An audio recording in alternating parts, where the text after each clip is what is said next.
Chapter 1231 The deployment plan. Could this place be, as the rumors said, under the influence of heavenly Tao, which may thus affect even half-step transcendent? Wang Wei did not like this line of thought, since that would indicate that heavenly Tao was a much more powerful transcendent than supreme unity and Mithraea. However, if that were the case, how could it allow supreme unity to take its power? Unless achieving half-step transcendence was a standard method allowed by Grand Tao, thus granting sentient beings a chance at controlling heavenly Tao, Wang Wei analyzed. He grunted softly, still not liking this explanation. Another possibility is that heavenly Tao used Grand Tao's power to create the Lawless zone, which is why its effect may still apply to these beings. However, why would it have to do so?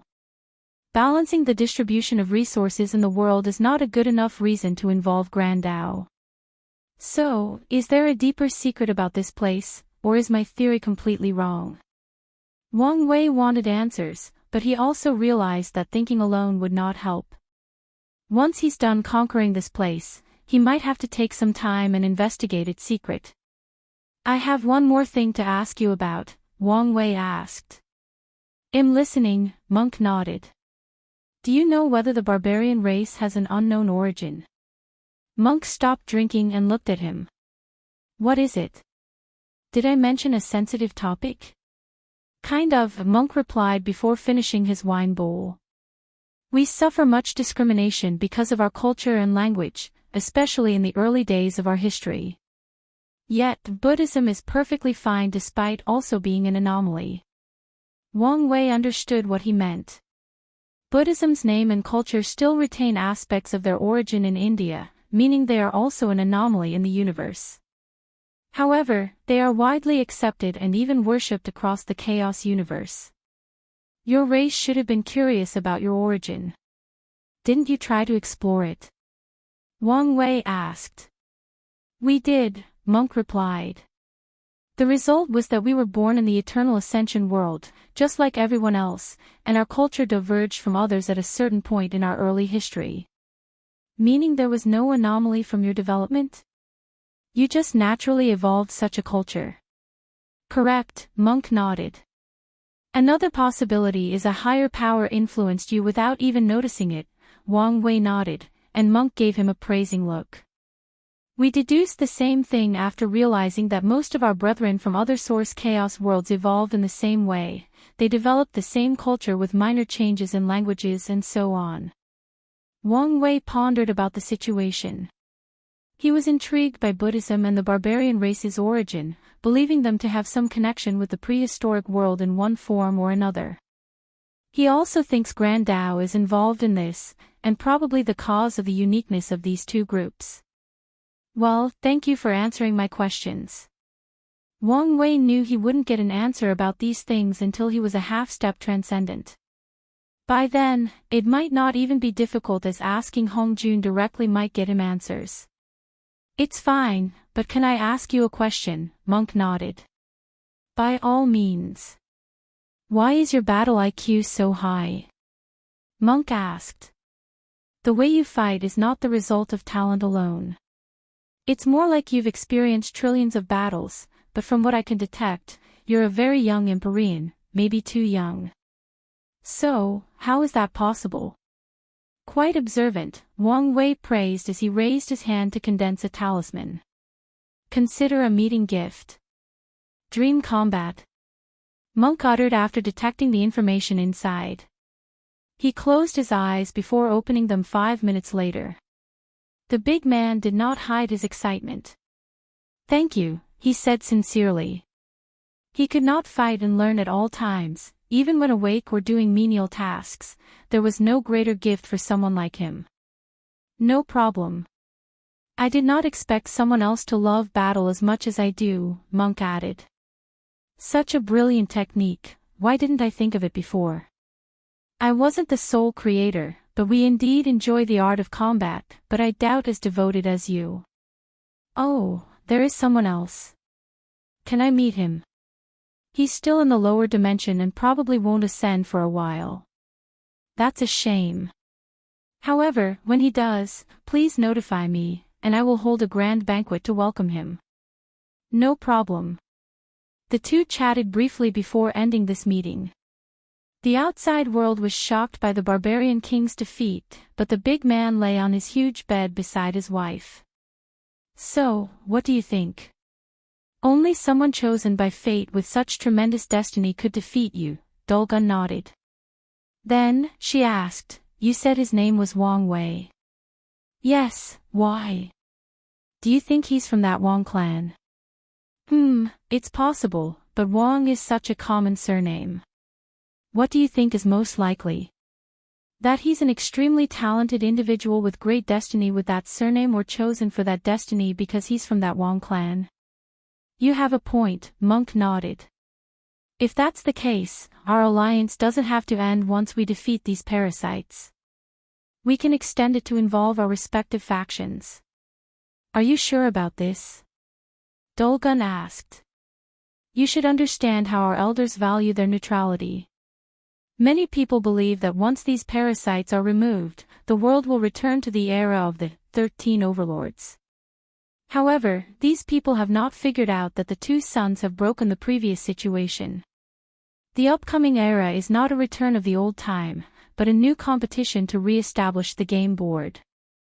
Whoever can reach the same realm as them will become the new chess player, Monk said. But can anyone achieve such a cultivation realm? Dulgun asked, not hiding her certainty. These two seem to be outliers. So many paragons and top powerhouse from this world participated in that event, but only those two survived. Being the first to do something is usually the hardest part, Monk commented. Now that everyone knows it is possible and can even observe the person who succeeded, it will become easier to recreate. More importantly, I don't believe all those participants who died in that event did learn or bring something with them from the experience. Monk had to think of his future. Once he perfected his body will fusion, he can open the gate of flesh to become an inextinguishable paragon. With his talent and the support of the clan, he had complete confidence in attaining the title of a primal paragon. So, his vision must be wider and look beyond the paragon realm. You have a point, Dulgun nodded. The two discussed their future in the night, and the next morning, they started the negotiation. To their surprise, Wang Wei was not strict or difficult about the binding contract they needed to sign, making Dulgun, the master negotiator, suddenly feel at a loss given how easy and smooth the entire thing was. Wang Wei could discern Monk's personality, and he was the loyal and honorable kind who would keep his word even if it meant his death. As such, he showed his charisma through this discussion by being lenient. This was an excellent way to show his trust and create a better relationship with such a talent as Monk. Since everything has been negotiated, let's discuss our next step, Wang Wei declared. The three of them pooled their knowledge together about this place before laying out a plan to sweep the place. The simplification of the plan was that Wang Wei would deal with the pavilions while Monk dealt with the demons. Then, they worked together to take down the gangs before facing the Ruthless King and the Hidden Master. Once everyone had their roles, they deployed. Wang Wei went to the Dark Cloud Pavilion, Monk visited the Poison Demon, and his main wife, Dulgun, who was an everlasting Empyrean with a cultivation of 73%, went to see the Puppet Demon. Wang Wei secretly returned to the Dark Cloud Pavilion city, and a few people were already waiting for him. He calmly looked at these assassins that he took control of. What is the situation? We've taken control over the law enforcement hall, replied the petite assassin. However, the most powerful members of the pavilion are the Dark Mist assassins, and they only serve the pavilion master. We could not even come close to them, let alone try to control them. You did more than enough, Wang Wei nodded. Anything else to report? The pavilion master may have been suspicious of our movements. May. He has always been suspicious by nature, the petite woman explained. Suspicions came with this job, so that was not surprising. However, lately, he has been ramping it up a little. It's fine if he's suspicious since we can use that against him. The only problem Wang Wei feared was the pavilion master to hide and now show his face, forcing him to waste time and search for him. If you find any errors, ads pop up, ads redirect, broken links, non-standard content, etc., please let us know to report so we can fix it as soon as possible. Chapter 1232 Experimental Material. The Dark Cloud Pavilion Master stood on the hidden 13 floors of his pavilion, overlooking the city. Although a mist still surrounded him, any discerning individual could detect his slightly restless mood. He suddenly sensed something somewhere in the city. Although it was brief and swiftly disappeared, he sensed one of his people somewhere they should not be. Was I right? Did something happen to my people? He resisted his first instinct to immediately check out and, instead, send a communication talisman to assemble the Dark Mist's assassins. Not even 10 seconds passed before countless mist shadows materialized behind him. "Master," they said in perfect synchronized voices. "Some rats have infiltrated our order. Let's remove them," the Pavilion Master ordered, and the group answered, "As you wish." Everyone disappeared from their locations. The Pavilion Master led them to a house hidden underground in the worst area of this city where only mortals lived. Whoever picked this location chose an excellent spot, and the protection around this hidden base was also well done, the Pavilion Master sneered. He expected as much from someone who may have successfully corrupted his men against him. However, it did not matter how capable the person was or who was behind them. He would eradicate this threat as soon as possible. "I hope it's one of the other pavilions so I can use this excuse to extort resources from them," the Dark Cloud Pavilion Master thought as he ordered his people to break in. As expected, the people inside resisted, using the formation in this base to fight them off. However, it was useless as the Dark Mist assassins slaughtered everyone in sight. Most of these people were weak, which was normal since it was easier to detect people with higher cultivation when entering the city. Something is wrong, thought the Pavilion Master. Things proceeded too easily and too smoothly. He ordered his people to be careful, and on their guard since something major might be coming once they arrived at the core of this base. However, the Pavilion Master was not prepared for what he saw inside. A handsome man with gray hair and eyes waited for him, with all the members of his law enforcement hall standing behind him. The Dark Cloud Pavilion Master immediately realized this was a trap and wanted to leave, but it was too late. His divine sense warned him that the room was now in an isolated dimension with potent arrays preventing their exit. He then calmed down, faced his opponent, and asked, "Who are you?" Wang Wei did not answer him but looked intently at the Dark Cloud Pavilion Master and the Dark Mist assassins. "You have the rare Dark Mist Qi, which boosts assassin-related skills and allows its user to share the Qi with others, forming a bond similar to that of a hive mind. The primary holder of the Qi has absolute control over the secondary holders. They can also perfectly sync with them, read their minds, and share abilities. You were wise to share the Dark Mist Qi with the creation live inside your inner world, allowing you access to a variety of abilities and powers," Wang Wei calmly commented. "However, despite how rare and useful your Qi is, it's not the main reason I'm interested in you. It's not why I found you extremely valuable." Wang Wei's eyes shone almost as bright as it would have if he saw his wife, and that's because of the Zerg hive mind plan. The Dark Mist Qi is an excellent data-gathering method for creating such a creature in the future. The Dark Cloud Pavilion Master's body trembled. His intuition warned him of a terrible future if this man caught him. He used his secret connection to order his men to go on the offensive, so the Dark Mist assassins immediately activated their skills or techniques. Sadly for them, it was pointless.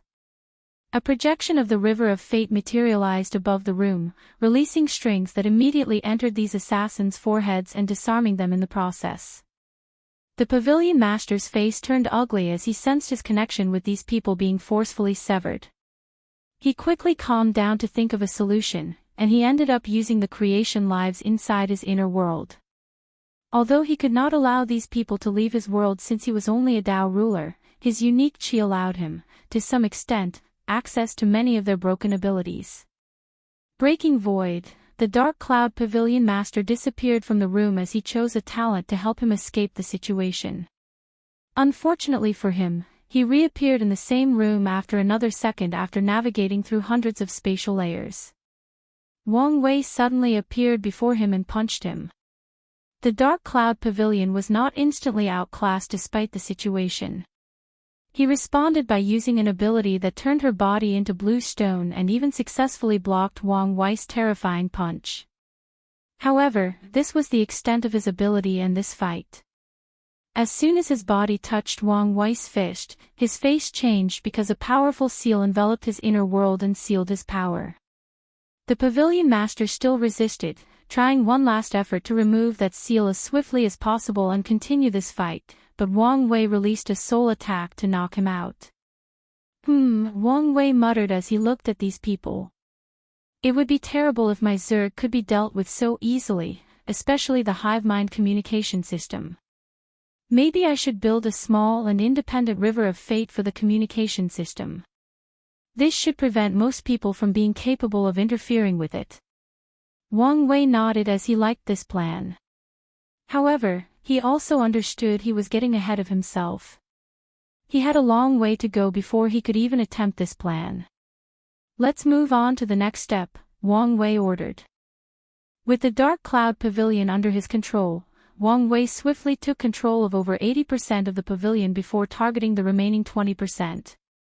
The pavilion had its own people for assassination tasks. However, the Pavilion Master was a wise man who still found a way to expand his numbers and preserve his strength in the process. He divided the assassination hall into the inner and outer halls.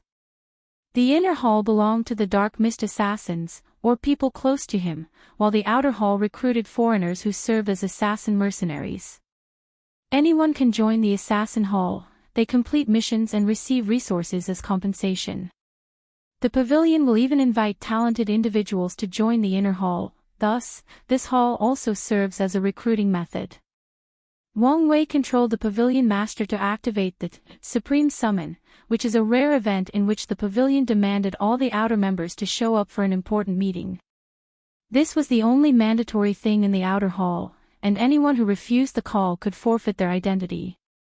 Based on the situation, these people might be blacklisted from the entire Lawless zone.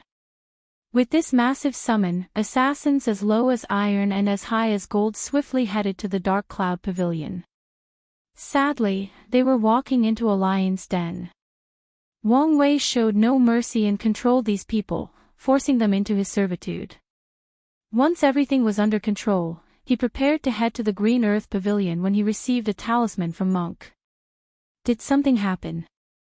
Wang Wei read the information, and soon afterward, the space between him opened a portal to release something. Monk traveled to a small planet. At first glance, this planet seemed beautiful and could be described as a heavenly paradise. The mortals were happy, had plenty to eat, and lived fulfilling lives. However, only a few people knew this was just a facade. Monk teleported directly to a towering mountain surrounded by a mist. As soon as he arrived, the mist on top of the mountain receded, showing a woman who embodies the idea of a demoness. She wore a long white robe that trailed behind her, but her hair was abnormally dark. It could be described as Vanda Black. She used a dark green powder to shade her lips, and her pointy nails were purple-black. The poisoned demoness looked down the mountain with her violent eyes. Barbarian King. Why are you here? She asked before suddenly remembering something. I heard you were defeated yesterday. She did not hide the schadenfreude from her voice. Are you here to get some poison from me to defeat your opponent? Do you think him that kind of person? Monk rebutted. True, nodded the demoness. So, what's your purpose here? I haven't cultivated a new batch of poisons that are somewhat effective for your body tempering. Her voice contained a hint of annoyance and embarrassment at the last sentence. I'm here on behalf of the new lord I serve under, Monk said calmly, making the demoness squint her eyes. Surrender or be forced to do so.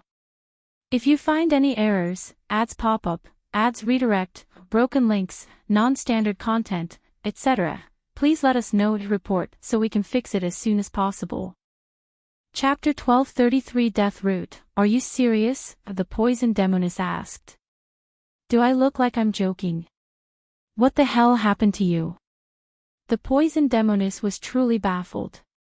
She had a decent relationship with the barbarian king, as he sold the latter unique poisons that helped him temper his willpower. However, he suddenly turned on her out of nowhere. Aren't you tired of hiding in this tiny place? Monk asked. Forced to leave on the little resources and being alienated from the outside world. Well, if you join us, you'll have an opportunity to live freely in the outside world. You're really crazy, the poison demoness stated. So, is that a no? Monk asked his voice no longer as calm and reassuring as it used to be. The two looked at each other from across the mountain, and after a few seconds, the demoness walked away, and the mist completely swallowed the mountain. Boom! The mountain trembled as Monk attacked the arrays. The mountain's defense force activated, releasing thousands of horrifying poisons, but they were useless to him. Damn it, I must run away, the poison demoness thought as she quickly flew to her palace at the center of the mountain. Although she was an Empyrean, and a scary one due to her high achievements in the Tao of poison, body refiners like Monk were her antithesis, rendering her abilities useless. The demoness heard a terrifying sound from a distance, and she knew the bastard easily dealt with her formation, meaning time was running out. She did not care about all the disciples/slaves around the mountain and activated the power from her palace, which was, in fact, her Empyrean artifact called the Poison Garden. The palace turned into a green light that flew into the sky, trying to leave this planet as swiftly as possible. However, the humongous hand of a giant manifested in the void and slapped the palace down, crashing it down to an ocean on the planet. Monk, do you think I'm scared of you? Do you take me for a soft persimmon? The demoness shrieked, her voice scattering the clouds and agitating the ocean. She immediately summoned the Tao artifact she had spent so much money on from the Azure Sky Pavilion. Her gaze penetrated the walls to see the intimidating small giant floating outside her palace. The demoness gritted her teeth before going on the offensive frowny face lust poison. She waved her hand to summon a pink fog that surrounded Monk. However, the barbarian king remained calm and composed. Although the enemy had boosted this poison with a Tao artifact, their utilization of this power was leagues apart. As such, the powerful illusions/projections of beautiful women that he saw meant nothing to him. Additionally, his absolute control over his body prevented him from even reacting to this poison. So, this is a distraction. Monk thought, so he focused on the poison palace. As expected, the latter had applied another poison that could create illusions to hide herself and escape. His eyes turned red as he used his technique, the War God Eyes, which was excellent for seeing through falsehood. Monk then saw everything. Instead of flying out of the planet while he was distracted, the palace hid deep underwater, hoping he would not notice it, forcing him to search for it mindlessly like a chicken who had lost its head. Monk secretly shook his head before opening his mouth and inhaling. He instantly swallowed all the water and sea life on the ocean, leaving the planet bare. You should realize I've been lenient so far, but this is my last warning. Surrender peacefully. Otherwise, it'll start to get rough. Do you think this is over? No, this is just the beginning, the poison demoness declared with gritted teeth. She knew the poison would not be that effective, but the effects were truly subpar compared to her calculations. The demoness was proud of this poison. She made the people of this planet so happy to absorb the 6 emotions and 7 desires from them to cultivate this poison, and yet, it was such a major failure. She exhaled to calm down. Now that things had come to this, she had no choice but to use her last resort. A black, majestic, metallic dragon rushed out of her palace, looking at Monk with terrifying eyes. A metallic dragon? Monk asked. The creature was so lifelike, and even its aura was similar to the ones he'd read about. But his eyes quickly saw the truth. No, this is a puppet, probably the work of the puppet demon. Monk looked at the palace with a strange expression. It's common knowledge that the puppet demon lusts after your beauty.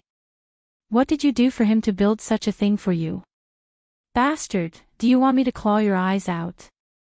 The poison demoness yelled, almost losing all her composers. I only promised to owe him a great debt. If you say so. I'll kill you, she screamed, controlling the dragon to rip the bastard apart. However, Monk calmly shook his head. Many people believed the barbarian race's contradiction with the innate demon gods was recent, but only a few people know that we used to hunt dragons during the innate acquired war. In fact, hunting dragons used to be a part of culture. It was a way for any warrior to prove their might. Monk grinned. I always thought it was unfortunate that this custom was no longer in place. However, your little dragon might allow me to live some of my childhood fantasies.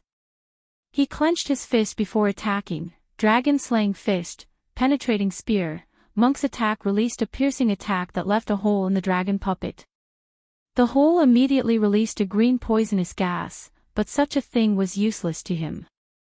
So, he continued his attack. Dragon-slaying fist, destruction hammer.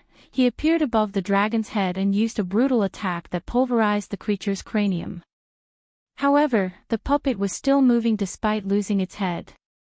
Its metallic claws and dragon tail continued attacking Monk, who easily evaded. With his eyes, he soon found the puppet core, and his body flew into the creature to rip it out from the other side. The poison demoness looked at this with hopelessness. She prepared this expensive puppet in case she had to deal with Monk or any other body-refining bastards one day. However, she did not expect the bastard to be this powerful. Don't make me break your palace, Monk declared. He knew if he broke her proven Dao artifact, it would take some time to fix, thus rendering her unable to perform at full capacity. Such a fact could delay their plans to end this era, so the best way to deal with her surrender was for her to give up now. The poison demoness sat on a throne in one of the rooms in her garden. She looked at Monk outside with loathing and hatred. However, when she saw him clenched his fist, she exhaled to calm down before deactivating the garden's defenses. Not long after, the barbarian appeared in her throne room, and the demoness did not stop looking at him with hatred. If only I didn't lose that poison, she said with gritted teeth. I would have you beg for your life before killing you. Oh. What kind of poison would make you so confident? Deathroot poison. That's a tier 12 poison that can even kill a paragon. How on earth would you get your hands on such a thing? Monk asked, his expression not hiding his doubt. It was broken, already reduced to tier 10, the demoness explained. To restore that poison, I planted it inside my Grand Mist world and killed every living being. Then, I had to recreate these creatures and repeat the process 3 billion times before the thing fully revived. I spent so much time and effort. Her eyes turned red as the memory of what happened resurfaced, along with the uncontrollable anger. She spent so much time and energy, even almost dying once the Deathroot had to experience tribulation before returning to its original power. Then, not long after I succeeded, one of my disciples took it and ran away. What horrible luck, Monk commented. If I still had it, this ending would have been different. Not necessarily, Monk replied. In the Lawless zone, even tier 12 resources are affected, meaning the Deathroot poison's power could not exceed that of the Empyrean realm. As such, Monk was confident in dealing with it while still here. The information about the Deathroot seems important, so let me tell Wang Wei. Monk's finger forced out a drop of blood that condensed into a communication talisman that flew into the distance. Then, he looked at the poison demoness. Before meeting the new boss, I have a proposition for you. What is it? Do you want to become my new wife? Monk asked. Bastard, what did you say? You heard me, Monk replied. You're such a talent that it would be a waste not to try to have you. The barbarian race has cultivated poison masters for various reasons, including medicine, body tempering, and to use against their enemy. There are even a few tribes with a poison spirit temple. One of Monk's wives also cultivates poison Dao, but she is nothing compared to this demoness, that's why he would buy poison from her. If you accept my offer, I can talk to the new boss to treat you better while you're under his service, Monk said with a grin. If you find any errors, ads pop up, ads redirect, broken links, non-standard content, etc., please let us know to report so we can fix it as soon as possible. Chapter 1234 Dulgun vs. Puppet Demon. Dulgun arrived before an enormous black cauldron floating in the void. She had over 100 people behind them, all in rank 11 but from different paths. She was still dressed regally, and the serpent-shaped staff in her hands accentuated her noble aura. "The barbarian king's wife," said a cold but tired voice. "Why are you here?" "My name is Dulgun, and you know that," she stated calmly. "I'm here to ask you to surrender and follow me peacefully." The void was momentarily quiet before the puppet demon stated, "It seems the barbarian king did not come. Go away. I don't have time to waste on you." Dulgun remained calm, and she did not utter another word. She raised her staff to release a red light that enveloped the people behind her, War God's blessing. These cultivators' aura suddenly increased significantly. To be precise, their strength rose by 3-fold. There were a few individuals whose strengths were on par with 7-fold, and they immediately reached the peak of the Empyrean realm. Dulgun's men roared as they sensed the power coursing through their veins. They loved going on missions with the Queen because they could fight all out without worrying about their lives. Dulgun waved her staff again, this time releasing a white light. For the second blessing, she removed these men's sense of pain so they could fight without any concerns or restraint. An elderly man dressed in a black robe, heavy bags under his eyes, scattered white hair, and a pair of creepy eyes appeared before the group. "What's the meaning of this?" the puppet demon asked.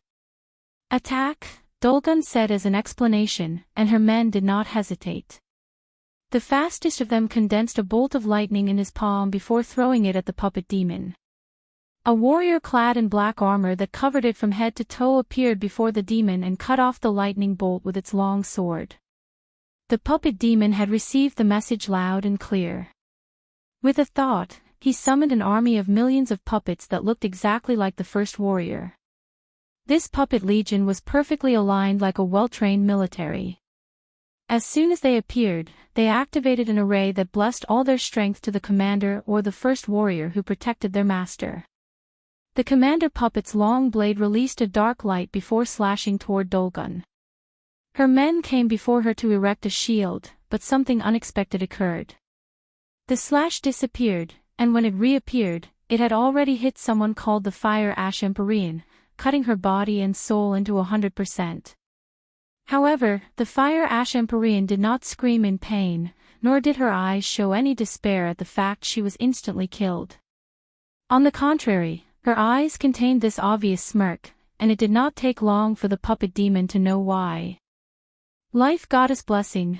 Dulgun expertly used her blessing Dao by releasing a green light from her staff that returned the Fire Ash Empyrean to her peak state. Anyone who looked at her would not know she was someone who had died less than a second ago. Her soldiers roared in excitement before rushing toward the opponent. Although they were heavily outnumbered, these men did not care and fought as if they were protecting their families. The word defense did not exist in their vocabulary, as they used one powerful attack after another. And every time they were severely injured, a green light would descend from the sky to return them to their peak state. There were rumors that the barbarian king's wife was behind his operation. However, who would have thought she was so capable, the puppet demon thought. However, little did he know how stupid his thoughts were. Dulgun was an everlasting Empyrean, and only talented individuals can achieve such a thing. As such, he should have immediately taken her seriously after laying eyes on her. It's probably best for me to end this fight as soon as possible in case the barbarian king is not far from here, he thought. If there was one person all the leaders of the Lawless zone hated to fight the most, it would definitely be the barbarian king. The brute was extremely powerful, but on top of that, he was essentially unkillable. No attack worked on him, and underhanded methods like poison or assassination were also useless. As the puppet demon was deciding on his next move, Dulgun had already chosen her next move. Affliction, non-flesh life curse. Her Tao did not only allow her to give people blessings but also afflictions or curses. For this fight, she used an affliction that targeted non-flesh creatures like puppets. Her staff released a brown light that enveloped the void, and as soon as it passed through the puppets, a startling change occurred. Many of the puppets melted, releasing a decaying odor. A few survived, but their aura was drastically weaker, and their bodies seemed to have turned rusty, thus limiting their mobility or other abilities. Daemonit cursed the puppet demon, preparing to do something. However, he greatly underestimated his opponent, thus losing the momentum of this battle. The Fire Ash Empyrean and the Thunder-Piercing Empyrean used a Thunderflame Tornado attack, killing the commander and most of the surviving puppets. The demon immediately tried to summon more of his creation, but his face contorted as he realized Dulgun had used her Tao will to block the surrounding space, cutting access to most of his legions. The demon then calmly watched as a group of attacks rushed toward him. He could tell these attacks were not enough to kill him but severely injured him so he could be captured. "Do you think I'm helpless without my puppets?" he thought with a sneer. Unfortunately, these people did not know that he was the ultimate puppet. The puppet demon calmly raised his left hand, and it turned into a shield that was tall enough to reach above his head. The shield blocked these hundreds of attacks, and then, he went on the offensive.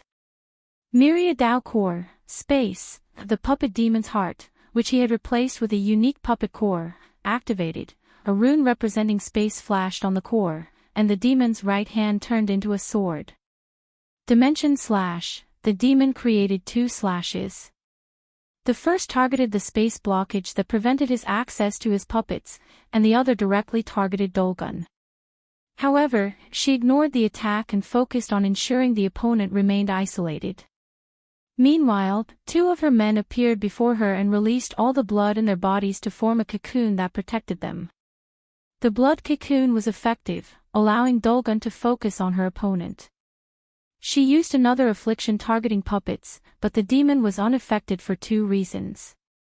Firstly, he teleported away and activated the curse rune from his core. Dulgun countered by using a domain technique, changing the surroundings into a dark universe composed of curses. The puppet demon opened his mouth to fire a light beam that purified this entire domain in a matter of seconds.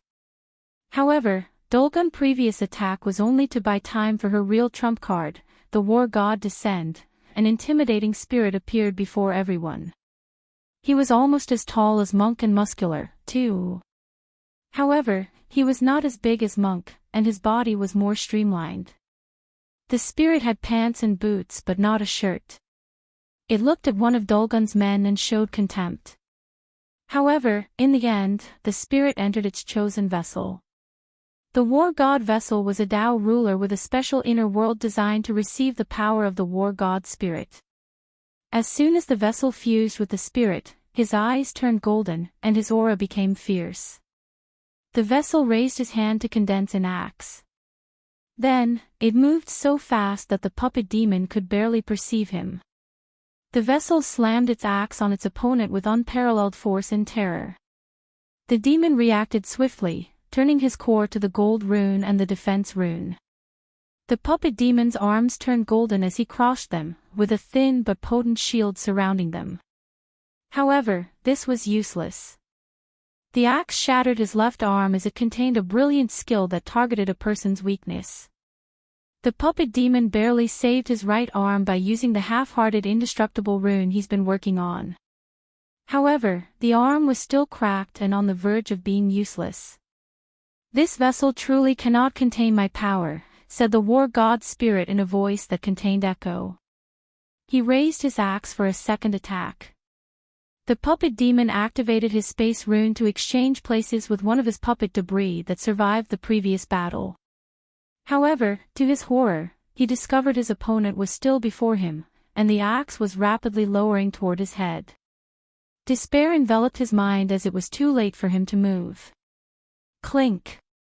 The sounds of metal clashing echoed in the void. If you find any errors, ads pop up, ads redirect, broken links, non-standard content, etc., please let us know to report so we can fix it as soon as possible. Chapter 1235 The Five Demons. The war god's spirit looked at the person who suddenly appeared and blocked his attack.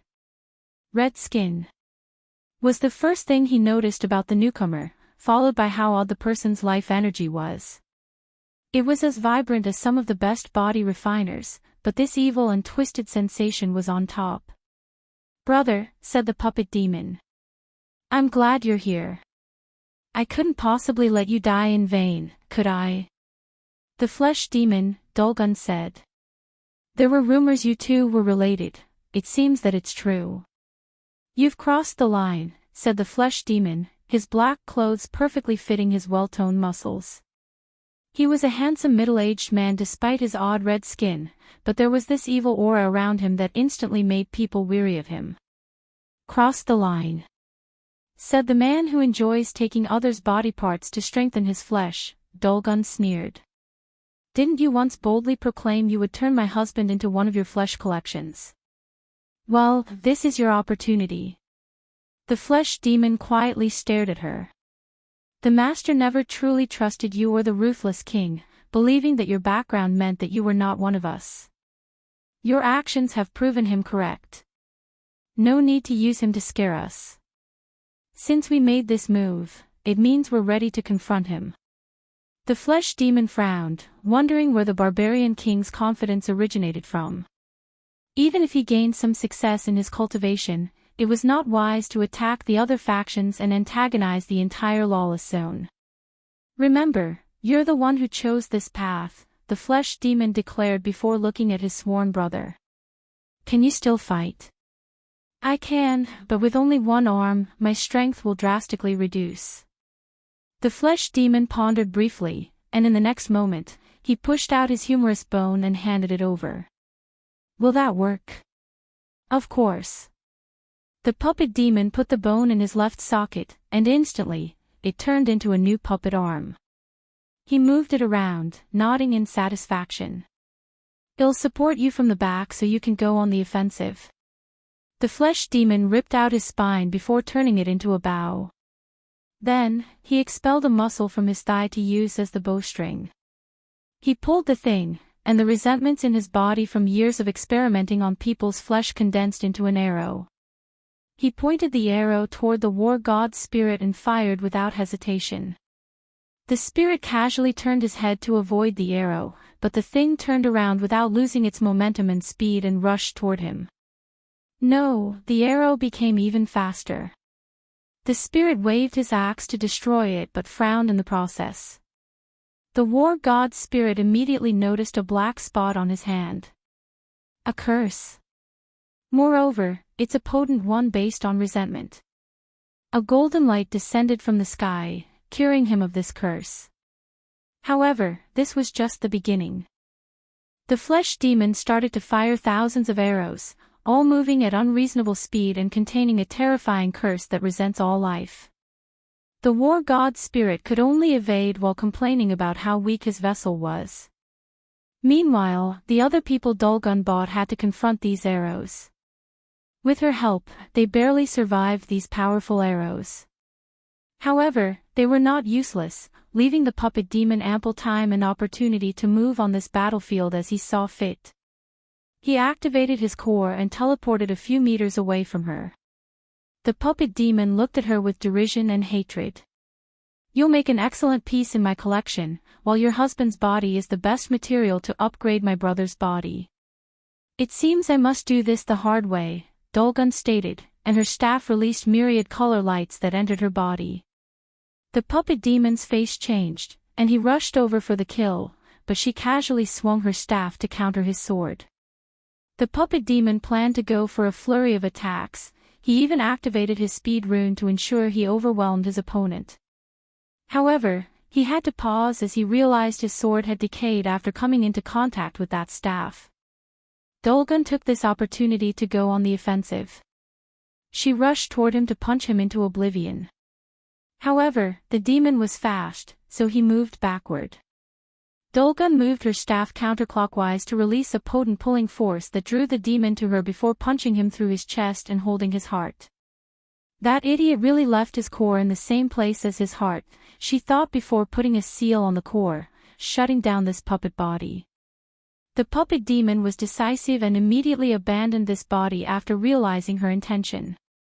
His soul flew out, trying to get away. Although this body was his greatest work, it did not matter. He could build another one as long as he was alive and free. Dulgun predicted his movement and acted. Her staff released a blue light that forced the puppet demon's soul back to the puppet. Simultaneously, she detected 5 terrifying arrows rushing toward her back. She gritted her teeth and held on. Boom! The moment she forced the soul back into the puppet, the arrows hit. Her defense broke apart, and she was hit. Black blood oozed from Dulgun's mouth, but she sighed in relief. She was in the infant fiend god realm, and she blessed her flesh, which allowed her to survive that attack. She gazed fiercely at that damn demon. What a stupid idiot, thought the flesh demon. It seems like I must run away. In that case, I need a distraction and cannon fodder. Blood suddenly spread from the pores in his skin, and each drop turned into these enormous red spiders. These flesh puppets should do the work, he thought. However, as soon as he had this thought, his sense of danger suddenly went haywire. The flesh demon trusted his instinct since he acquired it after grafting a genius brain into his body, which was born with a sixth sense ability. He looked in the distance, and his face paled. He immediately ordered his puppets to attack while also using his bow to the limit. Sadly, the other people risked their lives to stop him. During this time, Dulgun had raised her staff to the sky and muttered, "The spirit of light, justice, and all that is pure, I wish to cleanse this world of an ultimate filth, so please give me your blessing." A golden light descended from the sky to envelop Dulgun. She then waved her staff, spreading the light to every corner of the battlefield. The flesh demon tried to run away, but it was useless. The light was fast, and it forcefully purified the resentment in his body. "No," he roared. His flesh grafting art requires resentment to keep his body intact. It's one of the keys to why he has a body on par with indestructible emperors without having to experience the pain and struggle of body refining. The flesh demon's body turned into a red goo similar to slime before turning into a vaguely humanoid shape. The process repeated a few times as he tried to prevent his collapse. Dulgun watched all of this with a frown, and after pondering briefly, she provided him with some resentment to prevent him from completely collapsing. She sealed him before putting him away. The flesh demon was supposed to be husband's target, but his presence saves us a lot of time, Dulgun thought. She sent a message to her husband before taking a moment to heal herself and her companions before heading to her next target, the ghost demoness. This person's way of fighting is similar to the puppet demon as she relies on her vast army of ghosts. As such, she was the perfect counter to this kind of enemy. "Poison demoness garden, repeat what you just said," the demoness demanded, still baffled by what she heard. "You heard me," said Monk. "I knew all of you men were the same. Think about all the poison you can make from my blood," Monk persuaded. "The answer is still no," the poison demoness replied with a sneer. "That's a shame," Monk sighed. "It seems he will have to find another poison wife. Anyway, you should see the new boss." He pointed his finger before him to open a portal, and with a wave of his hand, he sent the demoness and her garden into it. "All right, cursed demon, here I come," Monk uttered before disappearing. The battle with the cursed demon will be like the poison demon. However, he looked forward to fighting the flesh demon since he heard he was an accomplished body refiner. Dark Cloud Pavilion, Wang Wei calmly looked at the woman before him while processing the information Monk sent him. A Paragon tier poison that has disappeared. That indeed might be valuable news. If you find any errors, ads pop up, ads redirect, broken links, non-standard content, etc. Please let us know and report so we can fix it as soon as possible. Chapter 1236 Green Earth Pavilion. Wang Wei pointed his finger to the woman's forehead, instantly souring her expression. As the seal entered her sea of consciousness and targeted her soul, a terrifying soul poison rushed from the poisoned demoness mind, targeting him. Although it appeared she had given, that was far from the truth.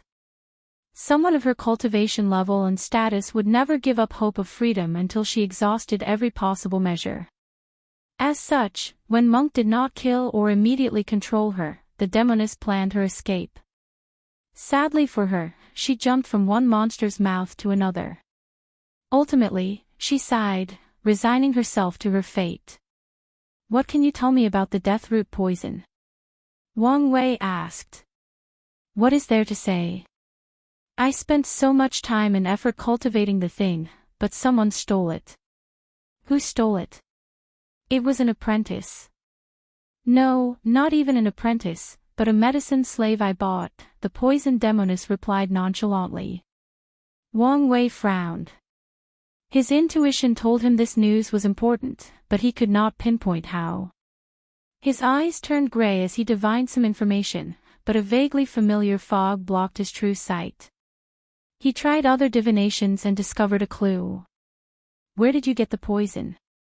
Wang Wei asked. A fortunate encounter. In this place or outside? Of course, this place. I haven't had anything to do with the outside world for a while. Wang Wei frowned, wondering whether the Lawless zone could give birth to a fortunate encounter of such a level. Although rare, it should be possible if someone who came to hide in this place brought the poison and died, thus leaving it as a fortunate encounter. You said you bought the medicine slave. From who? He asked. The Green Earth Pavilion, the demoness replied. Them. They sell people.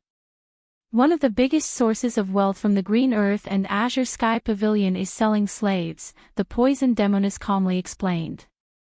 They even used the 4 gangs to help, especially the Crazy Thief gang. That would explain the source of all the ordinary women and men in Monk's Battle Coliseum, Wang Wei thought. Did you make a fuss to the Green Earth Pavilion after the medicine slave escaped with your property? I did, the demoness replied. But they only offered twice the price I bought her for, which was nothing compared to the poison's value. It seems you might be immediately useful, Wang Wei muttered. He instructed her of something before turning into one of the demoness strings of her. Green Earth Pavilion. The poisoned demoness calmly waited in the room where the pavilion received VIPs of VIPs. She had made trouble, asking to meet their pavilion master, and after she refused to be handled by their main manager, these people had no choice but to contact their leader. A few minutes later, the Earth Pavilion master entered the room, followed by 2 guards. He was a fat middle-aged man, wearing a luxurious white gold robe with jades and gold jewelry pieces as accessories. He was a great emperor with a cultivation of 59%, and his aura reeked of debauchery/hedonism.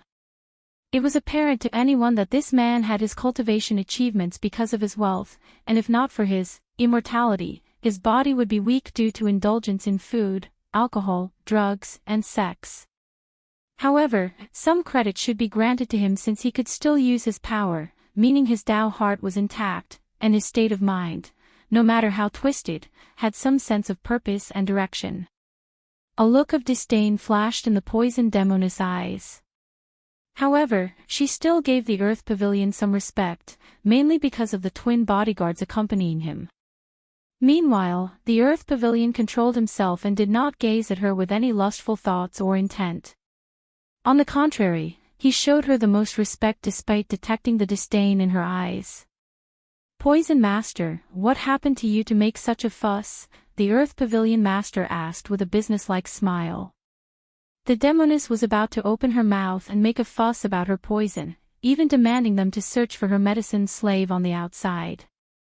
However, Wang Wei did not give her, or anyone else, the time to react. A group of strings suddenly appeared out of nowhere to capture the Pavilion Master. The twins reacted and tried to protect him, but everything was sudden and fast. They did not react in time. As precautions to personally meeting the poisoned demoness, the Pavilion Master prepared numerous pills and talismans, mostly ways to deal with her poison. However, he also prepared if he needed to run away, so his talisman tried to take him away from the situation. Sadly for him, these strings contained the power of fate, thus blocking all possibilities of escape that he could think of. Wang Wei then appeared in the room with the Pavilion Master as his captive. "How did you bypass our defenses?" the fat businessman asked. "It's not as hard as you imagine," Wang Wei replied casually.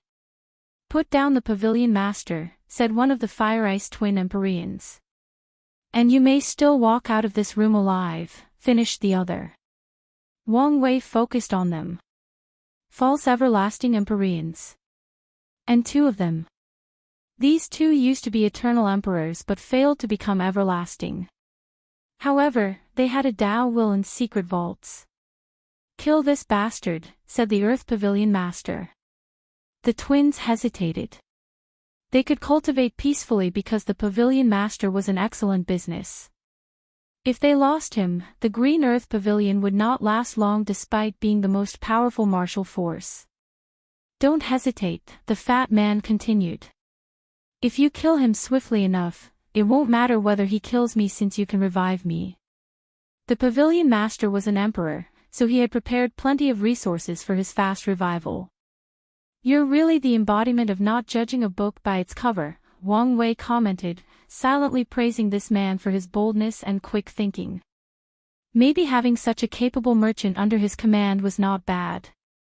The twins glanced at each other before taking action. Their cultivation was 84% Grand Dao source, but they used their boosting techniques. The first one was from their Empyrean artifact, which was a pair of red and blue throwing discs. The artifact gave them another 2% boost. They followed that with a soul resonating technique, and since they were twins that did everything together since birth, including proving the Tao simultaneously, they had another 2% boost. Finally, they used their best skill, Tao Will Fusion, which boosted them to the limit of the Empyrean realm, 99%. One twin released a terrifying heat, and the other turned the other half of the room into an ice tundra. They did not throw their artifact but held it in their hands before rushing for a close combat attack. That Tao Will Fusion technique is actually brilliant, even better than the one monk used when he added his muscle will, Wang Wei calmly commented. He pointed at the twins to release a yin-yang symbol that rotated counterclockwise. Before the twins could react, their Tao will separated, and their soul resonance also dissipated. Even their artifacts, which were usually perfectly in sync, seemed out of balance. Then, before they could think of another solution to this situation, the yin-yang symbol turned into a seal that captured them. "It's over," the Earth Pavilion Master thought. After so many years, after countless battles and catastrophes, his life has ended today. He felt sad, but a part of him always knew this day would come. Factions in this place do not usually last long and have a cyclical nature, and sadly, it seems it was time for a new era. After taking control of the upper echelon of the Green Earth Pavilion, it was relatively easy for Wang Wei to secretly take over the rest. He did not spend long in this place before heading to the Azure Sky Pavilion. Time was of the essence since he needed to control all these factions before the Hidden Master took note of the changes. Although he was confident in himself, he was unsure whether he could be victorious against the latter under these circumstances. Wang Wei took a moment to see if he could find any more information about the medicine slave that stole the death root. However, the pavilion's record only stated that it was a woman, and she was a loose cultivator with no family or background, hence why she was targeted. Without much to go on and divination failing him, Wang Wei headed for the Azure Sky Pavilion.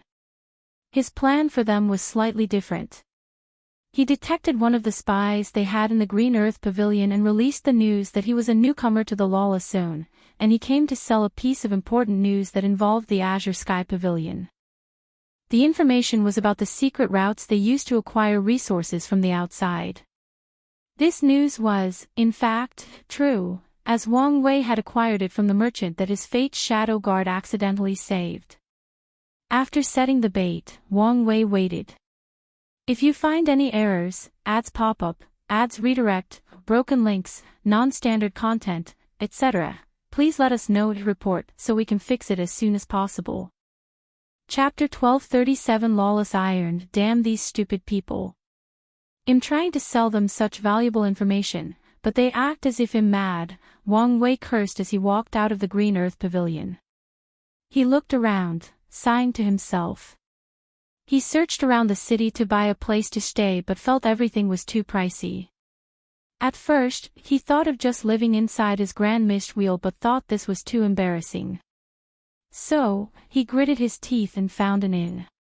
Despite being an inn, the room he rented was extremely large due to the use of space arrays. Wang Wei rested while thinking of his next move. As he sat cross-legged on his cushion, deep in meditation, a purple mist enveloped his room. "Who dares?" he yelled. However, his actions only made it easier for the mist to enter his body. As such, his desperate attempts to deal with this potent poison proved useless, and he fell to the ground as everything turned black. "Where am I?" Wang Wei asked. He looked around, and he was in this damp room with his hands tied like he was on a cross and about to be executed. He noticed a potent sealing technique severely suppressed his cultivation, and the cuffs were also a sealing artifact that added another layer of seal.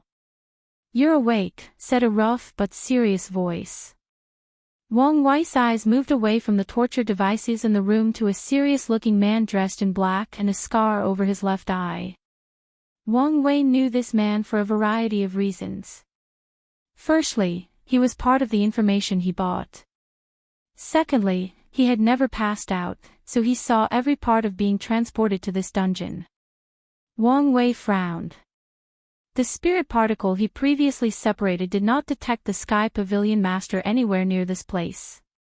Since he's not here, I must draw him out. Bang! To the warden's horror, Wang Wei ripped the cuffs in his hand as if his sealing was useless, and before he could react, Wang Wei was holding him by the neck. "Have a nice little nap," Wang Wei uttered before dropping this expert torturer to the ground. Then, he started turning this place upside down, beating anyone who was in his way and freeing all the other prisoners. As expected, it did not take long for the person he was waiting for to appear. A man dressed in a luxurious, long, dark green robe with pointy shoulder pads and one eye closed walked into this prison. He had a calm demeanor, almost snake-like. He looked at the destruction around him and his men on the floor.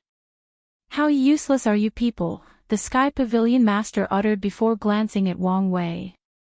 "Something is fishy about you." The information he received was that a loose cultivator was selling information about their secret route, but why would such a powerful loose cultivator lack resources?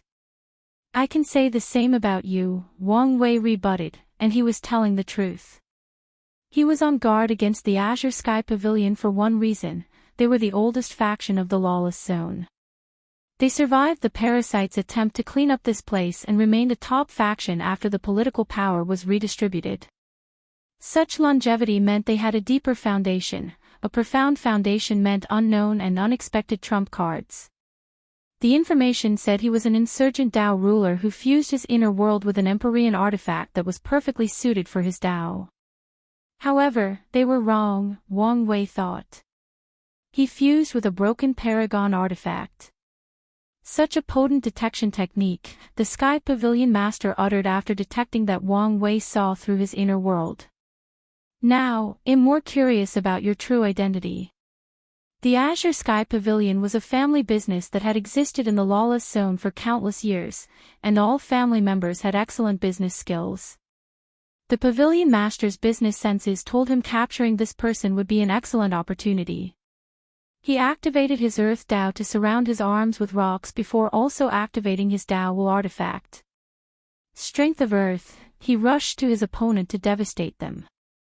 After being empowered by the concept of the Earth itself, the Pavilion Master could fight directly with some of the best body refiners. Sadly for him, Wang Wei had labeled him as a threat and went all out. Wang Wei blocked the attack with his arm and secretly frowned. As expected, this man was not simple. This punch looked like a straightforward attack, but the bastard was secretly using his Paragon artifact to influence his mind/soul.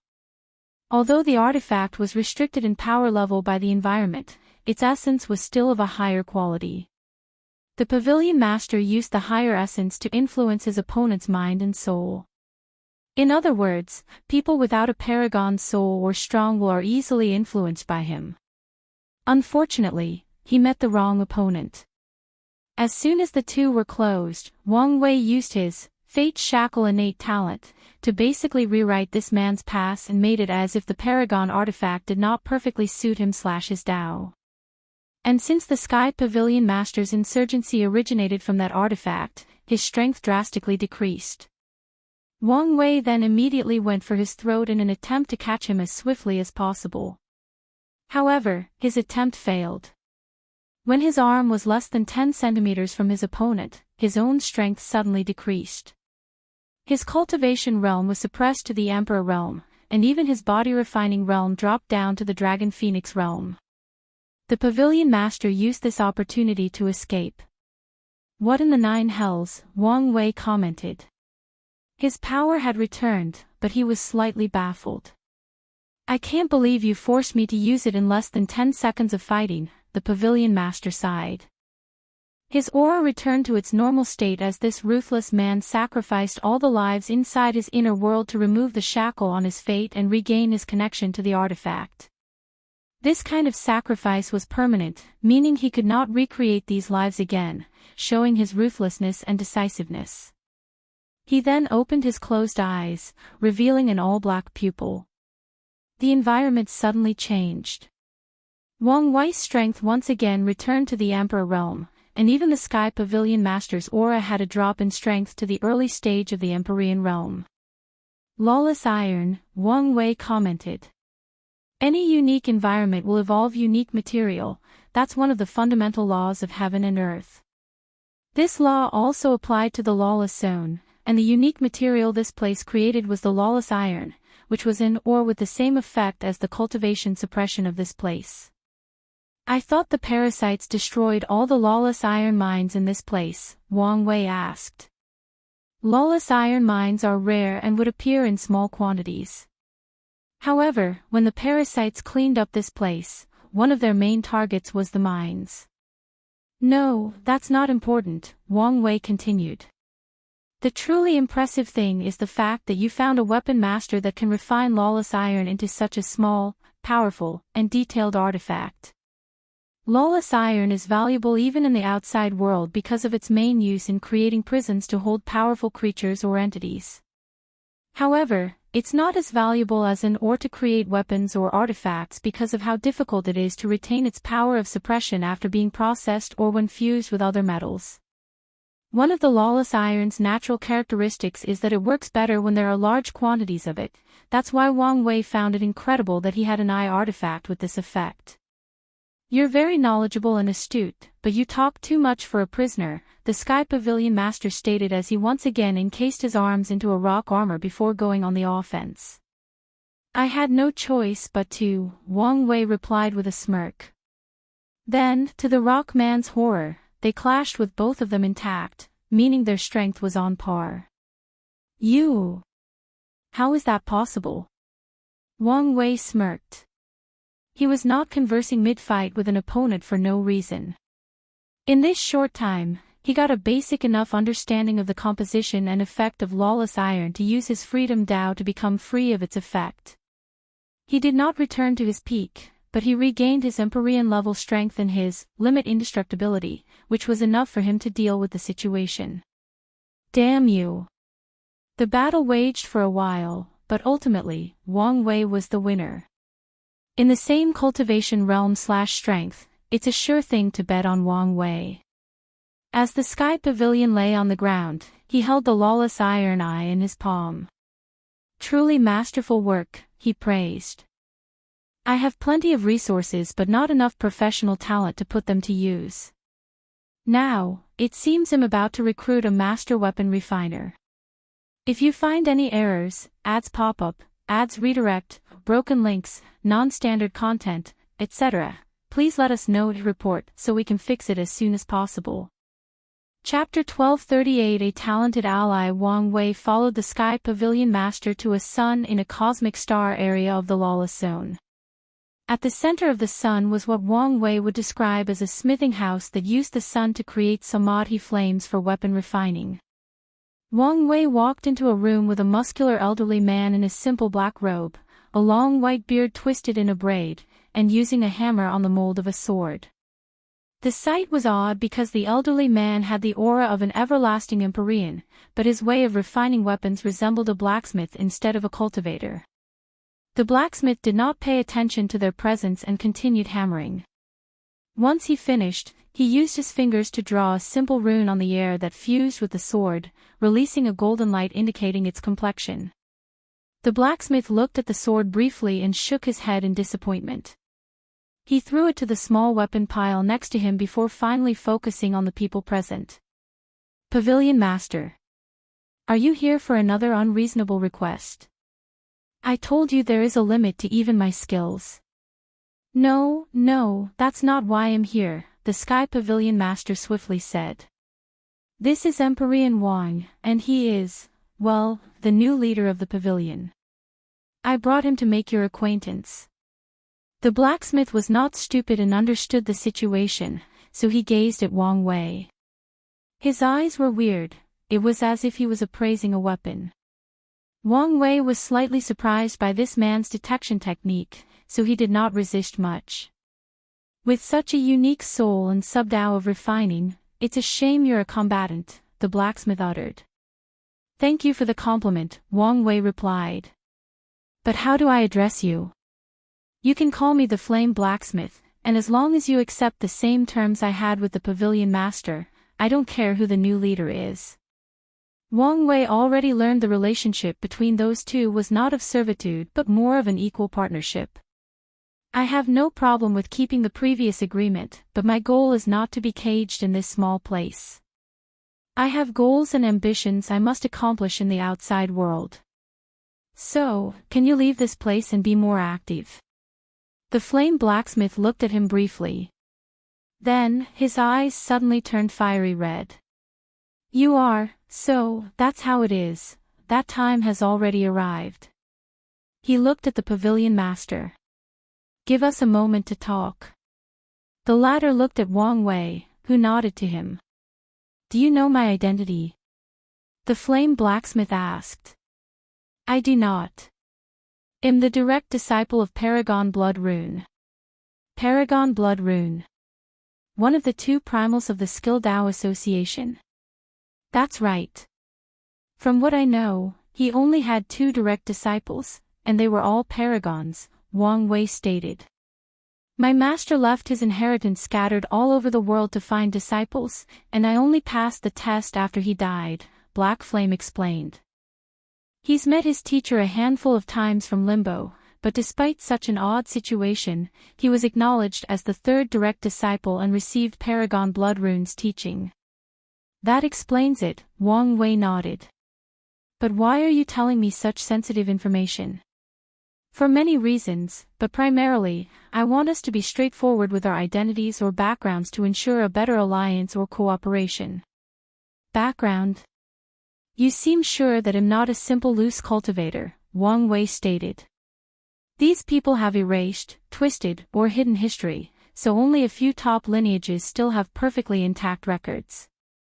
The fact that you recognized my master's name and knew how many disciples he had proved you're not from an ordinary background.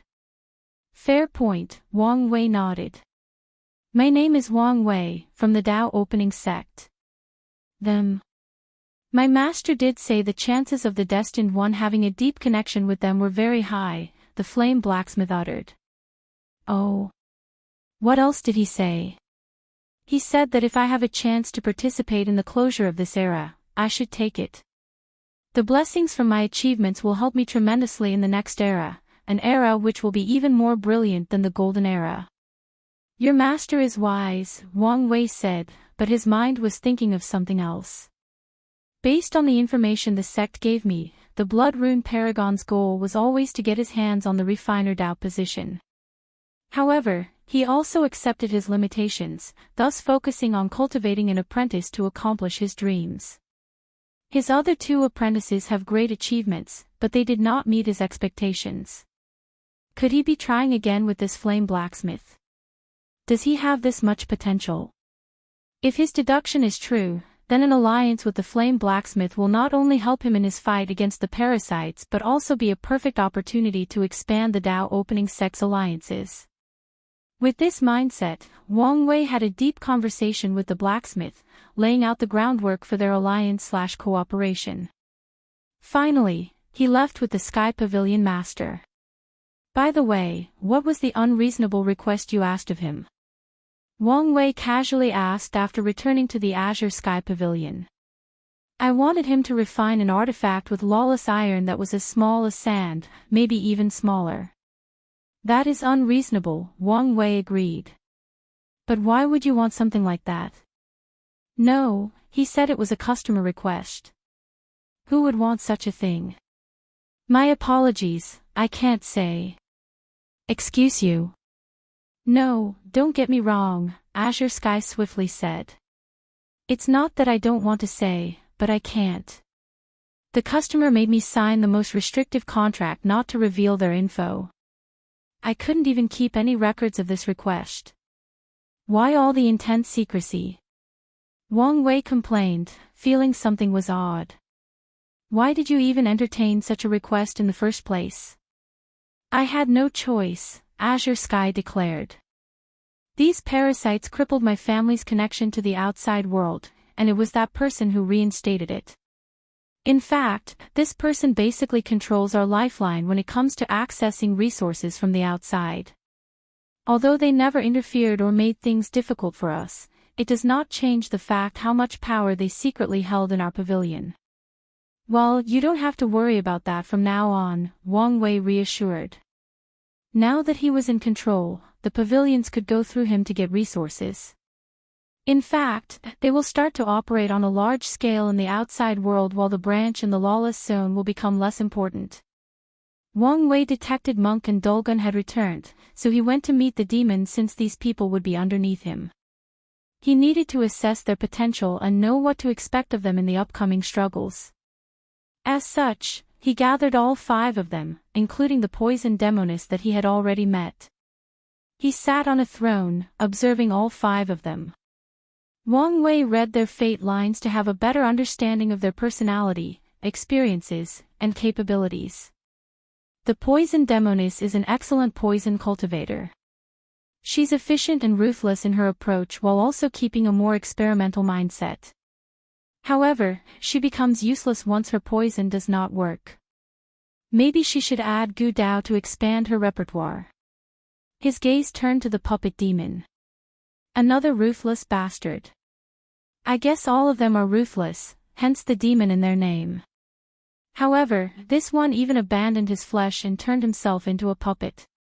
However, he's too confident in his work as he made such a stupid mistake of leaving his puppet core where his heart was. Once he fixes that and I help him condense the other runes for his myriad Dao core, he will be a force to reckon with. Plus, I can take all his knowledge and experience as a gift for Kai Song. Wang Wei frowned as he looked at the flesh demon.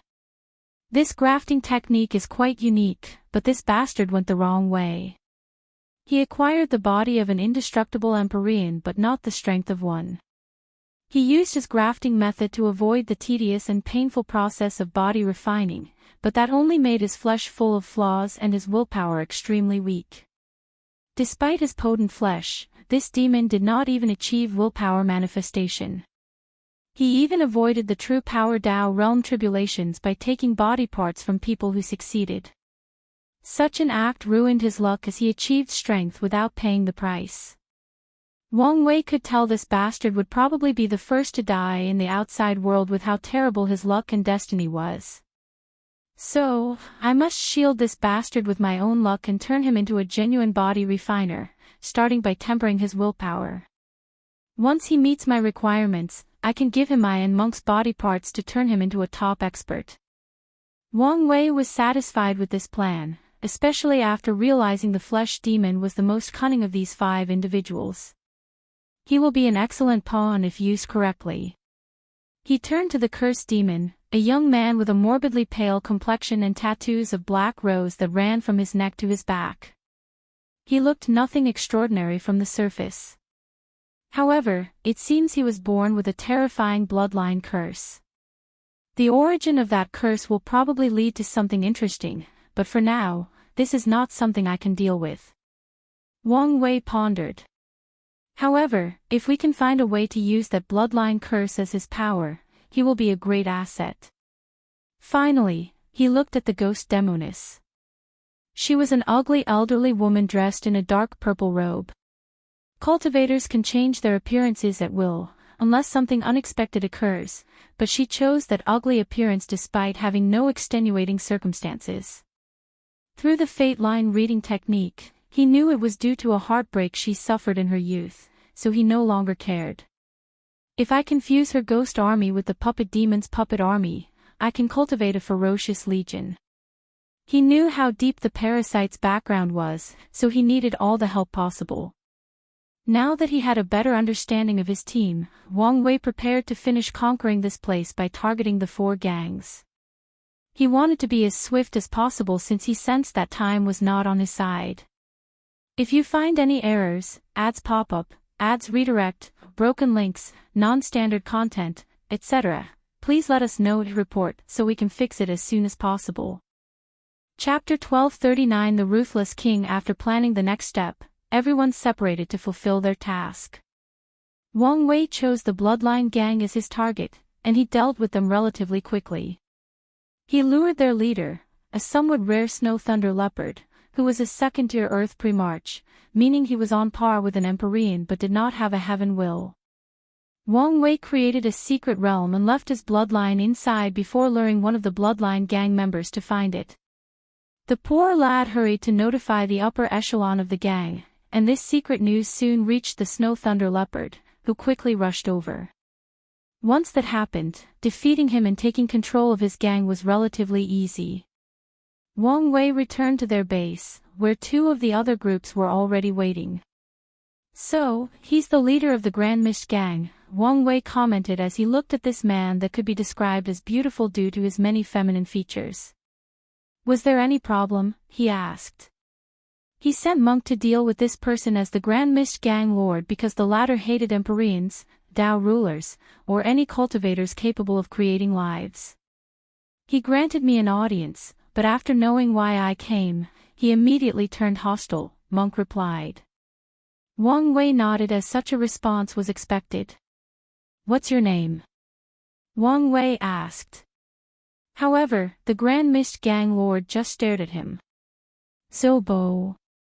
A good name, Wang Wei nodded. You're a weird man.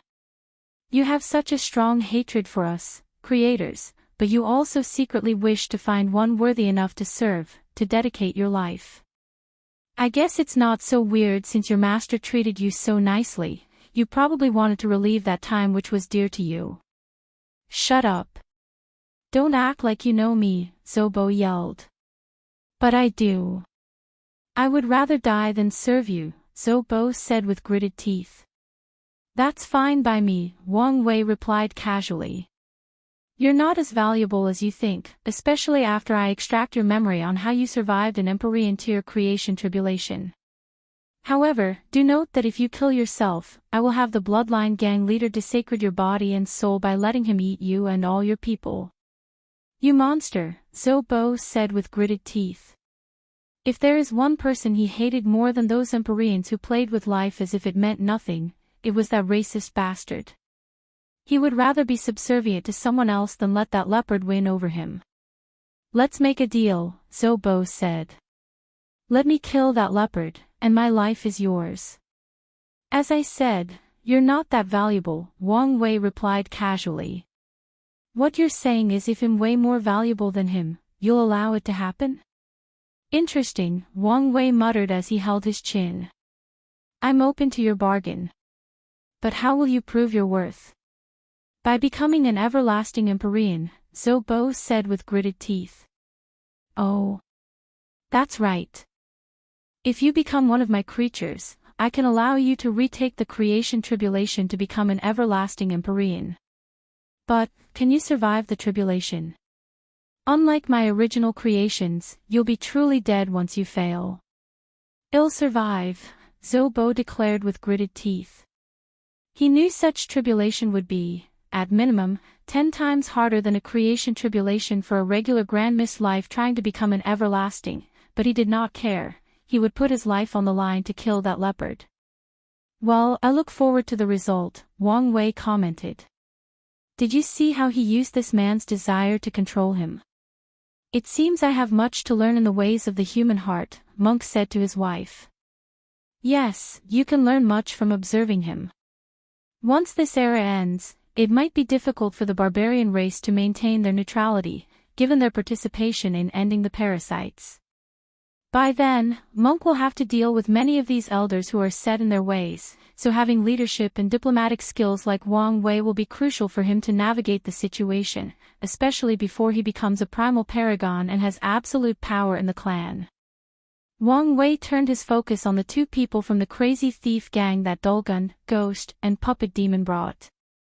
Who is their leader? These are the vice gang leaders, Dulgun explained. As for their leader, well, he disappeared. He ran away from you.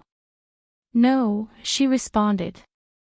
He appeared a while ago to announce to the gang that he was entering a deep state of retreat. He did not show up when we raided their headquarters and controlled everyone.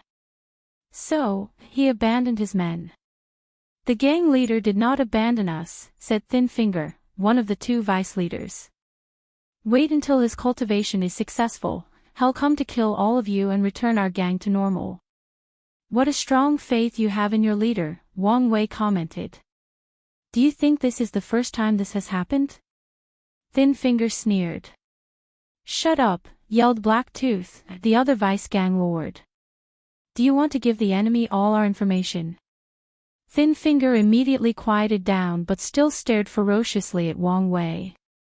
Indeed, a reliable leader, Wang Wei commented as he observed their past.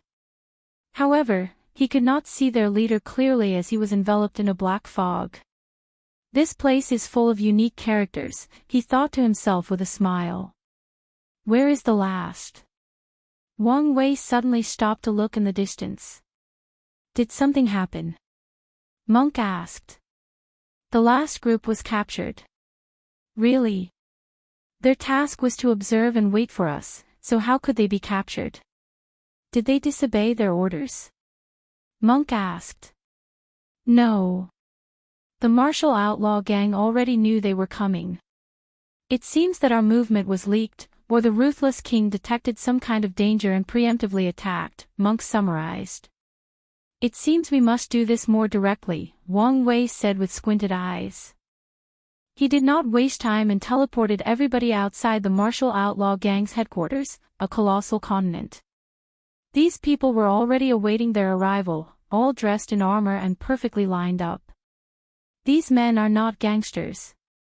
They are a well-trained army that has experienced countless battles, Wang Wei thought. I did not expect you would be the one behind this, Barbarian King, said a handsome middle-aged man with a few strings of white hair in his tightly bun hair, black clothes with dragon's designs, and a regal aura. I thought this was an attack from the 5 demons, continued the Ruthless king. But now, no, this may not even be your doing. He noticed the fact that Wang Wei was the one in front, and he remembered the news he heard not long ago. Someone defeated the Barbarian king. And who might you be? Wang Wei did not immediately answer him as someone else caught his attention. 2 people stood behind the Ruthless king, and he knew they were his sons, given how much they resembled him. They were both only eternal emperors, which should not have garnered his attention. However, the one on the left was odd. Firstly, Wang Wei could not tell this young man's exact cultivation realm. At first, he appeared to be only 54% Grand Dao source, while his brother was 67%, but Wang Wei knew he was hiding his real level, and whatever means he used, it was something even he could not see through. The second thing that drew his attention was this young man's eyes. He was born with the 17th heavenly physique, the double pupil. Lastly, the young man's reaction to their presence was strange. He first glanced at Monk with great worry before looking at Wang Wei with horror. All these emotions were very fast, almost unnoticeable before he controlled himself to look calm. Another interesting character, Wang Wei thought before focusing on the Ruthless King. The name is Empyrean Wang. It's a pleasure to meet you, but what should I address you as? The Ruthless King, or, would you prefer a more familiar term, like His Majesty? The Ruthless King squinted. Ruthless is fine. After all, I'm just a nationless ruler. I know it must have been hard, but could you quench my curiosity? Wang Wei asked. How was your dynasty destroyed? I'm assuming the parasites did it, forcing you into exile in this place. But why did they destroy it in the first place? Was there a particular reason, or were you guys just part of a long list of places to clean up? I don't believe this is the kind of conversation strangers should be having, the Ruthless King responded with clenching hands, trying to control his anger. Fair, Wang Wei nodded. So, let's get back on track. I believe we reached the part in our conversation where you asked me why I'm doing this. What animosity do I have with you or your gang? The Ruthless King stared at Wang Wei. He could not remember the last time he had a conversation where the opponent completely dominated the rhythm. He used extreme means to calm himself down. If you find any errors, ads pop up, ads redirect, broken links, non-standard content, etc., please let us know and report so we can fix it as soon as possible. Chapter 1240 The Second Prince, there are no grudges or any relationships between us, Wang Wei said, not giving the Ruthless King time to respond and gain control of the conversation. I need a new force to end the situation outside, and the Lawless zone was the best place to amass power. The Ruthless King squinted. So, you're... That's right, Wang Wei nodded. How about this? If you join me peacefully, I promise to ally with you, and once we achieve our goals, we can go our separate ways. That is not happening, the Ruthless King replied decisively. I figured as much, Wang Wei sighed. I guess I now understand why you're in this situation. You don't know anything about me, so don't pretend like you do. I don't, but it's not hard to deduce, Wang Wei continued casually. You're probably from a top dynasty with paragons. However, they died during the ultimate taboo or the cleanup afterward. Despite these circumstances, your dynasty should still have existed, even if they had to live in embarrassment. Unfortunately, your ego and pride hurt the entire nation. You probably did something that provoked these parasites, or they tried to use you in one of their ploys, and your pride made you bluntly refuse them, causing one of them to annihilate your dynasty. In the end, you had to run with your tail between your legs, living in this place in exile as a shadow of your former glory. That should be the gist of it. Did I miss anything? I should be off in some of the small details. The Ruthless King looked at him, his killing intent almost palpable. The odd thing is it seems you haven't learned anything from that experience, Wang Wei continued. Your ancestors must be rolling in their graves in limbo. I assume you did not come to this place simply to hide from the parasites but also to hide from the consequences of your actions.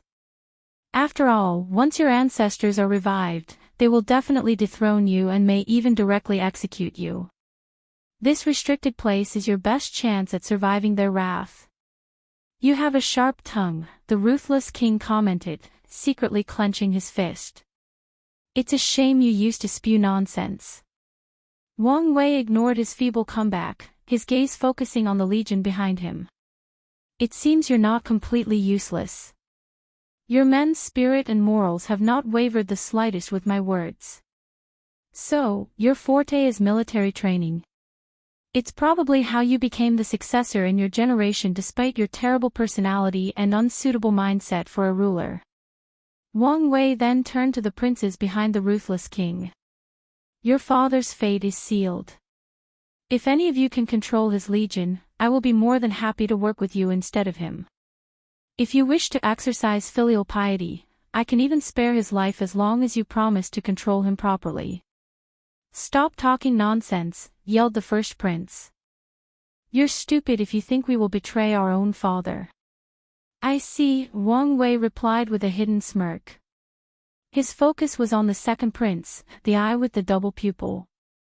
Although the latter nodded in agreement, Wang Wei detected his hesitation. "What a shame," Wang Wei sighed. "Anyway, where are my people?" The flesh and poison demons were captured, and he wanted to know their whereabouts. "They are safely kept by me," the Ruthless king quickly replied, feeling he finally had some sense of control over the situation. "However, I don't know how. I won't negotiate anything with you regarding their safety," Wang Wei cut him off. "If you keep them alive, I promise not to touch your family lineage. Although you'll be gone, you can take comfort in the fact your lineage remains and might one day keep their status as emperors." By this point, veins were popping on the Ruthless king's neck. "This is not how things are going to proceed. Do you understand me? Do you not understand your situation?" Wang Wei rebutted. "Do you think you can win in this situation?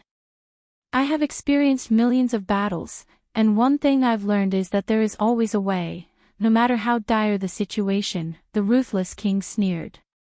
Wang Wei sighed, slightly exasperated. "Do you think you're the only one accomplished in military tactics?" Wang Wei asked. "In your current situation, the only way out is to draw long enough against us until the hidden master hears of this disturbance and comes to put an end.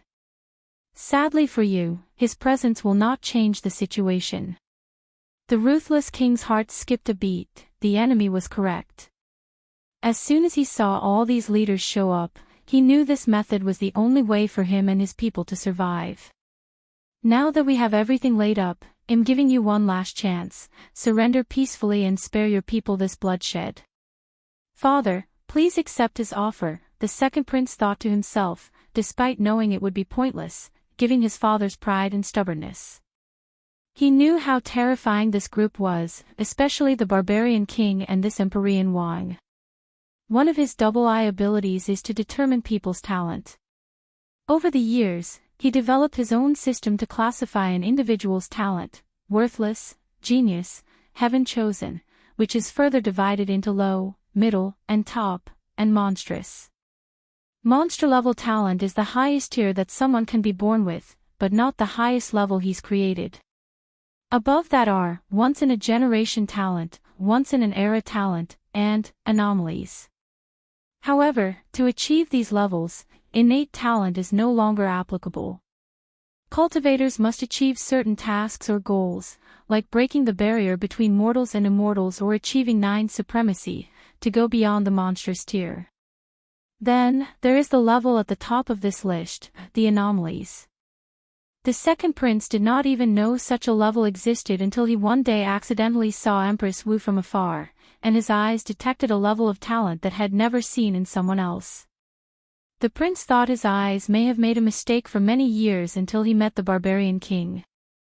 The latter was the only person close to the anomalous level, seemingly very close but missing some other factor. So, he classified the barbarian king as pseudo-anomaly. Today, the second prince met the second true anomalous talent in his life, Empyrean Wang. The second prince did not know why these anomalies were so scary, but they have displayed extraordinary powers and accomplishments so far. He knew his father did not stand a chance, even if he convinced himself that talent was not always equal to strength. "The answer is still the same," the Ruthless king said calmly, already regaining his composure. "A man should die standing up, never on his knees." "Father, your stubbornness has doomed us again," the second prince sighed. "I must do something. I can respect your choice and mindset as a cultivator. Of course, you're very unfit as a ruler and leader," Wang Wei said. "However, ultimately, my view of you does not matter. Since you've chosen, let's get this over with." Under Wang Wei's order, the puppet and ghost demons summoned their armies. He used his yin-yang Dao to summon a symbol underneath these legions floating in the void. Then, the ghost started to fuse with the puppets, turning their eye sockets into soul flames.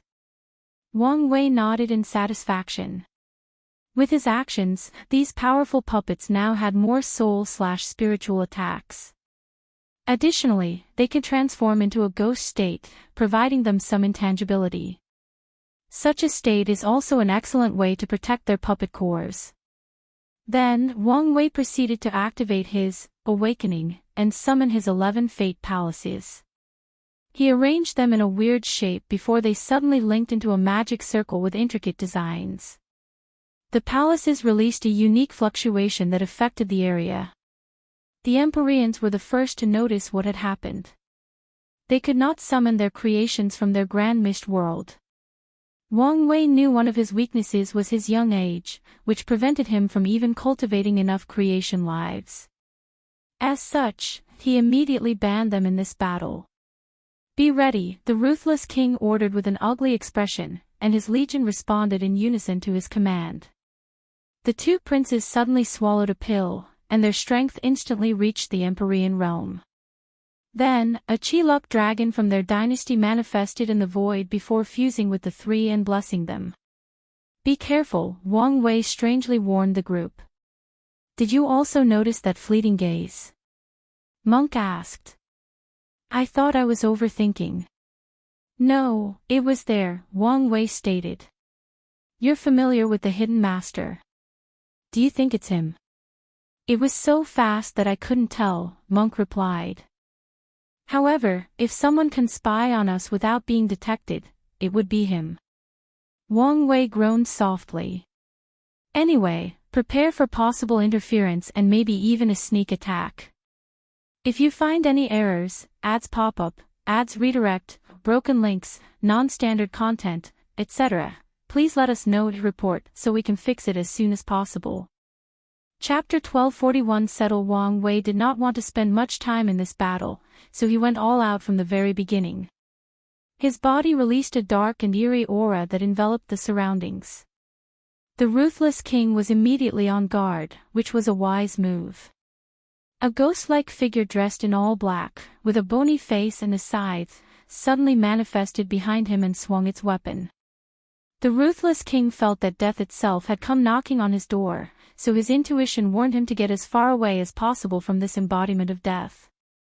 His feet turned golden, with small dragons rotating around his ankle. With one step, the Ruthless King was a few hundred light years away from the creature. However, Wang Wei had predicted his movement as he moved exactly next to a colossal black door that became visible due to his presence. The door opened, releasing a suction force, trying to capture him. The Ruthless King heard the cries of millions of souls, many of which he felt were people he had once killed. He resisted the suction, trying to move away from this terrifying thing. However, Wang Wei suddenly appeared before him and punched him into the door. The Ruthless King's dragon protection technique manifested the head of a dragon in the exact spot where Wang Wei's fist landed, protecting him from a direct attack from the fist. However, the force behind the punch still sent him flying into that terrifying door that resembled a ferocious beast's maw. As the Ruthless King approached the death door, he finally used his Dao. "I reject death," he screamed in his mind, and that's exactly what happened. His rejection Dao allowed him to reject the very concept of death itself. The door dissipated, but the Ruthless King's suffering had only begun. "What about the death of the mind?" Wang Wei's voice echoed. The Ruthless King found himself in his sea of consciousness, but with each passing moment, everything around him turned slightly darker. He knew once everything turned black, this would mean the death of his mind, his memories, the death of his soul. He tried to reject death a second time, but this attempt was futile. The Ruthless King reacted swiftly and changed tactics. He rejected all negative status affecting his mind, soul, and spirit. His swift reaction allowed him to block the enemy's technique, but his soul was slightly injured in the process. Boom! A powerful force hit the Ruthless King on his chest, sending him flying away. His dragon protection cracked under the sheer power of that fist and the additional boost from the enemy's true will. Luckily for him, his Dao will was decent, and he protected himself. The Ruthless King rejected all force and momentum around him, allowing him to regain control of his body. However, he saw a pair of terrifying eyes coldly glancing at him. A terrifying pain rushed to his body. The pain was so intense that his soul, no, his very existence, could feel it. As he was about to reject pain from his body, Wang Wei's fist exploded his head and annihilated his soul with one punch. Such a swift and decisive move should have ended this battle. However, this was far from the truth. The Ruthless King's headless body suddenly exploded, forcing Wang Wei to take 5 steps back into the void. A longevity resource, he muttered. Wang Wei could tell his opponent was not dead, however, with his background, it makes sense. He looked in the distance, and as expected, the Ruthless King revived with a grim expression. The situation was less than ideal, and when it came to someone of this caliber, he could not even use his longevity technique to fake his death. What is taking him so long? The Ruthless King was still hoping for the hidden master to come to rescue him. "Father, please surrender," the second prince suddenly transmitted through divine sense. "Shut up, you unfilial son," the Ruthless King rebutted. "Look around. We have no chance." The Ruthless King saw the situation. His legions first had the advantage, but with time, these mindless puppets that have no fear and are boosted by countless ghosts started to wear them out and slowly regain the lead. The barbarian king instantly captured his first son, while the second barely held on with the help of the martial gang lord, who was once his greatest general. "You should have noticed the difference between our power," Wang Wei said. "Now, why don't you do the smart thing and surrender? It's fine if you don't want to serve under anyone else. You can retire and choose one of your sons to become my subordinate." "Save your breath," the Ruthless King replied without hesitation, making Wang Wei exhale deeply. "I truly hate people like you," Wang Wei stated. His offers have been more than generous, considering he was trying to conquer this place and not play around. However, this man refused any and all concessions. His stubbornness reminded him of that guy from the martial hegemony world. "Fine. Have it your way," Wang Wei sneered. "I'll ensure you stay dead this time." As Wang Wei went on the offensive, the Ruthless King responded in kind. His body released a strange yellow mist-like energy, which was, in fact, final grand mist. The Ruthless King used one of Empyrean's desperate measures. He sacrificed his Grand Mist world, destroying it and killing all the lives inside to revert them into Cosmos Grand Mist Chi. He then sacrificed his Grand Mist will to reverse Yang into Yin, turning the Cosmos Grand Mist into Final Grand Mist. The Ruthless King transformed the intense yellow energy in his palms into dragons to magnify their effects as he rushed toward Wang Wei with a brutal attack. No matter how good his defense or his control of true will, the potent effect of the final Grand Mist should be enough to severely injure him. Once that happens, it will be easier for me to prolong this battle, the Ruthless King thought, his actions decisive and ruthless. Sadly, the Ruthless King made 2 mistakes. Firstly, he severely underestimated the effect of limit indestructibility, especially in the Empyrean realm. As such, even if he were facing Monk, this attack would only lightly injure him. The second mistake was he did not know his opponent well enough. Grand Mist is considered the first chi/force/power of the Chaos universe, but that's not entirely true. Nothingness was the first. Although it only existed briefly before becoming Grand Mist, it is still the predecessor. As such, Wang Wei, whose body was nourished by nothingness, had an extremely high immunity to final Grand Mist. However, he did not use this immunity for this clash. Instead, he used an absorbing spell to swallow all of the Ruthless King's Grand Mist Chi and convert it into the power of nothingness. As such, the final result of this clash was Wang Wei holding a shocked Ruthless King by his neck as he looked at him calmly. "You're lucky. You did not annoy me enough or be such a threat that I need to go the extra length to grant you true death, Wang Wei calmly stated. And by the time you revive yourself, it should be time for your dynasty to judge your incompetence. The ruthless king's body dissipated. His eyes showed calmness, even a sense of relief. The battle over there is finished. Monk thought. I guess I should put an end to this. Giant pressure. He summoned the weight of all the giants fused in his body and converted them into a gravitational pressure that he released on this entire battlefield. Everyone who was not his ally was forced to kneel, unable to move a muscle. Wang Wei returned to the group, secretly nodding in satisfaction. He glanced at the second prince. I will not provide true death to your father. So, you should understand what I want. Don't worry, sir, we will surrender and serve you loyally, the second prince immediately replied. Bastard, who gave you the right to speak for me? For us, yelled the first prince. This idiot, the second prince thought. He did not hesitate to use a soul attack to instantly annihilate his brother's soul. I apologize about my brother. He won't be an eyesore anymore. Decisive, I like that, Wang Wei praised. But can you control your people?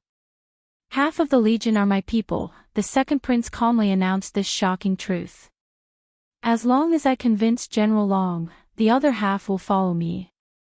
Good. It'll give you half an hour. The prince immediately started to converse with the martial gang lord, or as most people knew him, General Long. A little over 10 minutes later, the general boldly declared, we will serve the second prince. Excellent, Wang Wei smiled. Let's return to the Azure Sky Pavilion. I'm interested in your story. Dulgun waved her staff to open a large portal for large-scale use. One by one, everyone left the battlefield until only Wang Wei remained. He looked in the distance, lost in thought. Was it someone else's sight I detected? Or was it the hidden master, but he's planning something else? Wang Wei grunted softly. He did not like the uncertainty of it all. If you find any errors, ads pop up, ads redirect, broken links, non-standard content, etc., please let us know to report so we can fix it as soon as possible. Chapter 1242 The Double Pupils. After settling the martial outlaw gang, Wang Wei summoned all his new subordinates. He sat on a throne in the middle of a room, with Monk and his wife on his right and the flame blacksmith on his left. He looked at everyone else, but his gaze did not immediately focus on the second prince but on the poison and flesh demon, who were fine after being rescued. You should understand that it's not a good look for you two to be captured on the first task I assigned you, right? We understand, the flesh demon bowed, accepting this reprimand. Meanwhile, the poison demoness felt this was unfair given the situation, however, she also apologized. This is your first failure, and there were extenuating circumstances, so we'll let you off with a verbal warning, Wang Wei continued. However, all of you must understand what is at stake.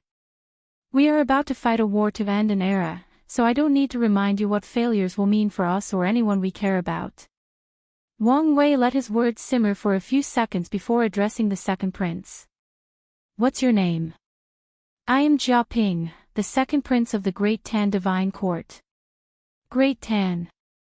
I remember you guys were top members of the Dynasty Assembly, Wang Wei stated. This assembly was not among the 13 overlords since Great Qin was the only dynasty-form faction in the 13. However, the Great Qin Saint Court was too ambitious, forcing countless dynasties to fuse or bow to them. So, the other 13 supported the establishment of the Dynasty Assembly to quell their ambitions and balance them out. That was in the past, Jia Ping replied. Our dynasty was destroyed and looted by these parasites. Now, we are a shell of our former past. What exactly happened? The Five-Feather Phoenix wished to use us as pawns against the Earth Emperor, who started acting like the Human Emperor and the Great Qin Saint Court. The official warned my father to use diplomatic means to remain neutral and isolated, but he wouldn't listen, Jia Ping explained, sighing deeply. He was first rude to the envoy, and afterward, he tried to contact the undead phoenix to join him in eliminating Five Feather. He probably thought he could take her out and replace her amongst the seven. As you can guess, his actions backfired, and the others used this opportunity to eliminate us and plunder our territory and resources. It appeared as if your father was not the best ruler, so how did he get the throne? Dulgun asked. He was indeed subpar regarding governance compared to his siblings, Jia Ping admitted. However, he was the best military commander. From what I pieced together, the elders and ancestors chose him as the successor because they believed they could make up for his lack of governing ability with their presence. Unfortunately, they died, and without their presence to restrain my father, he did whatever he pleased. A terrible twist of fate, Wang Wei commented. What about your situation? It's now apparent that you were already in the Empyrean realm, but you hid your cultivation. Then, there is the fact you've secretly controlled your father's army. I had no choice, Jia Ping said, smiling wryly. Since I was young, it was apparent I was more competent than my elder brother, meaning the throne should have been mine. However, my father secretly despised me for some reason and treated my brother better even though we had the same mother. He probably saw his past situation with his siblings and our competition and projected his insecurities on me. When my mother was still alive, he at least pretended to treat us equally. But after she reincarnated after failing her Paragon tribulation, he no longer had to pretend. I suspect that's why he also never searched for her reincarnation. Jia Ping had a sneer on his face. Mother suspected this may be the case, so she warned me to look out for myself. Your mother tried to become a paragon in this political climate. She's a bold woman, Wang Wei praised. That she was. One of the main reasons the elders allowed my father to ascend to the throne was his marriage to Jia Ping's mother. She was to be his anchor, reigning in his arrogance and pride. So, what method do you use to hide your cultivation? Wang Wei wanted to know what method could hide from him. It's nothing impressive, a tier 12 talisman, Jia Ping replied, showing the jade talisman to everyone. My mother gave it to me before entering the source chi space for her tribulation. It's one of the few things I have left of her. Jia Ping looked at the talisman with love and care. However, you can have it if the Lord wishes. Although it can only be used to hide cultivation, it's an excellent resource for the correct opportunity. I won't take such a precious thing from you for no reason, Wang Wei declined. However, if the situation arises, I may need to borrow it. He knew he needed all the resources for this upcoming fight, but he did not need to take it from his subordinate. Such an act is detrimental to the team's cohesion. No problem, Jia Ping nodded. I have 2 more questions, Wang Wei stated. Firstly, it's about your reaction when we first appeared on the battlefield. Your eyes saw something, what was it? Jia Ping hesitated briefly after hearing this question before explaining his talent classification to the room. Anomaly, huh? Wang Wei muttered. He was surprised that the second prince had some kind of connection with his future wife. However, as for this talent classification, Wang Wei was only mildly intrigued, and that's because there was too little information to determine what made him and Wu Hong an anomaly. For example, would his ancestor, the Sword Empress, known for her unparalleled talent, be an anomaly or someone close to it like Monk? Does it have to do with achieving a perfect 9 supremacy, or do other factions come into play? There were too many questions and no answers. Lord, what do you think I'm missing? Monk asked. He suddenly felt this question was crucial to his future. I can't say for sure since there is too little information, Wang Wei replied. It could be that you need to double cultivate the Tao. But, I'm a body refiner. Could it be that a single focus path cannot become an anomaly? Like I said, there is too little information to tell, Wang Wei reinstated. Another possibility might be you must achieve Taboo Realm. I did it in the Emperor Realm, so maybe that's what you're missing. Wang Wei theorized his future wife might have achieved Battle Realm Taboo Realm in the Empyrean or Paragon Realm. However, these were all speculations. Taboo Realm, Monk muttered. You should not focus too much on this now, Dulgun reminded him. This classification is based on the lad's visual prowess and personal interpretation, and as the Lord said, there is too little information to go on. So, don't lose your focus. Dulgun knew how her husband could easily become obsessed with strength or achievements. As such, she warned him not to put all his focus on this classification and lose sight of their current situation. On to my second question, Wang Wei continued, secretly nodding that Dulgun reminded Monk of his current priority. Did your eyes awaken? They did, Jia Ping responded proudly. The double pupil was a top physique in itself, but if its own could awaken it, its value would be comparable to the top 5 heavenly physiques due to the ability it will acquire, Copy Dao. As the name implied, this ability allowed the owner of the double pupil to copy someone else's cultivation level and acquire their Dao. In other words, Jia Ping could copy Wang Wei's Fate Dao and instantly achieve the same level of cultivation as Wang Wei now, 77%. Jia Ping could then choose whether this Ly acquired Fate Dao is his primary or a sub-Dao. Which level? Wang Wei asked with a smile. The highest. Wang Wei's eyes lit up. Meaning you can copy a Paragon's Dao. Although the limit of the double pupil was 90%, and Jia Ping could only use it after becoming a Paragon himself, it was still a terrifying ability. After all, who wouldn't want a free Dao that reaches the Paragon tier? If Wang Wei had those eyes, he would definitely use them to raise one of his professional Dao to the Paragon realm. You're more talented than I thought, Wang Wei praised. Awaking the double pupil was slow, tedious, and challenging. On top of that, it can only be accomplished before proving the Dao.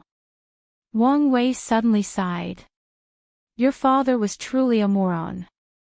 Jia Ping was a prince, meaning his awakening task would use this identity as the basis. Heaven and earth would slowly cultivate Jia Ping into the perfect emperor/ruler, and his double pupil would evolve accordingly. The fact his eyes developed the ability to detect talent was proof of this. Yet, despite knowing all of this, the Ruthless king still isolated such a talented heir. If you find any errors, ads pop up, ads redirect, broken links, non-standard content, etc., please let us know to report so we can fix it as soon as possible. Chapter 1243 Chat on a floating rock. Monk walked out of the planning meeting, his mind already wandering somewhere. When he returned to his quarters, Monk summoned a pen and parchment and started writing. Despite how small the brush was, Monk's writing was impeccable due to his ungodly control over his body. He wrote notes or observations about Wang Wei, from the latter's behavior, mindset, tactical abilities, and even subtle micro-expressions. Monk even wrote about Wang Wei's flaws, like his often casual demeanor, which Monk viewed as not appropriate for a leader. If your subordinates are too comfortable for you, it becomes easier for them to walk out of line. Of course, Monk also recognized that Wang Wei can instantly switch from joyous and casual to noble and intimidating. His personality could not walk this fine line, so Monk decided not to learn from this aspect. Another critique he had was that Wang Wei was not ruthless enough. He believed Wang Wei should have been more harsh on the demoness, especially the poison demoness. Her resentment at being reproached was visible, and if he were him, he would have punished her harsher. Maybe this was a wise choice since the group has just been established, Monk pondered on the last criticism. Kindness is also a weapon that can be used as a means of control. I can learn from this mindset. Monk continued writing his observations and analysis, all with the desire to improve himself as a cultivator and a leader. His first instinct seems to resolve any situation using the less violent approach. I learned this lesson before, but he's more extreme. Negotiation seems to be the first solution, and he also ensures that everybody benefits while he benefits the most, even if that is usually secretly. That is a good approach to things. Monk wrote down his last thought. I have much to improve, and it seems it won't be easy to reach his level, he uttered. We have plenty of time, Dulgun, who sat next to him, reassured. Wisdom cannot be acquired or achieved in one day. That's true, Monk nodded. Tell me what you... He suddenly stopped mid-sentence, frowning intensely. Dulgun waited for 10 minutes before asking. Is something all right? I feel a brilliant idea coming my way, but it keeps eluding me. Oh. What kind of idea? One that could help my situation and even break all the shackles I'm facing. That's quite the idea. Did you catch it yet? No, Monk replied, not hiding his frustration. He tried countless memories, mind, and spiritual techniques and skills but still could not catch the idea. Maybe this is not the right time for this idea, Dulgun reassured. Maybe you're right, Monk sighed. Ha! He looked in the distance and suddenly stood up as he had detected something. Should I provide assistance? No, he would ask if he needed it, so let's just wait. Wang Wei was left alone after the meeting. He discussed the group's next course of action in detail, including moving out of the Lawless zone. Now, he only had two things to finish, Gu Xian's secret resources and payback to Empyrean Blackheart. As for the group, they had their own task since the conquest was not completed. There were a few scattered Empyreans or Tier 11 insurgents in this place. Those people did not join or build any large factions, but they were powerful enough to remain relatively independent. The group's next task was to bring these people under his command. What should I do first? Wang Wei contemplated. Gu Xian's treasure is not going away anytime soon, but he is also not in a hurry to beat up Empyrean Blackheart since he tasked people to look out for that bastard. These tasks bring him immense pleasure, so it is a decision of which pleasure to experience first, acquiring great wealth or finally getting revenge, petty revenge. It's probably best Wang Wei suddenly stood up from his cushion as he sensed something. So. Finally showed up.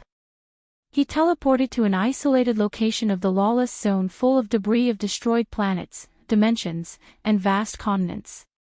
An elderly man dressed in black and gold sat on a floating rock with a pot of tea and 2 cups before him. Come. Seat. Let's chat, said the old man with a smile, his brown eyes calm but reassuring. Wang Wei looked at this person. He could not detect anything, no matter the mean. It was as if a normal mortal was in front of him, but that analogy made no sense since he could see everything from a mortal. He checked the surroundings before accepting the offer. You can call me Old Man Dai, or, if you want to be more formal, just call me the Hidden Master like the people here do. Wang Wei. I know. I know more than you think, Old Man Dai said, pouring tea for both of them. Wang Wei carefully sipped. The tea was subpar for something served by a Paragon, but it was understandable, given the latter was stuck in this hellhole. I know it's lackluster, but it's the best I can offer. What is this meeting for? Wang Wei asked directly. Are you here to show off and put me in place or something? No. I'm here to talk and clarify things, Old Man Dai reassured. Firstly, we are not enemies. Oh. How so? As soon as I recognized you and your destiny, I decided not to interfere in your affairs. In fact, I wished I could help. Wang Wei finally understood the Hidden Master's mindset and why he let him conquer this place. Of course, that's assuming he's telling the truth and not scheming something. Why can't you help me? I love my life too much, Old Man Dai replied. Leaving this place is guaranteed death. Plus, I'm not young enough, so it's best to leave the fighting to the youngsters. Youthfulness was more of a mindset for cultivators, so Wang Wei would not comment on Old Man Dai's last statement. You do know if the 2 sons came here to kill you, you have no chance of surviving, right? They are too busy balancing each other to care about little old me, Old Man Dai chuckled.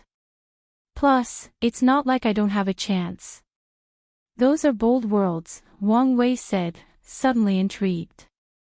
Have you heard about the two most popular theories on how this place came to be? I have.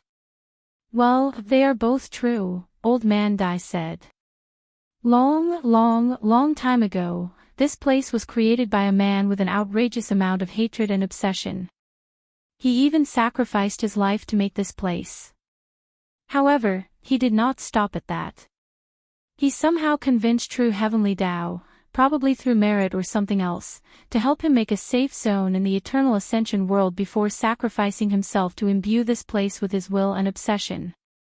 So, even if Supreme Unity took complete control of true heavenly Tao to lift the power it kept in this place, or Maitreya went the extreme route and eradicated true heavenly Tao's power, the obsession should buy me enough time to run and escape through the source chi space.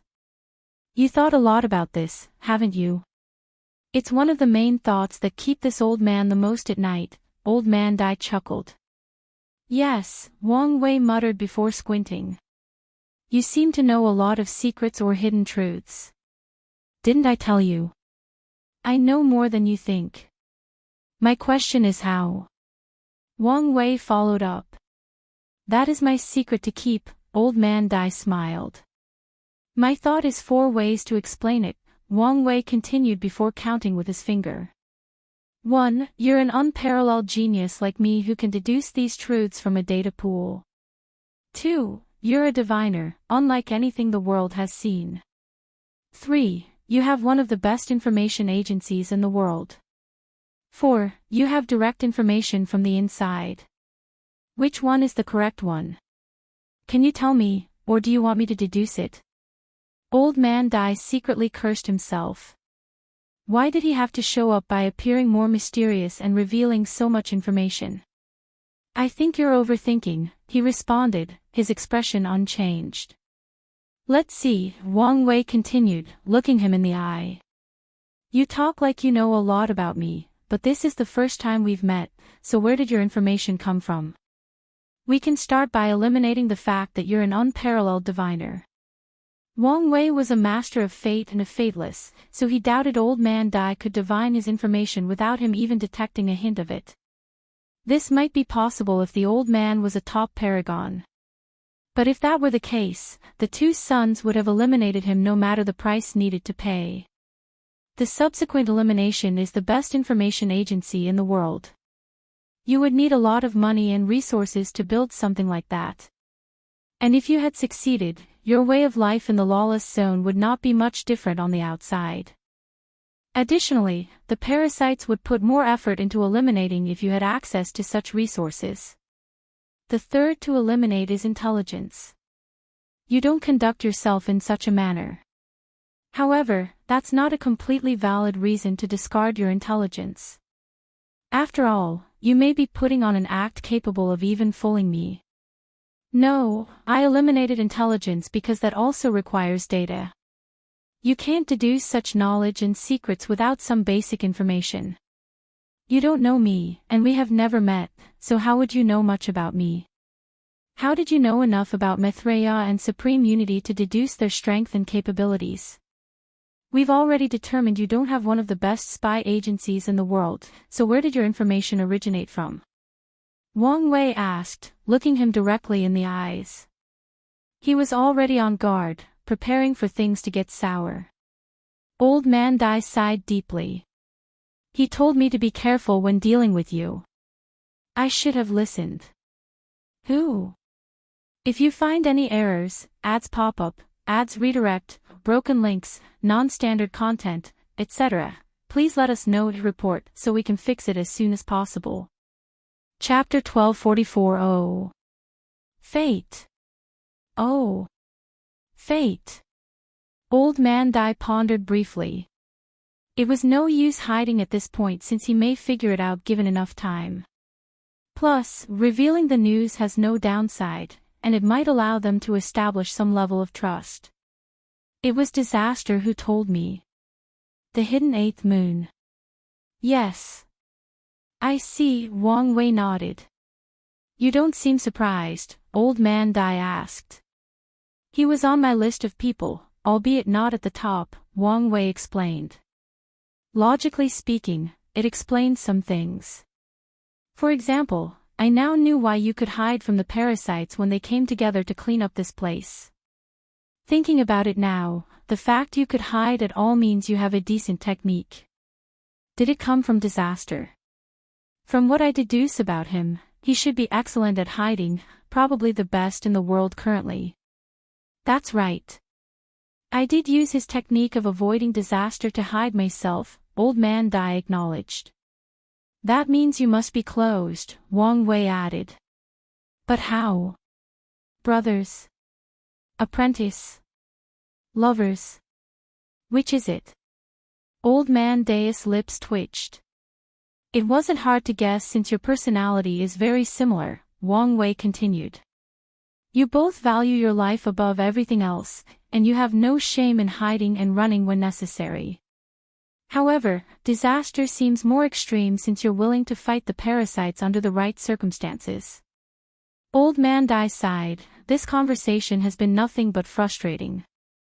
We are disciples under the same master, he replied. Our sect only had 3 of us, and the master's philosophy was extreme caution will lead to a longer life. He repeated those words to us every time he had a chance. I was right. The Disaster Paragon does follow the Go Dao, Wang Wei thought. Your master must be very talented if he cultivated 2 paragons in his sect. I guess. Is he dead? No, he's very much alive, Old Man Dai replied with probably the most confidence since this conversation started. He didn't participate in the ultimate taboo. Hell no, Old Man Dao shook his head. He saw the trouble miles away. As soon as everything ended and he heard 99% of the participants died or were injured, he ran away from the Eternal Ascension world. I have no idea what corner he's hiding in. Wang Wei was momentarily silent. I don't know if I should praise this man's wisdom or, well, everyone has their way of living or cultivating. Maybe I should not judge. Regardless of his feelings about this school's philosophy, he could not deny that they've cultivated 3 paragons. This result is proof enough that they are a substantiated philosophy. Wise words, Old Man Dai said. Most people who learn of their philosophy call them cowards who don't deserve their power and achievements. It's rare for someone to be polite or even acknowledge the wisdom in their philosophy. There is something I've been trying to figure out. Maybe you can help me, Wang Wei continued. How did Disaster become one of these parasites? His personality indicates that he should have run away from this trouble. He didn't have much choice, Old Man Dai sighed. As you may have already deduced, the true leader of the Moon and Sun Council were the 2 sons, but that also meant the Moon Council was left with 5 individuals, meaning they were not balanced. Their plan from the beginning was to have 8 members. And when they chose the 8th, they selected Disaster because of his personality. He valued his life above everything, and such a person would only vote for the neutral decision that kept the balance since it would be chaos and strife otherwise. Old Man Dai sighed. When they appeared before him, he knew this was a disaster he could not escape. So, he accepted their offer with the condition his identity remained a secret. He was probably preparing his escape when things went awry, Wang Wei commented. I have to admit, he's a man of foresight. It was not a simple act for Disaster to predict the eventual end of the parasites' era the moment they recruited him. It was also impressive that he was not corrupted by the power he acquired by being one of the moons. Master used to praise him for this quality. Speaking of your master, why didn't he warn you two to be careful of the upcoming chaos? Wang Wei asked, and Old Man Dai's eyes twitched after hearing this. He did, but only after he had found the perfect hiding spot. Sadly, it was too late for Disaster by the time the warning arrived. Luckily, Disaster did not forget our brotherly bond. He hid our connection and warned me of the many dangers coming my way. Wang Wei nodded. I have only one thing left to ask. Is it possible for you to help me contact Disaster? You want him to join your cause? If possible. I advise you to give up this idea, Old Man Dai said. I know my junior brother, and he won't show up ever now that he has found a good reason to run away and hide. Could he at least provide me with information? He must know much about the others, which will be good enough for me. What's in it for him? Old Man Dai stated. Whether you're victorious and end this era, or they are victorious and prolong it, or you end this era and some of the parasites successfully survive, it will only bring him trouble if he associates with you. Riches mean nothing to him, Old Man Dai continued. Our sect doesn't rely too much on resources, and he has already amassed more than he could imagine during his time as a moon. So, choosing your side will only increase the chances of someone retaliating against him. Dealing with Go Dao people is genuinely frustrating, Wang Wei sighed. He's used to using people's desire to get them to do as he pleases. Sadly, this tactic is useless to these paranoid people. Go Dao. This word perfectly encapsulates our ideology, Old Man Dai uttered, his eyes shining brightly. It's as if we were destined to acquire this name. The master should also be pleased. It was Wang Wei's turn to stare. There is one fundamental truth that anyone who cultivates Fate Dao will always understand: there is no such thing as a coincidence. Wang Wei just witnessed how his experience from Earth was used to officially give birth to the philosophy of Go Dao in the Eternal Ascension world and maybe, even the entire Chaos universe.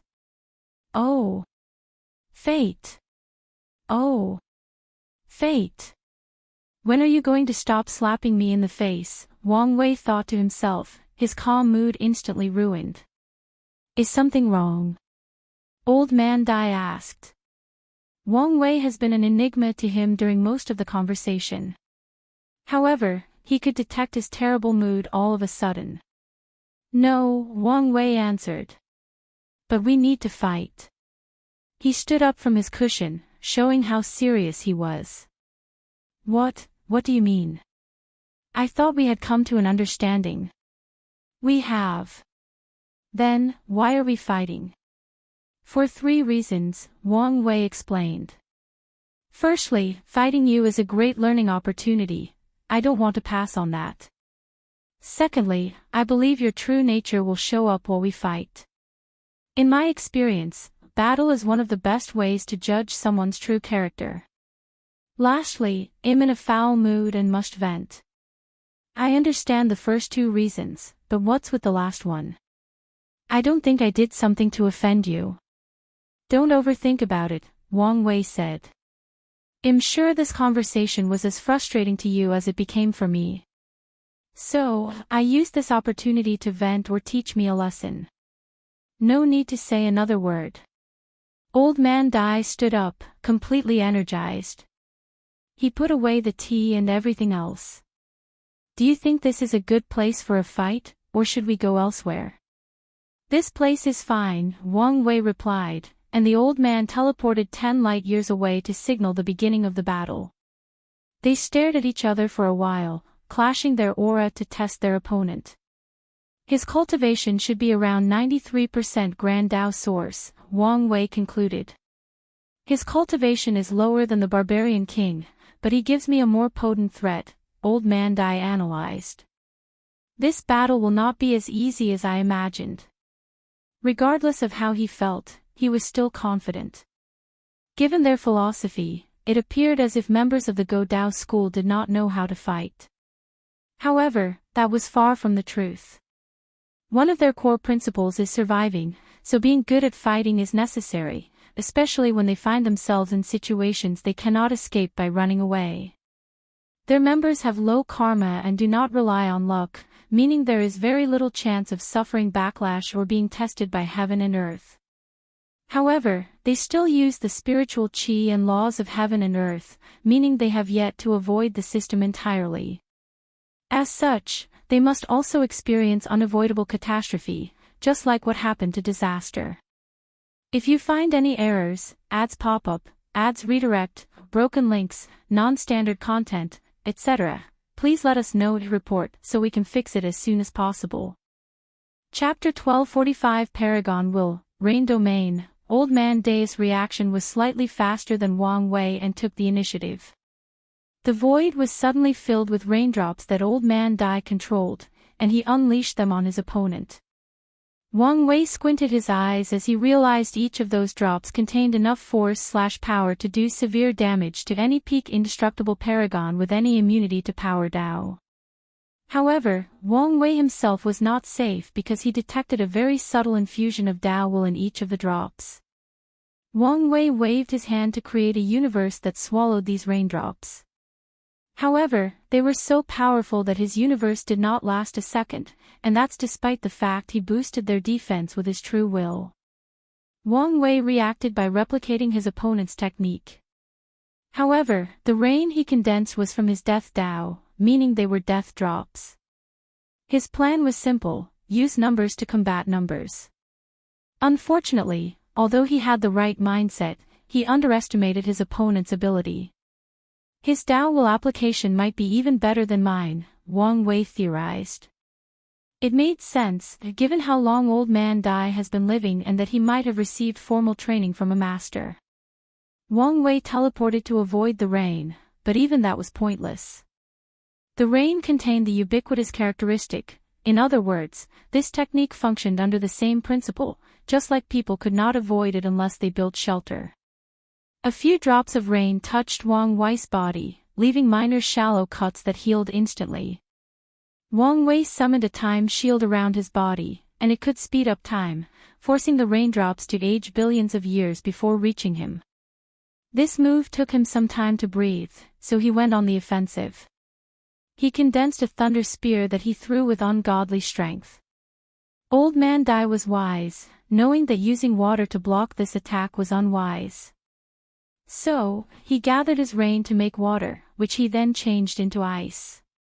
With an ice spear in his hand, he casually pushed the thunder spear to the side.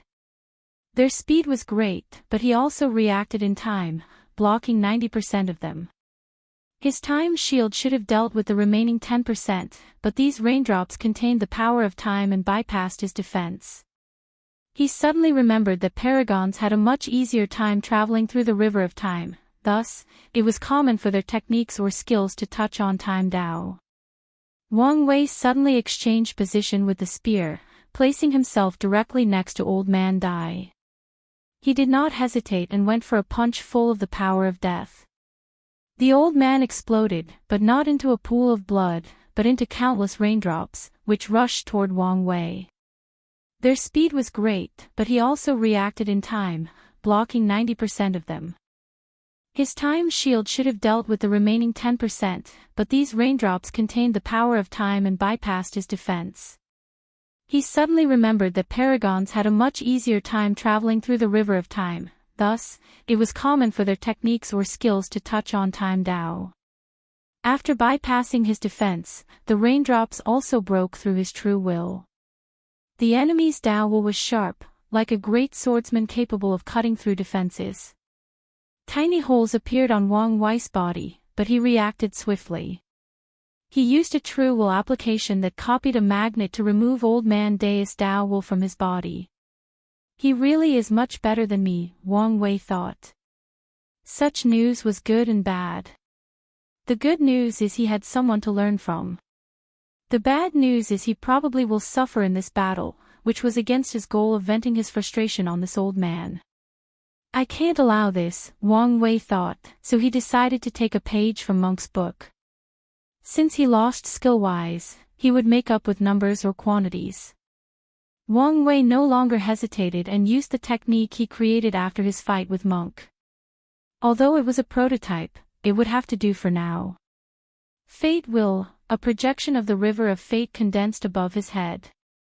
Then, Wang Wei gathered the willpower of the trillions upon trillions of mortals that fate had absolute control over, from ancient to modern times, alive and dead, and condensed them into a will, which he fused with his true will. There are indeed a few kinks, Wang Wei thought, as he controlled himself not to hear the murmur, complain, and memories of all the beings he took willpower from. Want to use quantity to beat quality? Old Man Dai asked with a smirk. Well, two can play that game. His body released a mighty, noble, and beautiful will that can be described as infinite, as boundless. Paragon's will. Wang Wei asked incredulously. How is that possible? You failed to become a boundless paragon, so how did you acquire a paragon will? Fortunate encounter. Or someone gave it to you. Wang Wei suddenly paused as he figured something out. Your master, is he a boundless paragon? As expected, you immediately figured it out. Old Man Dai did not deny it. The essence of their Go Dao is survival, so walking the eternal path was a requirement. Their master succeeded until the end, but Old Man Dai and his junior brother failed at the boundless mark. Wang Wei sighed. Empyreans can train their true avatars to be in the same cultivation realm as them so they don't have to worry about experiencing the long, tedious process of returning to their peak. Meanwhile, boundless paragons can cultivate paragon true avatar. However, they also have another ability. They can stack the Dao will of their true avatars, making their Dao will leagues more potent than the Empyrean realm. Due to incredible change, the Dao will was called Paragon will. It's another way to distinguish from false boundless like Old Man Dai, who still has a Dao will. So?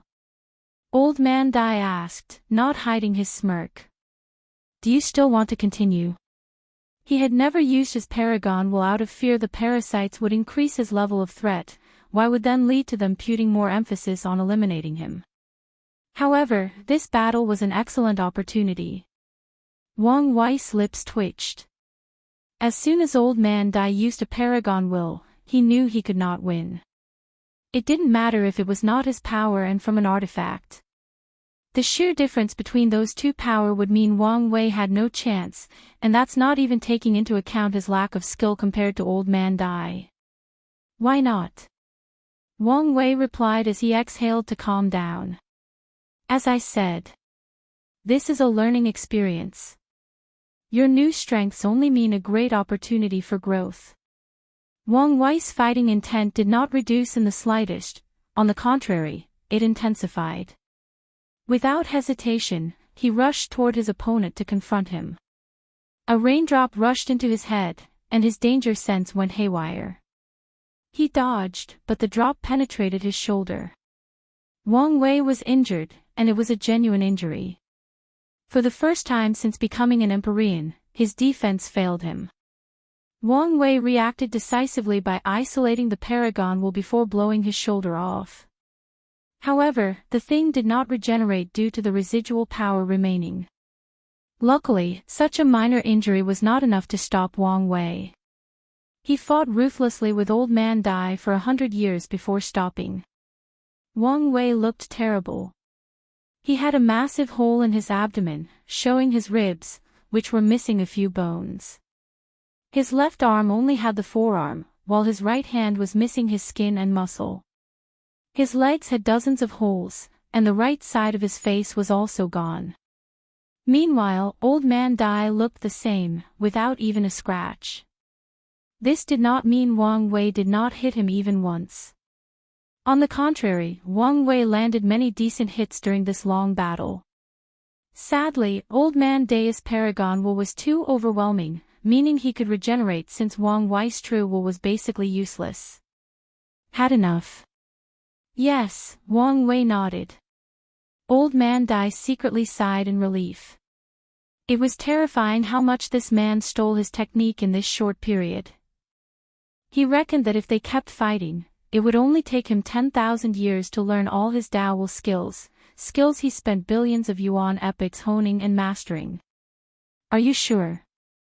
Old Man Dai asked, trying to pretend. It's fine, Wang Wei replied casually.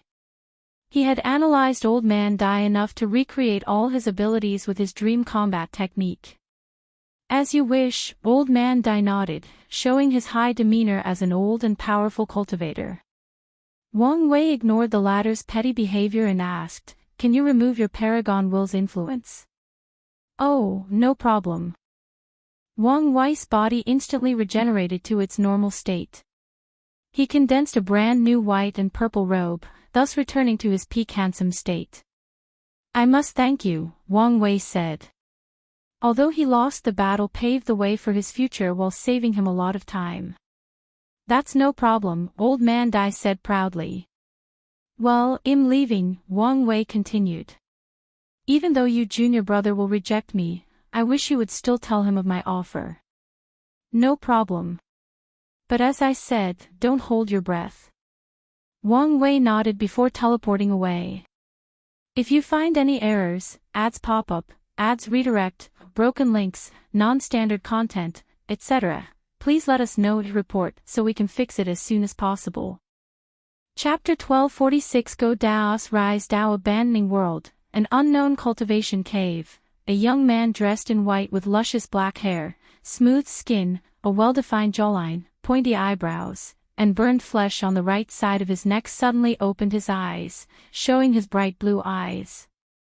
Did something happen? The handsome man muttered before using his finger to calculate. The results were vague, making him frown. Instead, he summoned a pair of extremely white bones and randomly tossed them before him. His blue eyes lit up as he observed the patterns the bones made as they landed. My first disciple, and my fate nexus. The young man swiftly checked his fate, and as expected, it was time for him to experience that event.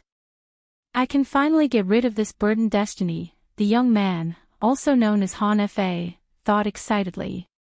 However, he quickly calmed himself down. But, what does this have to do with that idiot disciple? Why couldn't I divine anything? These thoughts alerted him, making the Han Fa enter careful mode. He activated his catastrophe eyes, a physique he created and elevated to the peak of the world. What the hell did this bastard do? Han Fa thought. He just detected that if he were not careful, that stupid disciple would draw him into a whirlpool of events with disasters, catastrophes, trials, and tribulations everywhere. I knew that stupid disciple would be my downfall one day, Han Fa. Compared to the second, the first did not inherit enough of his cautious nature. The worst part is I still need to know what happened to him, Han Fa complained. He needed to deal with that fate nexus so fate could stop paying attention to him, and he could continue his peaceful life. In other words, as long as that fate nexus still exists, he will never be able to sleep peacefully.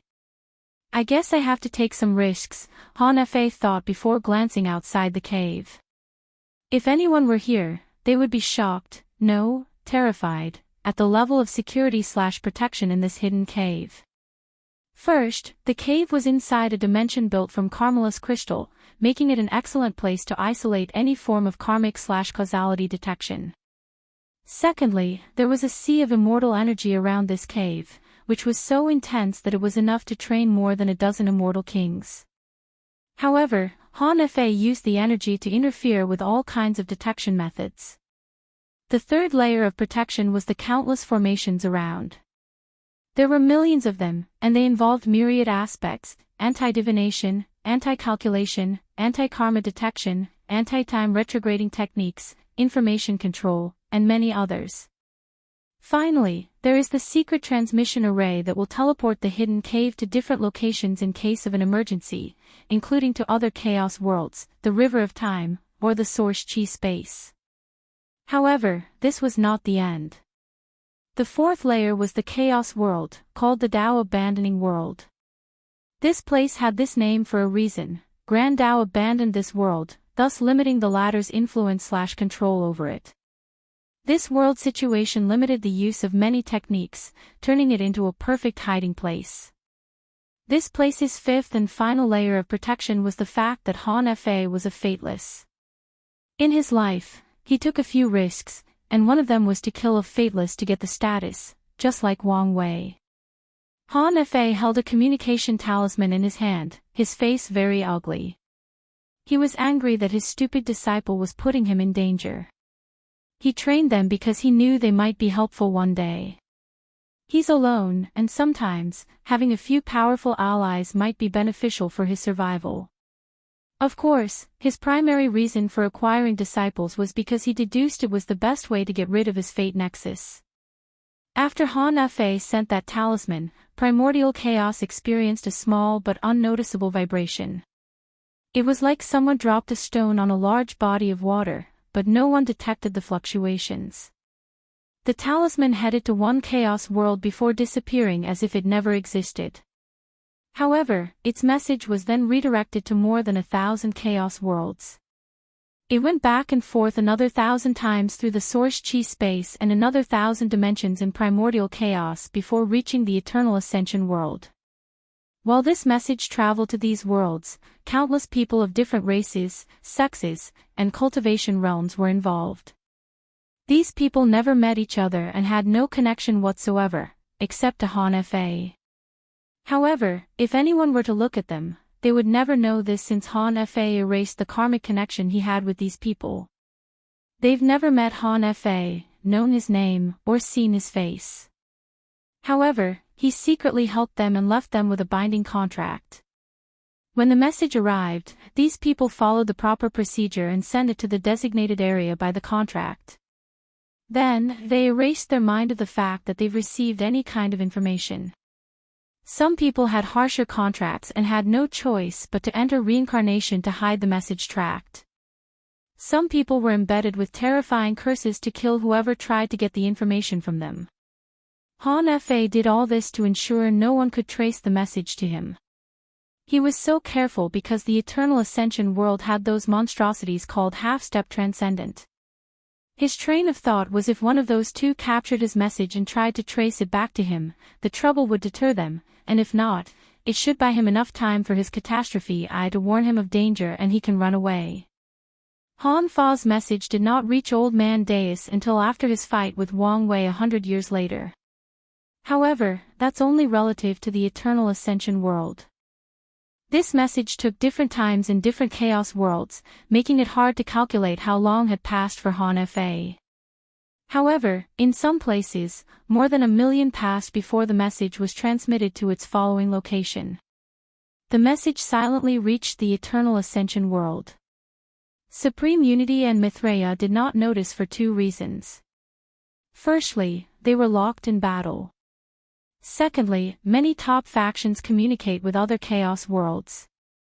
These communications stopped or were reduced to a minimum after the ultimate taboo, but since the parasites left for the frontier to stop the invasions, they became increasingly more frequent. So, Han Fa's message could easily enter undetected underneath the countless other more open modes of communication. Old Man Dai was happy to suddenly receive news from his master. The message was encrypted, so he had to spend time using their sect's unique decoding method before he knew its content. He was then slightly surprised by his master's content and replied accordingly. The return message experienced a similar process before arriving, but this time, it was another group of people unrelated to the first. Dao abandoned world, go Dao. Han Fa muttered. So, my destiny was to build a new philosophy. If it were any other individuals, they would be pretty excited. After all, only a few people had such destiny, the most famous being the creators of Taoism, Buddhism, and the Way of Virtue, also called the Scholarly Way, the Gentleman Way, or the Way of Literature. Now, I finally understand why I felt that unfilial bastard was connected to me, Han Fa muttered. He had a third disciple that he took after leaving the Eternal Ascension world. That disciple was the most talented of the 3. He became a peak Empyrean in rapid record, and Han Fa was confident he would be the second boundless Paragon in their faction. However, the third disciple only absorbed a small part of his philosophy. The third one wished to create a large faction, to gather people who wanted to cultivate peacefully without getting involved in the chaos and strife of the cultivating world. However, Han Fa disagreed with this idea. It was one thing if it was a hidden faction, but his disciple wanted a proper sect. Since he wants the limelight so bad, he can have it, Han Fa muttered. He can inherit the destiny of the Go Dao school, and I can get rid of Fate's sight. Han Fa chuckled before sending words to his third disciple. He was not as paranoid as when he contacted the first, but it was still very hidden. Han Fa exhaled, feeling a burden uplifted from his mind. He looked in the distance, his mood suddenly becoming somber. What should I do now? Han Fa had hit a wall. He became a peak boundless paragon before the ultimate taboo, and since then, no matter what he tried, he made no progress. After many failures, he decided to temper his body and recently opened the gate of flesh. Han Fa knew this path would increase his survivability and strength, but it would not help him reach the next realm. Do I have to take the risk and participate in the upcoming tribulation to have a chance at enlightenment? If you find any errors, ads pop up, ads redirect, broken links, non-standard content, etc., please let us know to report so we can fix it as soon as possible. Chapter 1247 Beyond Comprehension. Wang Wei was in a cultivation room, reflecting on the battle. The character profile he made for Old Man Dai mostly stayed the same from the initial conception when they were talking. The only thing new he confirmed was that the old man was not as low-key as he should be, and he wanted some attention and glory. This was further proven when he used his master's Paragon will, which he should have hidden as a last result trump card. He also should not have revealed it so quickly that it came from his master. From what little Wang Wei could gather about these two's masters, I don't think he's a man who would be glad that his cultivation realm was revealed. Could I draw Old Man Dai's master in the current mess? Wang Wei thought. The situation would become much more complicated if a boundless paragon suddenly appeared. However, Wang Wei immediately shook his head as soon as this thought manifested. He reckoned their master might let his two disciples die if their actions put him at risk. However, I may be able to use the fact that Old Man Dai revealed his master's information to blackmail him into working with me, Wang Wei thought. No, maybe take action once, but hell still prioritize his life. Wang Wei was satisfied with using Old Man Dai's power once. After all, he is still a decently talented paragon. He sensed someone outside and said, "Come in." Monk's humongous frame walked into the room. Wang Wei did not stand up from his cushion. Did something happen? No, I wanted to check on you, Monk replied. What happened out there? I thought the fight would at least be a draw. He saw most of the fight and was shocked as he did not expect things to be so one-sided toward the hidden master. He had an artifact with a Paragon will, Wang Wei explained. That explains everything. He wondered why Wang Wei's defense was so easily penetrated. After processing this news, Monk suddenly became angry. So, that bastard did not do his best against me. Apparently so, Wang Wei nodded casually. Let's change the subject. What happened during my absence? Anything to report? Yes. Everything is in order as we now control the Lawless zone, Monk reported. We've also finished the preparation for leaving. We can depart as soon as you say the word. That's good to hear, Wang Wei nodded. You should have observed Jia Ping in the past 100 years. What are your thoughts? Although he trusted his subordinate, Wang Wei needed to remain cautious. No matter how Jia Ping felt about his father, he had some respect or affection for him. So, Wang Wei needed to ensure he was not raising a snake. He's quite capable and focused, Monk replied honestly.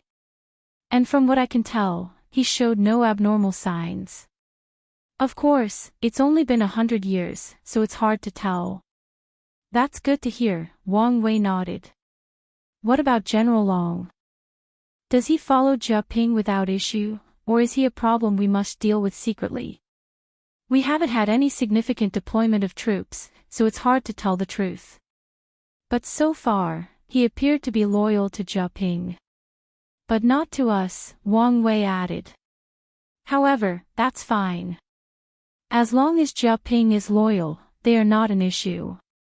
Wang Wei had plenty of time to convert these men into his loyal subordinate or use them to train his personal legion. Regardless of which tactic he uses, he'll be the one benefiting the most in the end. Anything else? No, that's it, Monk replied. Oh, right, we captured Empyrean Blackheart. Oh. He detected the spy we had watched him, and he ran away using this weird method. I had to capture him personally. Weird? What do you mean by weird? Wang Wei asked. It was odd for Monk to call the method weird. He was using a spatial technique, but it was unlike anything I've seen or known about, Monk explained. He appeared to be using another space as a point to teleport, but this space was unknown. It was not the source chi space, there were no fluctuations from the river of time, and it seemed foreign, something I couldn't recognize. Monk's brow furrowed as he explained. Luckily, there was a limit to the distance he could teleport, and there seemed to be some limitation with the starting time. I acted swiftly and captured him. Wang Wei frowned. Did you find this unique spatial ability? I searched him, his space ring, and his pocket dimension but found nothing. Monk shook his head. Someone's been torturing him to reveal if it's a technique, but he's kept his mouth shut. With this conversation, Wang Wei suddenly realized he had overlooked a few crucial details about Empyrean Blackheart. How did Jin Chao contact Empyrean Blackheart? He found a ceremony to contact an unknown entity who would grant him any wishes at the cost of his life. The ceremony allowed Blackheart to interfere in the lower dimension, which is not something an Empyrean should be able to do, Wang Wei analyzed. Secondly, he was about to kill me and take my soul. The way Blackheart came to hide in this place shows he is a person who cares about his life, but, back then, he had no qualms about breaking the rules and interfering in the lower dimension as an Empyrean. So, what made him so bold? Wang Wei previously chalked off these anomalies as true heavenly Tao, giving Blackheart preferential treatment for his outlaw trial. But what if it was the opposite? What if true heavenly Tao chose Empyrean Blackheart as the highest threat of my trial because he was already unique? Show me where he is. Wang Wei immediately left for Blackheart's prison and saw the man's face for the first time, sitting on the floor with sealing cuffs on his wrists. He had long black hair with streaks of red. His clothes were dirty, his hair disheveled, with blood stains everywhere on his clothes and the floor.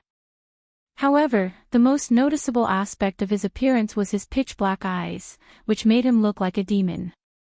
The Dark Eyes race. Wang Wei thought. He knew of this race born with the power to feed on people's desires. They were once a part of the collective devil race before separating themselves. The odd thing about this race was they separated themselves not long before many factions besieged the primogenitor devil. However, no one blamed or retaliated against them for some bizarre reason. It was like all the other factions collectively chose to ignore their previous crimes. Then, from what Wang Wei knows, most of their members disappeared afterward, leaving a small population in the Eternal Ascension world. It's you, said Empyrean Blackheart as he recognized Wang Wei. Indeed. I bet you never expected this, did you? Wang Wei sneered. But how is that possible? Blackheart asked, not hiding his shock. The last time I saw you was less than 500 million years ago, and you were only tier 7. Even time acceleration could not explain the latter's current cultivation realm. What can I say? I'm a man of many means. Blackheart stared at him for a few seconds before exhaling. I knew you were trouble, but I did not expect you to come knocking on my door so soon. Enough with the introduction, Wang Wei stated. I came here for answers. What method did you use to interfere in the lower dimension without consequences? Empyrean Blackheart looked at him, puzzled. What are you talking about? What a great actor you are, Wang Wei praised as he squatted down to look at Blackheart at eye level. You were part of my outlaw trial, so you know what I'm capable of. So, why don't you stop insulting my intelligence, and let's have a conversation, maybe even a civil one. Blackheart's ignorance was instantly gone. He looked Wang Wei directly in the eyes. Promise me my freedom, I'll tell you what you need to know. Wang Wei looked at him calmly despite the fact he was secretly shocked. As he read Blackheart's fate line, he found nothing. But this was not one of those cases where a mysterious power blocked specific aspects or periods of his life to hide the information. No, as he saw Blackheart's entire life, everything was normal. At no point in time did Wang Wei see him come into contact with something that made him unique. It was as if the entire thing never existed in the first place. But he knows the thing existed. He had already deduced its existence logically, and Blackheart admits it by trying to bargain with him. Is this some kind of higher dimension information rewrite? Wang Wei asked himself, trying to explain what was going on. It feels like I'm in a situation where logic and reasons no longer apply or make sense. Is this kind of power from a half-step transcendent? Until today, Wang Wei never felt that half-step transcendent were beings beyond his comprehension. If you find any errors, ads pop up, ads redirect, broken links, non-standard content, etc., please let us know to report so we can fix it as soon as possible. Chapter 1248 The Heart Desire Palace. Wang Wei secretly exhaled to remove these scary thoughts from his mind before focusing on the current situation. I cannot promise you freedom. However, I can make life easier for you. No more prison or torture, just a regular captive. That is not good enough, Blackheart replied. Take it or leave it, Wang Wei said. I'll leave it, Empyrean Blackheart replied without hesitation. Wang Wei looked him in the eyes. He suddenly realized something. Why is your primary concern about your freedom but not your death? He saw no fear of death in this man's face, which was odd given his situation. Because I know you won't dare kill me after learning the truth. Wang Wei frowned. This man was telling the truth. He saw the great conviction behind these words. I don't like how confidently you said these words. Empyrean Blackheart snorted coldly. In that case, I'm just going to kill you without asking. I think whatever trouble comes afterward, I can use this excuse as plausible deniability, Wang Wei said as he stood up. He pointed his right hand at Blackheart and condensed a thick black energy full of death power. Wait! Blackheart yelled, immediately panicking. He realized Wang Wei was telling the truth. We can negotiate. However, Wang Wei did not listen to him and prepared to fire the death energy. From the Heart Desire Palace, Blackheart yelled, making Wang Wei stop. Them. Monks suddenly commented. You've heard of it? Wang Wei asked. Once, Monk replied. The sect elders warned me to stay away and not antagonize these people. I tried asking more questions, but no one would elaborate, stating I would know more when I become more powerful. Wang Wei nodded. His situation was the same as Monk's. In the book, his wife left for him and warned him not to mess or deal with two factions, one of which was the Heart Desire Palace, to be precise, the Ji family behind the palace. He remembered her waning because she said this should be the case even after becoming a peak boundless paragon. Keep talking, Wang Wei ordered. The Heart Desire Palace is a faction that has spread to many worlds in primordial chaos, Blackheart stated. Its members track down people with intense emotions and obsessions, and we acquire their souls through making deals with them. Zhen Chao was a customer, my first customer, to be specific. Wang Wei pondered. Strong emotions and obsessions are one of the most potent forces of the universe, even capable of breaking the rules and creating miracles. The fact that the Heart Desire Palace, or the Ji family, was amassing its power was concerning. How were you able to contact him? Wang Wei asked. All members have a desire map to detect our primary customers, Blackheart responded. After detecting he met the requirements, I just sent him the summoning ceremony. There were no restrictions or interference from true heavenly Tao. So, it just ignored him. Why? Wang Wei could think of a few reasons, but he did not like any of them. Wait. Was that a projection or your genuine body when we met in the lower dimension? It was me. Of course, Wang Wei's eyes twitched. This was a blatant disregard for the rules. He took a moment to gather his thoughts, trying to find an explanation. A few seconds later, He focused on the prisoner. There are still a few things that do not make sense, Wang Wei continued. If your palace is such a powerful place, why couldn't you have run away from Monk? From this place? More importantly, why did Empress Wu's name scare you during my trial? I've only recently acquired my desire map, and it's the lowest level. That's the only reason you captured me, Blackheart swiftly explained. As for your second question. Well, the palace's motto is that we do not fear trouble but do not seek it. I would be responsible if I antagonize someone like Empress Wu. Wang Wei learned two things from Blackheart's explanation. The Heart Desire Palace functioned with a hierarchical system, which was probably very strict. Secondly, this man was not telling the complete truth. Did the Dark Eyes clan join the palace? Is that why they suffered no consequences despite being from the Devil clan? Do you finally understand the kind of power you're dealing with? Blackheart sneered. You can kill me, but you best consider the consequences. Why are you talking as if death was the worst fate someone can experience? Wang Wei calmly rebutted. He summoned his 11 fate palaces and used them to place a terrifying seal that put Blackheart into a world where he would literally experience the worst fate possible.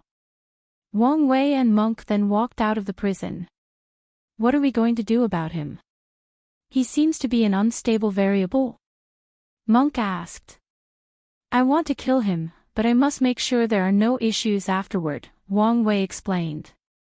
After returning to his abode, he used a talisman to contact his ancestor. Oh. You're calling me so soon. You must want something, Yan Hai directly stated. Ancestor, couldn't I just want to chat and bathe in the glory of your presence? Wang Wei stated without a shame. I'm a busy woman, so get on with it, Yan Hai declared, resisting the urge to roll her eyes.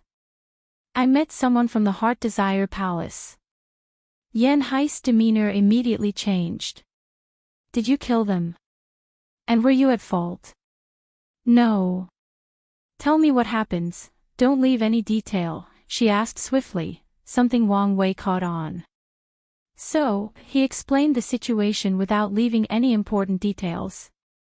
An Empyrean with a low-level map. In that case, it would have been fine if you killed him. They should give our sect this small amount of face. Why does your tone indicate that an Empyrean is useless to them? The Ji family values the palace's internal members compared to the others, and their recruitment process does not value cultivation as much as your affinity with emotions, desires, and the soul. Wang Wei squinted. So, I can kill Blackheart. Yes, but I wouldn't recommend it, Yan Hai explained. The palace operates in a neutral system, but they also protect their members. If you kill him, someone will come to investigate. Given Blackheart's low level and the fact you're not at fault, they won't cause you trouble. However, you know the current situation of our world. If these people intervene, even if not directly, things will become more complicated and escalate into, well, I don't even know. You have a point, Wang Wei nodded. But I'm confused. What makes the Heart Desire Palace, no, the Ji family, so feared that even you're careful when speaking about them? Yan Hai looked him directly in the eyes. Kid, I know you are wise beyond your years or your realm, but there is such a thing as too much on your plate. You have plenty to do now, so don't add unnecessary stress to yourself. All you need to know is stay away from these people, don't antagonize them if you have to deal with them, and no matter what, don't make any contracts with them. Understand? Wang Wei could tell she would not say more. I understand. Good, Yan Hai nodded. You should be preparing to meet my future daughter-in-law at Sun Zhenyo's celebration. Do you need any advice on how to proceed? As if I would seek advice from someone who's been eternally celibate, Wang Wei thought to himself. Yan Hai's eyes suddenly turned fierce. You just thought something offensive, didn't you? Boy, don't you know my sword can reach you instantly with a thought? Ancestor, don't sully my character, Wang Wei swiftly said. I was thinking of what appropriate advice to ask. Yan Hai snorted coldly. You've ruined the moment. Anyway, you better not mess things with her. I have plans to lord over my seniority over her for eternity. I'll never forgive you if you ruin this for me. I promise I won't. You better not. Yan Hai ended the communication, leaving Wang Wei alone to smile wryly. Is this marriage for me or you? He complained. He sighed before focusing on the present. He did not need to worry too much about the Heart Desire Palace since he wouldn't contact them until he traveled through primordial chaos. However, this incident reminded me of something I've overlooked: foreign forces, Wang Wei thought. The parasites are holding the front line, but what if someone breaks through or they give up protecting the world? What will happen? He took this moment to deduce the future. In the best-case scenario, Mithraea and Supreme Unity will stop their fighting and stop the invaders. Then, they would continue their fights. The worst-case scenario is they stop the invasion and return to overlook the situation. I would rather not deal with the present Supreme Unity, even with Mithraea's protection. The middle scenario is they keep fighting and allow these foreigners to interfere in the world's current affairs. The situation is also wrong since my priority will not be these weak parasites but some of the most mighty paragons from primordial chaos. If you find any errors, ads pop up, ads redirect, broken links, non-standard content, etc., please let us know to report so we can fix it as soon as possible. Chapter 1249 Gu Xian's Treasury. Wang Wei could not think of a good solution. The best option would be for these transcendent beings to allow the paragons from Limbo to return to the world to deal with the situation, but this plan is also complicated. It seems Mithraea no longer requires the world to be peaceful, so she might support the paragons' return. However, Supreme Unity is another thing. Wang Wei pondered. It would be great if they could come up with an agreement. For example, the Limbo paragons can return, but they can only stay outside of the world. However, Wang Wei doesn't know whether Supreme Unity would accept such an agreement. This plan is a no-go, so I need something else, Wang Wei thought. Maybe the escaped paragons. He did not believe Mithraea and Supreme Unity eliminated every paragon left in the world for a single reason: they were not powerful enough, at least when they tried it. Wang Wei conjectured that these two did not leave the ultimate taboo as half-step transcendents. If that were the case, they would not need heaven and earth in a peaceful state for them to cultivate. They were probably in the transition phase of becoming half-step transcendents, making their powers leagues ahead of even the best boundless paragon. Their strength at that time meant plenty of room for a few paragons to escape and survive. So, Wang Wei's plan was for them to return and deal with these foreign invaders. This plan is even worse than the first one, Wang Wei smiled wryly. These paragons would be extremely careful if they return, and that is if they choose to return. Additionally, these people must have scattered in countless worlds throughout primordial chaos, meaning Wang Wei had no way of knowing who escaped or how to contact them. Chen Tong would be an excellent choice for such a situation, Wang Wei thought. He's powerful, already has enough resources to revive himself, and he doesn't seem like the kind who can remain indifferent to the situation of his homeworld. Wang Wei then smiled wryly.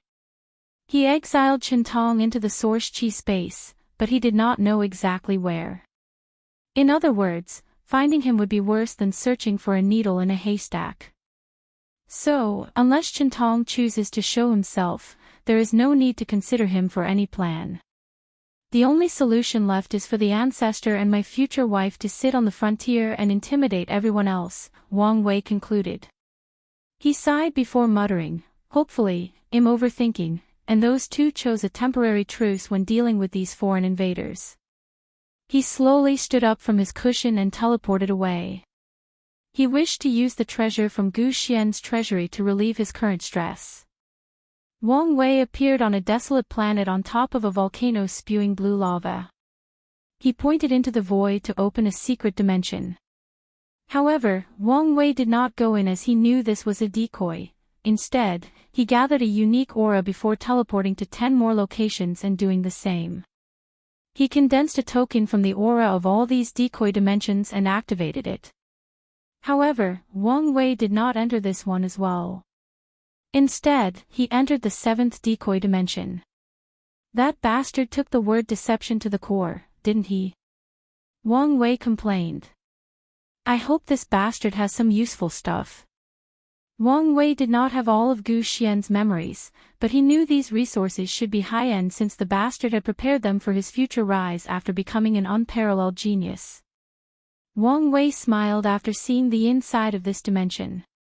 He first checked a few talismans with cultivation techniques. This soul technique is decent, Wang Wei commented. Gu Xian had a soul cultivation technique that could cultivate a paragon soul. Although this technique was not top-notch, he could still use it for his subordinates. As for himself, well, Wang Wei needed to start cultivating his soul like everybody else, but he didn't have to worry about cultivation techniques since his Wuhong left him one of the best soul techniques. Wang Wei checked the other talisman, and he found something interesting. Gu Xian was working on turning his heaven deception art into a longevity technique usable for tier 11 and 12. Although he failed, there should be enough data to succeed in his stead. He turned to the last interesting talisman, which contained a body refining technique called Thunder Body Refining Scripture. So, he also planned to walk the true power Dao realm. He was indeed ambitious. Wang Wei flipped through it and decided it might be helpful to his creation lifeforms to pass their tribulation. He put everything away before focusing on the other resources. The ones for tier 10 were the most abundant and contained the rarest types of resources. Sadly, they were useless to him. His gaze then focused on the Empyrean tier resources, and he immediately noticed two things appealing to him. Fiend God Heaven Pill and Gentian Fruits, Wang Wei commented with shining eyes. The pill would help him ascend in the adult Fiend God realm, while the Gentian Fruit assisted in the body will fusion. With those two finds, Wang Wei was satisfied with this treasury, so he put them and everything else away before focusing on the small tier 12 piles. Firstly, there were 5 Dao Monarch puppets, which Gu Xian probably prepared to serve as his Dao protector after acquiring a talented body. After all, talent did not mean strength, and Gu Xian, who understood that clearly, prepared in case something went wrong. The second thing in this section was a small pile of purple stones, which he recognized as third-rank Dao sources. Wang Wei nodded as using these sources to cultivate in the Empyrean realm should significantly accelerate things, albeit it would be a waste given how rare or valuable they are. The third thing in this section was another small pile of white stones with a vision of dragons circling on their inside. Primal Luck Stone, Wang Wei uttered. Gu Xian prepared enough for him to turn his Qi luck 75% white. Wang Wei's luck was already white, so this thing was useless to him. However, he can put it in his changing fate hall or use it with the new subordinates he has just acquired in the Lawless zone. His gaze then focused on the last valuable thing in this section. This pile was the largest, and it contained crystals that resembled diamonds with a small sun at the center, like a diamond holding a small sun inside. Soul King Essence. And so much. Did he accidentally find a mine? Wang Wei muttered. The soul is crucial to paragons, they must cultivate its quality and quantity. Soul King Essence is the best material to raise the quantity of a paragon soul. This pile was probably the most valuable thing in this secret treasury, so Wang Wei happily accepted them. The overall result was satisfactory, even though only a few things were helpful to him. However, Gu Xian seemed to plan to build a faction, so he also left many valuable things, like immortal Pupils, countless Dao Source seeds, and a few heaven wills. Wang Wei returned to the Azure Sky Pavilion, and he immediately ordered everyone to prepare for the evacuation. Everyone was prepared, so more than 90% of the Lawless zone's population left after a month, leaving the rest to keep things operating regularly. Wang Wei plans to use the Lawless zone as another base and a place to recruit people. As long as no one knows something has conquered the Lawless zone, many people should see it as a place of safety and run there, not knowing they are heading into the mouth of a beast. The team did not return through the entrance as that would alert too many people. Instead, they entered the source chi space before teleporting to the Dao burial ground. Before leaving, Wang Wei talked with Old Man Dai about his junior brother's response, and unfortunately, the latter rejected his proposal. Wang Wei was not too disappointed since he expected this, and Old Man Dai warned him. After returning to his base, Wang Wei first learned Wang Qi was out, so he summoned him. While waiting, he introduced the new team to his Shadow Fate Guard, especially Red Mask Fate. I need you to do two things. The first one is a priority, but you can take your time with the second, Wang Wei said to Red Mask. Firstly, introduce the members from the Dark Cloud Pavilion. Their leader, Dark Cloud, has a unique talent, and you must put it to good use, Wang Wei explained. The second thing is to find any news about this girl called Chinjila, her master, and their connection to the Blood Dragon. I'll get it done, Red Mask responded. Good. Do you have anything to report? Nothing important, but here is a summary of what you need to know. Wang Wei received the information from the talisman, and as she said, nothing significant occurred in just 100 years. However, the fact that there were no problems was good news. Wang Qi is back. A few seconds later, Wang Qi rushed into the room. Patriarch, were you trying to eliminate me secretly? Wang Qi paused after noticing all the people inside, and his expression became severe after noticing their aura, cultivation, and strength. He coughed to himself to hide his embarrassment. What happened? Wang Wei asked. If you find any errors, ads pop-up, ads redirect, broken links, non-standard content, etc., please let us know to report so we can fix it as soon as possible. Chapter 1250 Another Great Variable, unedited chapter. Wang Qi did not immediately answer but looked at the people next to Wang Wei. Don't worry about them since they are my people now, Wang Wei reassured. Then, he motioned to everyone else. This is Wang Qi. Don't look at his cultivation. He is the steward of my operations and, thus, holds my complete trust. Show him some respect when dealing with him. Monk was the first to salute Wang Qi, and the others followed. Wang Qi returned the salute while secretly honored that these big men would lower their heads to show him respect. However, he also understood this was not due to him but because of the patriarch. He also resolved himself to increase his cultivation as soon as possible to earn that respect. Tell me what made you so excited. Wang Wei continued. The brilliant smile emperor was captured, Wang Qi swiftly replied. By who? The five-feather phoenix people, Wang Qi explained. Is it because of his ascension? Yes. The fact that he brought an entire world caught the attention of many, so he was captured along with the Skyfall world. This might be major trouble, Wang Wei grunted. It is. Wang Qi asked, and he was not the only one puzzled. I was careful so no one found out I was looking for him. Plus, the brilliant smile emperor is only a talented emperor, he shouldn't be that important. You're not seeing the bigger picture, Wang Wei stated. For many years, no one thought about ascending an entire world, and even if they did, it was not such a popular idea. Now, what do you think will happen if the parasites began to plan to ascend worlds from the lower dimension forcefully? There are rules, aren't there? Wang Qi asked. They can't just send a projection to force a world ascension.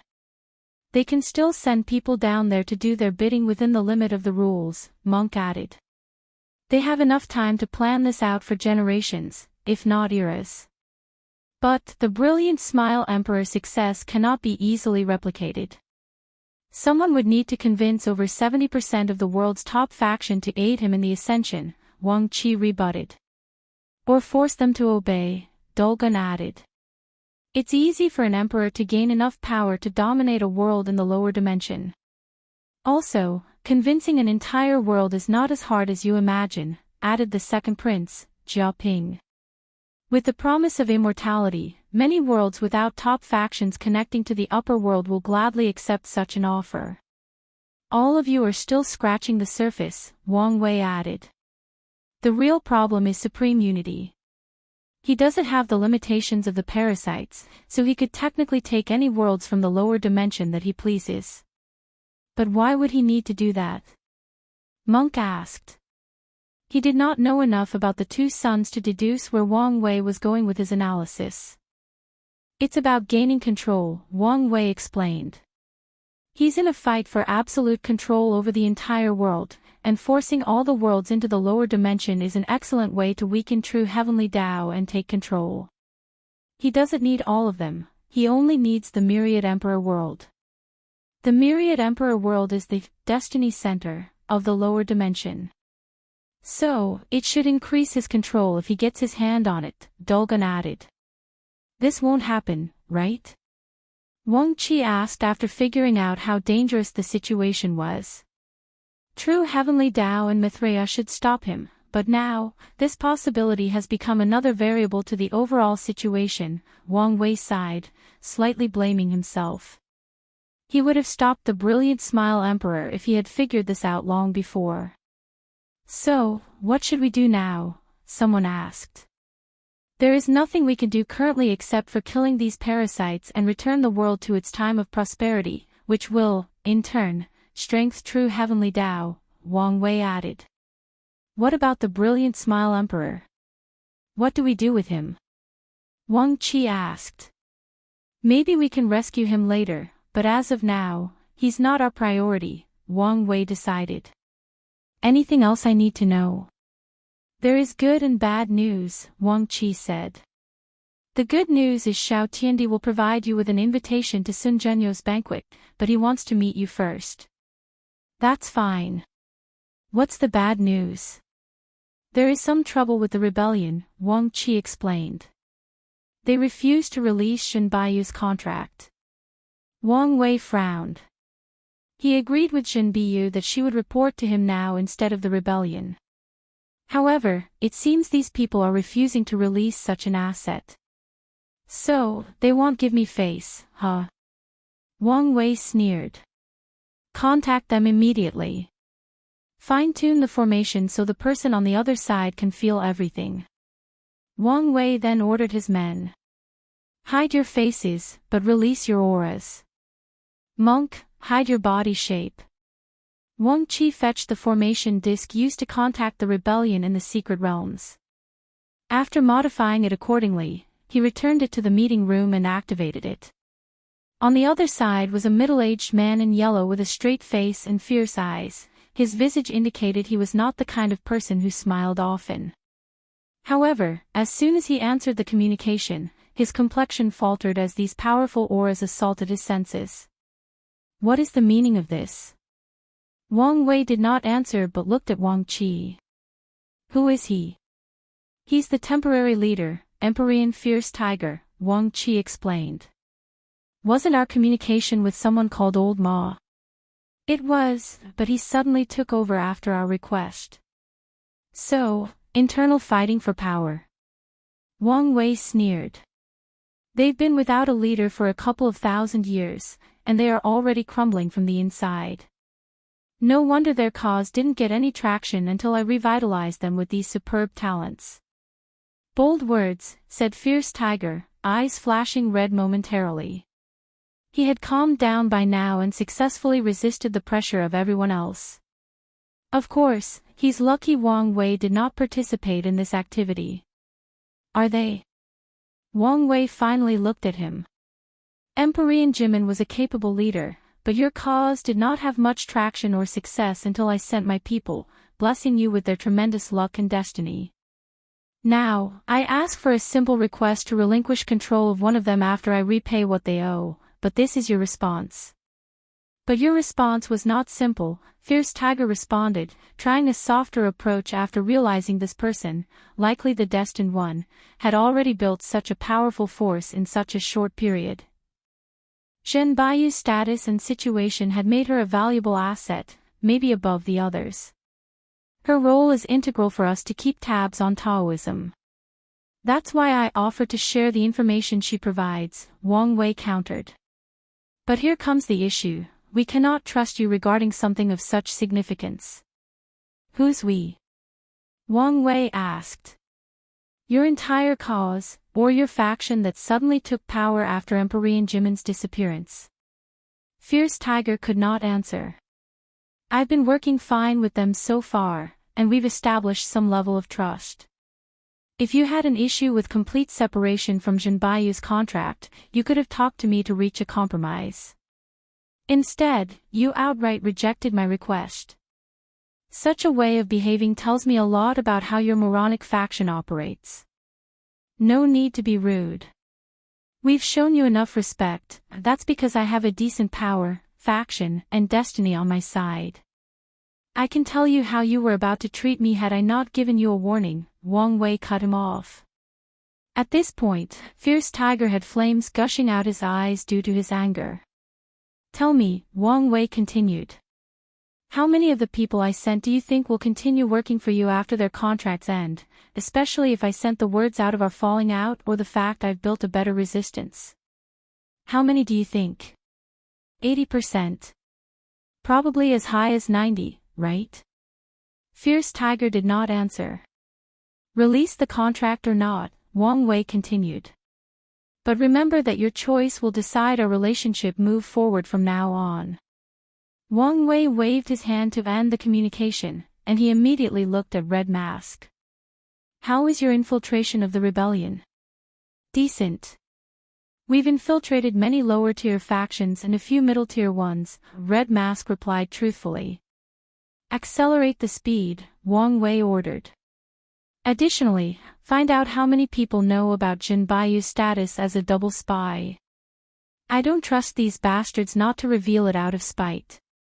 It will done, Red Mask bowed, disappearing to get started on her task immediately. If you find any errors, ads pop up, ads redirect, broken links, non-standard content, etc. Please let us know and report so we can fix it as soon as possible. Chapter 1251 The Top 5 Physiques, Author's Note, there is a retcon.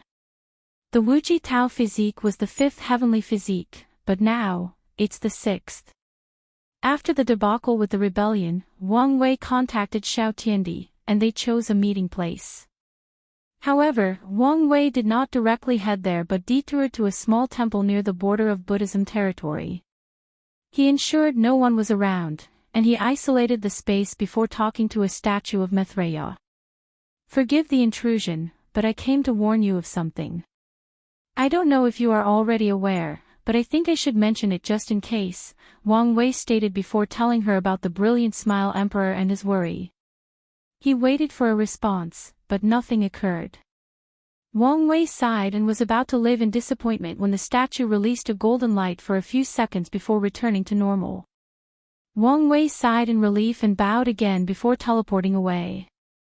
His next destination was a small domain called the Red Plateau Land, situated between the Undead Emperor and 5 Feather Phoenix's territory. This place was an indication of these people's relationship as members of both their factions often clashed on this border. Many outlaws, including the rebellion, have bases on the Red Plateau Land as it was an excellent hiding place and a great way to gather information. Of course, these 2 parasites have cleaned up this place a few times. As such, it was a skill to be able to keep a base in this place as you needed to evade the sudden cleanups. The resentment in this place is intense, Wang Wei noted as he observed this place. Now that I think about it, the overall resentment of the entire Eternal Ascension world should have been much higher. The parasites and the 2 sons killed many people to keep their reign. Additionally, they created a second potent source of resentment by exploiting most of the world's resources, turning the lives of mortals and cultivators into a living hell. Wang Wei raised his head to look at the entire world's destiny. It's indeed odd. The resentment should be noticeable and affect the overall destiny of the whole world, but there is nothing. Did Supreme Unity and Maitreya deal with it? Such an explanation does not make sense. Supreme Unity wants the world to be weak, while Maitreya does not, meaning such an issue should have been one where they balance each other, thus ensuring nothing was done, which would, in fact, benefit supreme unity. Alright, let's add it to the list of things to investigate, Wang Wei thought as he headed to his destination. He soon found himself above a small lake with a pagoda at the center, surrounded by flowers and a rainbow arc above. "Since when were you so cultured?" Wang Wei commented. "You don't know me well enough to make that statement," Xiao Tiandi replied. He wore a luxurious black and purple robe, a gold ornament to hold his bun, and a jade hanging on his waist. His appearance was leagues compared to when Wang Wei last saw him, but more importantly was his eyes, demeanor, and aura. His depressing aura was gone, replaced by a bright, lively young master who loved art and poetry. His eyes were full of life, full of passion, determination, and a sense of duty, a sense of purpose. Xiao Tiandi was a new man in every way possible. "Su sure warned me about you, but seeing it in person is somewhat disheartening," Xiao Tiandi commented while smiling wryly. Wang Wei was one of the main catalysts for his change, so he wanted to shock the latter when they next met. He was even prepared to restart the rivalry of the two physiques as a way to motivate him, but Wang Wei was already in the middle stages of the Empyrean realm. "I had a feeling that woman was telling my business everywhere." "Good to know my instinct was correct," Wang Wei commented as he sat down opposite Xiao Tiandi. "Look at you. You're a completely different person," he commented. Xiao Tiandi's current cultivation was 50%, which shows how much he has improved since their last meeting. However, this was not the most promising thing about him, nor was it that he succeeded in achieving a 5-root-9 extremity foundation before proving the Tao. His most impressive achievements were the fact he was a Tao Lord and that he awakened his physique for a second time. Heavenly physiques in the upper and lower dimensions differed in their purpose and the fact that some have an awakening process. Lower dimension physiques are created to cultivate powerful emperors with good Taos, while the top 5 upper dimensions focused on cultivating paragons, while the lower 5 focused on cultivating empyreans. The first physique, the innate Grand Tao Source physique, was one of the few with an awakening process. The first awakening can be achieved after its owner proves the Tao, resulting in an ability called the Grand Tao Map. The map contains a detailed explanation of all 3,800 primary Taos. If the owner of the physique can achieve the third awakening, the map will provide a detailed explanation all the way to 100% of all 3,800 Grand Taos. Technically speaking, the first physique has a lower understanding than the second, but the map makes up for the gap. It could even be argued that they are better because the map was like having an explanation/outline of all Taos created by Grand Tao. On top of that, the physique owner can allow other people to use the map, which is why many factions always do everything possible to acquire people with that physique. Sadly, everything is balanced. Awakening the physique is extremely difficult, especially if you wish to do it above your realm, as Xiao Tiandi did. Many people died in the process of awakening these physiques. "Thanks to you," Xiao Tiandi replied while secretly observing Wang Wei. He had finally confirmed something. This bastard was an anomaly born with a soul quantity already reaching the Paragon level. Xiao Tiandi was secretly jealous. The fifth heavenly physique was called the Tao Mind physique, and there was no awakening, and its owner was born with a terrifying Tao heart and willpower. After a bit of cultivation, they can pass what is arguably the hardest aspect of becoming a paragon, the time-washing tribulation. The fourth physique, Grand Fortune physique, grants its owner white luck. In other words, the owner is born with a paragon level of luck. The third one is the Prime Essence physique, and this one is dedicated to inextinguishable paragons. The owner can achieve immortality after absorbing the heaven will instead of being limited to 1 yuan epoch of lifespan like other true power Tao realm. They only need to survive 3,800 tribulations to achieve limit indestructibility, and their will is already fused with their body, thus skipping this step to open the gate of flesh. Of course, they still need to temper their willpower. Then, there is the second physique, the innate Paragon soul. It grants its owner a Paragon quality soul and makes it easier to cultivate its quantity. Cultivating a Paragon soul can be the most time-consuming aspect of entering the Paragon realm, the most resources required, and arguably the second or third most difficult aspect of the process. He had already met the soul and luck requirement, leaving the cultivation realm, the immeasurable tribulation, and the Tao heart requirement to pass the time-washing heart tribulation, Xuan analyzed. From what I know about this bastard, his Tao heart is solid and only needs some time to temper it. In other words, he only needs to reach 90% of his understanding and pass the tribulation, and hell be a Paragon. Meanwhile, Xuan did not like the fact he was left behind or the fact Wang Wei was now technically in the same generation as his master due to his cultivation realm. On top of everything else, he wanted to beat this guy up at least once. Yes, Wang Wei helped wake him up from his slumber state, but he did not appreciate the way he went about it. As such, he wanted to show him off before putting everything behind him. But what can I do to accelerate my cultivation? His master was already providing him with the best resources. The other solution was merit, but that's not available in large quantities. He had access to the best time acceleration resource, so unless he found a unique treasure like Emperor Kong, he could do nothing. Chaos Tao, huh? Wang Wei asked. It makes sense. The innate Tao source was perfect for cultivating Chaos Tao. It was probably created for that purpose. Additionally, the physique even allowed its owner to only pass the outlaw trial, and not the supreme trial, to cultivate Chaos Tao. So, why did you want to see me? Wang Wei asked. Xuan did not answer but took out a small mirror and glanced at it. I knew it, he uttered before looking at Wang Wei with a fierce gaze. What's your intention with my master? If you find any errors, ads pop up, ads redirect, broken links, non-standard content, etc., please let us know to report so we can fix it as soon as possible. Chapter 1252 Invitation. Wow. What's with this sudden aggression and hostility? Wang Wei asked. When we first thought, I felt you had some kind of connection with my master. At first, I thought I was thinking too much, but now, I just checked, and your destiny resonated with hers, Xuan stated with red eyes. She told me about her fate nexus and her fated love. Are you the bastard fate chose for her? So, what if I were? Wang Wei asked calmly. You're not worthy. Oh, do tell me how I'm not worthy of her. Xuan opened his mouth to say something but almost choked on the words as he forcefully stopped himself.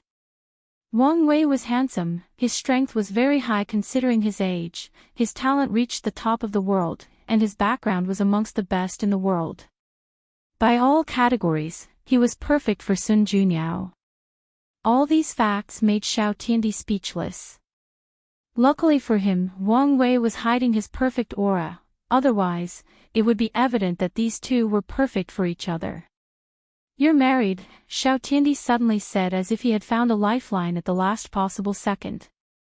So? Wang Wei replied. It's normal for a man to have 3 wives and 33 concubines. When it comes to a man of my ability and status, it won't be a problem to have a harem of 3,000 beauties. Bastard, do you think my master is any ordinary woman? I don't know your master, but if all she has going for her is her status as the most beautiful woman in the world, then that is not enough for her to be the only woman in my life. Xuan immediately released a terrifying killing intent. Do you want to fight? I'm willing to risk it all. Don't embarrass yourself, Wang Wei waved his hand. Anyway, why do you care so much? He asked, giving him an odd look. Don't look at me like this, Xuan grunted. I just want to make sure whoever she ends up with can give her the entire world, that's the minimum she requires. Is that so? Wang Wei uttered. I thought you had confused the maternal feelings you had for your master with love because, throughout your life, she was the only good and constant thing you've ever known. Or maybe, after getting your life together, you became bold and wanted to try your hands at a forbidden fruit. Boom! A terrifying palm with the power of destruction hit Wang Wei. However, a small shield appeared and easily blocked it. He blocked it so thoroughly that nothing in the pavilion was even scratched. "Oh, calm down," Wang Wei said as he served himself the tea. "How can you be so easily riled up as a Dao Lord? Even if your master is your weakness, you should do a better job at hiding it." Wang Wei sipped his tea. "Anyway, it's not like the relationship between master and disciple is considered a true taboo. Besides a few strict factions, usually the ones involving religion, no one cares about this kind of relationship. After living for so long, the morality of cultivators can be described as a thin thread. Even relationships between families are more common than in the mortal world. After all, Tier 10 cultivators could live long enough for their family to have bread for millions of generations. After a certain number of generations, some people just don't care, and that's not mentioning the ones who try to keep their bloodline pure through devious techniques and intermarriage." Xiao Tiandi exhaled to calm down. "Answer my question," he asked. "No," demanded. "What's your intention with my master?" Wang Wei ignored his rude attitude and said, "I have no intention. I must meet her to break the fate nexus, and that's what I will do." "That's it?" "Pretty much. You're not tempted at all?" "Like I said, if beauty is all she has, that is not enough for me to care," Wang Wei stated. "And as you said, I have a wife, and she's the only one for me." Xiao Tiandi looked at him closely. "My intuition tells me you're telling the truth, but my mind cannot believe your words." "That's because you're biased," Wang Wei replied. "You've put her on a pedestal, so you cannot fathom any men rejecting the opportunity to get with her. However, the world is vast, so although I'm in the minority, I'm sure there are many others." "That's because you haven't seen her yet," Xiao Tiandi rebutted. He knew his master was the kind of beauty that transcends gender, race, or species. "You don't know me," Wang Wei said. "I despise fate, so I would never willingly let it decide things for me, except for my wife. She was, and will always be, the only exception. So, it does not matter how wonderful your master is. Just because she was chosen for me made it impossible for us ever to be together." "That's an odd way of life," Xiao Tiandi commented. "If he accepted it once, why not do it a second time?" However, he could understand this kind of determination and spirit of defiance. "I believe you," Xiao Tiandi stated before summoning a golden invitation and handing it to Wang Wei. "The celebration will take place in the ubiquitous hot spring domain. That's where everyone will gather before our palace descents, and the guests can enter." Wang Wei recollected his knowledge of the area. It's a strange place where hot springs will manifest suddenly, many in different dimensions. The hot springs are relaxing, but more importantly, many have special effects, including helping cultivate the soul and body and granting special abilities/talents. "It'll be there in time," Wang Wei nodded as he put the invitation away. "By the way, how is your time in the rebellion?" "It's all right. It gave me a sense of purpose, and I couldn't ask for anything more." "Your presence didn't affect your master?" "Not that I can tell," Xiao Tiandi replied. "Anyway, it was her who encouraged me to do it, stating she would deal with the trouble that came with it." "That's good to hear," Wang Wei nodded. "What do you think of them?" "Them?" Xiao Tiandi took a moment to organize his thoughts. "Their leader, Emperor Jimin, is a talented individual. However, he made a grave error when organizing the rebellion. He did not centralize power and recruited too many people, creating a situation where so many factions vie for power." Xiao Tiandi squinted. "I reckon it was not a mistake, but he did it purposefully." "Oh. After analyzing everything he's done so far, I deduce that his ultimate goal is not the rebellion or the end of this era, but to use the rebellion's name to build his own faction," Xiao Tiandi stated. "He's that ambitious?" "More than you think. If my analysis is correct, his disappearance is because he's trying to enter the Paragon realm. If he succeeds, it will be easier for him to control all the resistance, especially since he already has the majority of control, Wang Wei commented. That should have been his long-term goal from the start, Xiao Tiandi agreed. Wang Wei tapped on the tea table as he pondered, his mind was on the verge of catching something. In the current situation, where would I hide to break through? He asked himself, and the answer was simple. There were 3 possible situations. The first is the source chi space, but the volatile nature of that setting means it could affect the immeasurable tribulation, thus raising the difficulty exponentially. The second option was the forbidden place of the eternal ascension world, but after the 2 suns took over, these places ceased to exist or disappeared from the face of the earth. That left the last and best solution, the lawless zone. Its power will not affect the breakthrough since the tribulation originated from true heavenly Tao. Additionally, if someone else tries to interfere, their strength would be limited to the Empyrean realm, making it an ideal place in case the parasites tried to interfere. So, Empyrean Jimin is hiding in the lawless zone. But why haven't I found him? Come to think of it, I also haven't found the crazy thief gang lord. Could they be related? Could they be the same person? Wang Wei's body suddenly paused as this thought flashed in his mind. At first, he thought he was reaching, but something told him to take a moment and pursue this line of thought for a moment. When I first met him, I thought his name was associated with nimbleness, which could indicate his Tao was related to assassination, Wang Wei analyzed. And the information I've gathered so far proves that to be the case. No one knew exactly what the leader's Tao was, but everyone knew he was a master assassin who rarely failed. However, it could also apply to a Tao related to thievery. It's also suspicious how they both retreated around the same time, especially when my information indicated that the gang lord's cultivation was near the peak of Tier 11. Wang Wei realized his deduction was a stretch, but his guts told him he was onto something. Empyrean Jimin was either the same person as the crazy thief gang lord, or they were connected somehow. Regardless, he was prepared to investigate. If you find any errors, ads pop up, ads redirect, broken links, non-standard content, etc., please let us know to report so we can fix it as soon as possible. Chapter 1253 Real Life Iron. Wang Wei stopped thinking and sipped his tea. Done? Xiao Tiandi asked. Sorry about that. I understand, Xiao Tiandi nodded. He knew it was best to let his thoughts flow naturally when he got these sudden inspirations. So, what have you been up to? You know, preparing for the future, Wang Wei replied vaguely. Is the Tao opening sect prepared to give you full support to fulfill your destiny? Why do you want to know? Wang Wei asked him. So, I was right. You're trying to keep them out of it, Xiao Tiandi said with a smirk.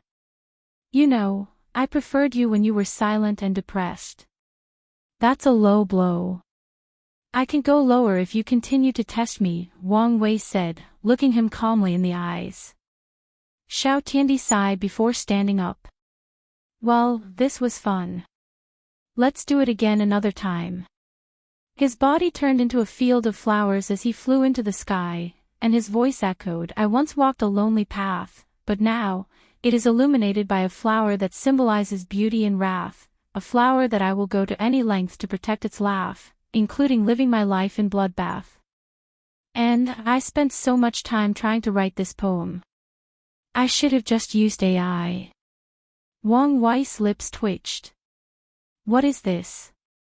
Could it be that Sun Junyao is so beautiful that it made this bastard turn into a poet?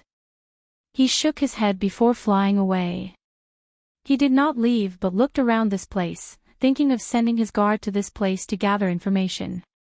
Wang Wei flew to the place in this territory with the most condensed destiny and also where most of the chaos occurs. Snow Sky City is where most events would happen, so it was the best place to create a branch. He might even extend the missions of his changing fate hall to this location. This city was enormous, as are most things in the upper dimension. However, this was not the most unique part of this place. As soon as Wang Wei arrived, he caught people's attention for one reason: he wore ordinary clothes while almost everyone else had a fur coat on.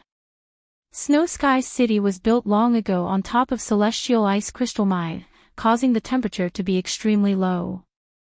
Celestial ice crystal is a top-tier 11 material, and if enough is concentrated on an area, even an empiria, a conceptual being, can freeze to death. In Snow Sky City, not wearing a specially made coat meant your clothes were top-tier artifacts that could resist the temperature, or you were powerful enough to ignore the cold. Wang Wei blended with a small group and changed his clothes to resemble everyone else. As he walked around the city and observed, he recalled what he knew about it. Snow Sky City used to be the property of the Skill Dao Association. They used the celestial ice crystal to make weapons, talismans, pills, etc. However, this place became the property of Undead Phoenix and Five Feathers, but the dispute might have originated from how to share the resources. Or the dispute might have been over something else, but it resulted in their fight spilling over the mine distribution of celestial ice crystal. So many resources, but most of them are wasted, Wang Wei sighed. The parasites killed most of the professional Dao Paragons, meaning that they could not refine resources on that level.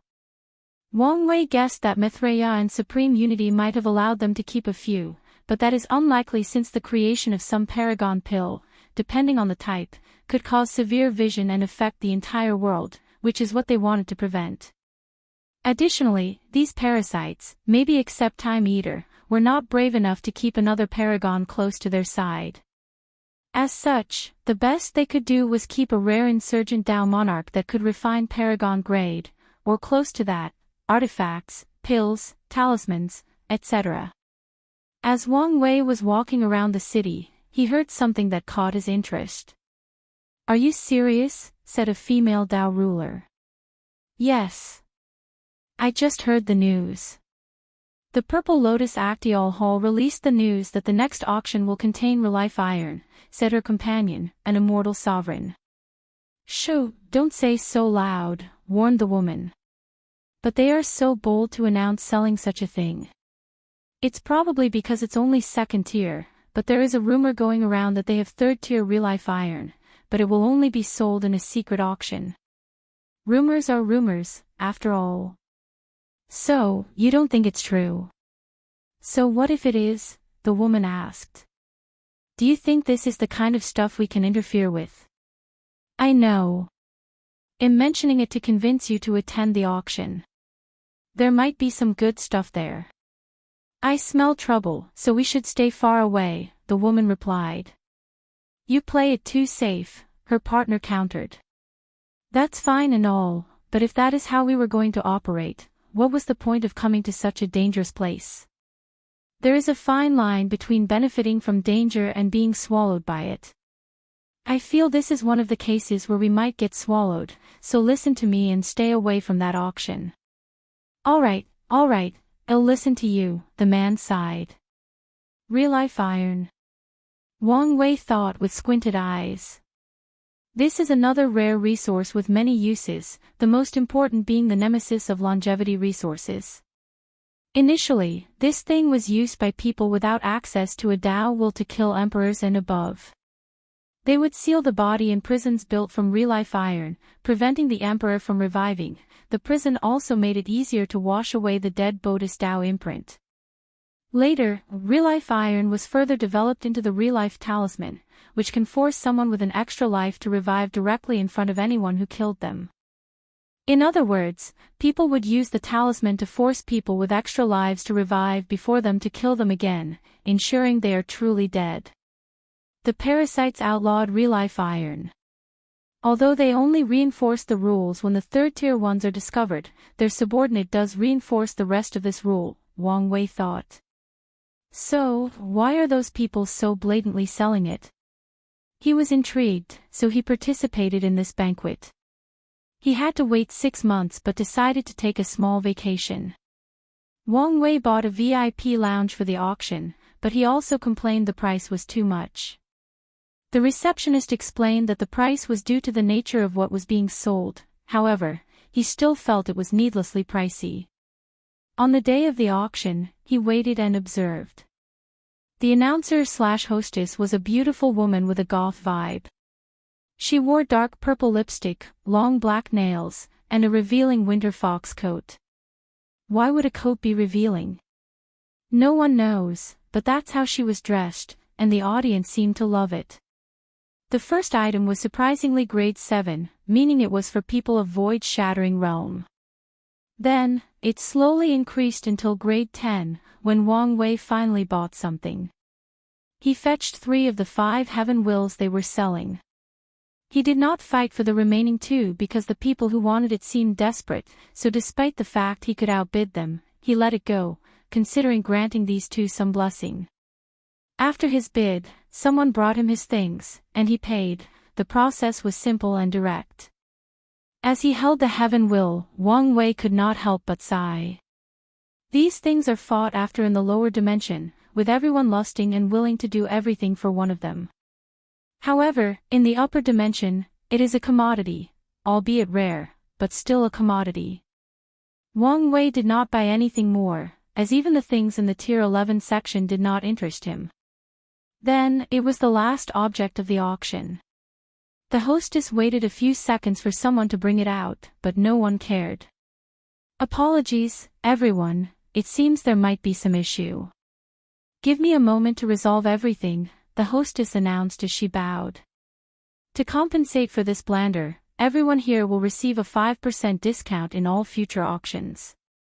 The crowd erupted in murmur, and the auctioneer walked behind the curtain, returning about 3 minutes later with the item floating behind her. Now, let's move on, she said, removing the red cover, showing black rock with white stripes running in a circular pattern.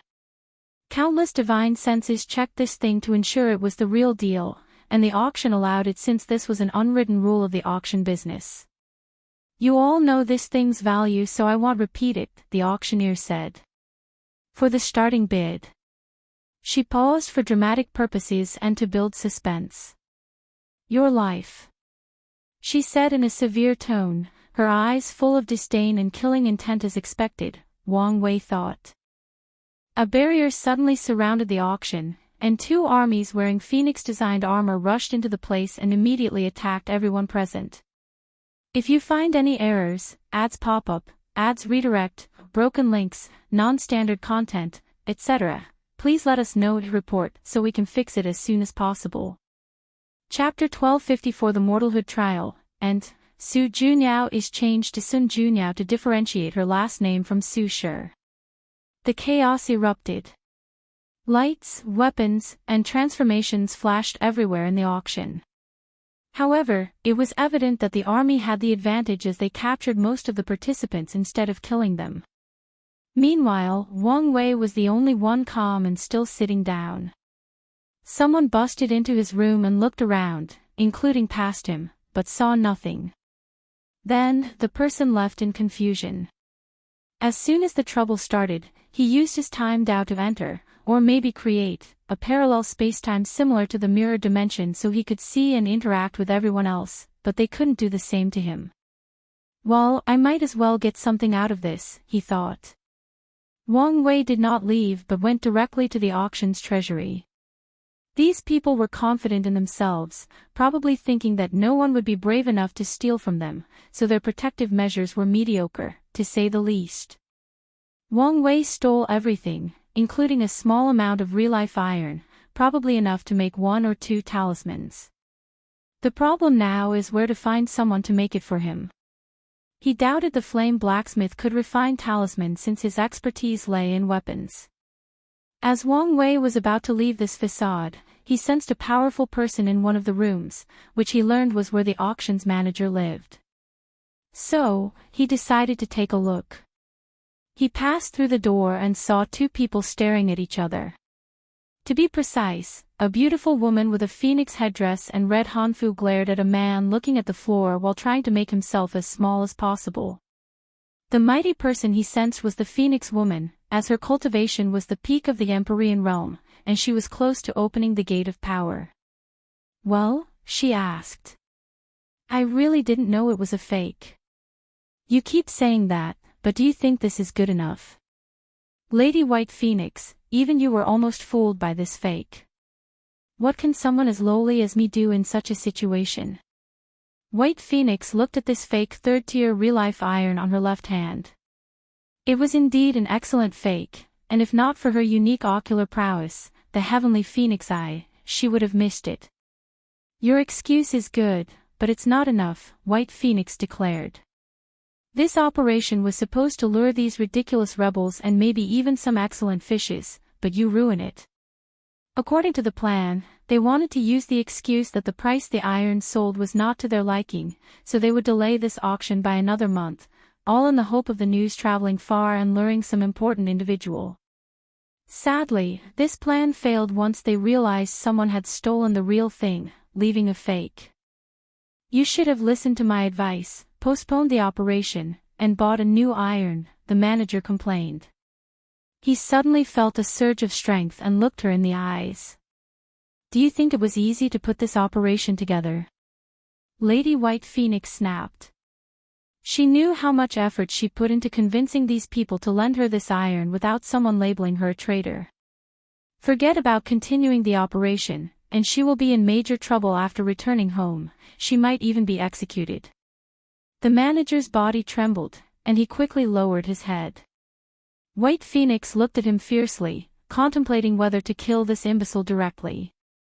No, the action and this imbecile works for Sister Red Phoenix, so I can also put some of the blame on her and reduce my fault in all of this. White Phoenix's mood suddenly improved, but she showed no emotions.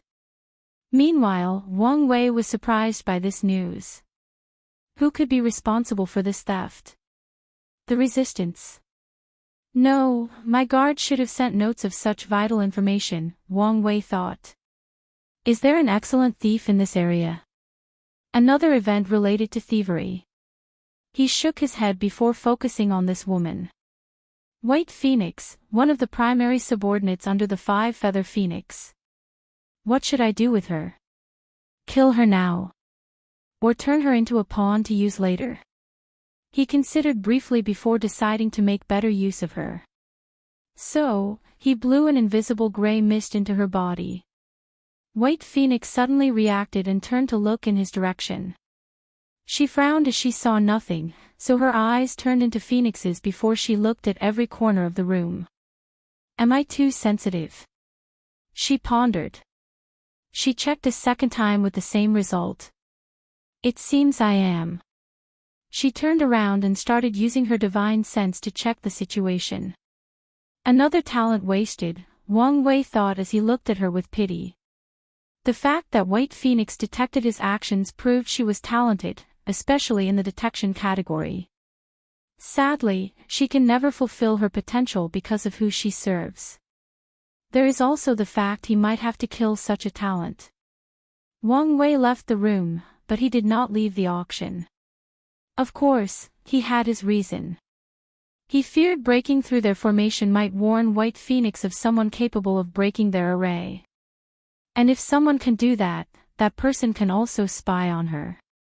Wang Wei did not want to alert her in any way possible, so he waited until the operation ended and the auction lifted their formation before he left. He returned to the Dao burial ground and immediately started researching any connection between Empyrean Jimin and the crazy thief gang lord. He also asked Red Mask Fate to send the next batch of trained guards to the Red Plateau land, even tasking her to look for a talented individual with the Dao of theft. Heavenly Beauty Palace, Sun Junyao, with a veil covering most of her face, sat on a cushion with a large scroll in her hand. The scroll's content kept changing as she read, and she mulled over every word. Once in a while, after reading the content, Sun Junyao would wave in the air to send information talismans to different places throughout the palace. She had one of the best intelligence agencies in the world, and she built it simply because of her beauty. Many men and women in the world are willing to tell her any secrets just for the chance to get close to her. And this closeness doesn't have to be something excessive. Most of them are happy as long as she writes a letter to them, or some tell her their deepest secrets as long as she acknowledges their presence. Everything is prepared perfectly, Sun Junyao pondered, and with a thought, the scroll disappeared. At the same time, a spatial wave spread into the room, and Xiao Tiandi appeared in the room. "You're back," Sun Junyao said. "How did it go?" "It was fine." "So, who was this friend you went to see?" "It was the asshole from the lower dimension I talked about." "Oh. What did you talk about?" "He wanted an invitation to your celebration." "So, your friend is also intrigued by my beauty?" Sun Junyao asked with a playful voice. "Something like that." "Is something wrong?" Sun Junyao asked.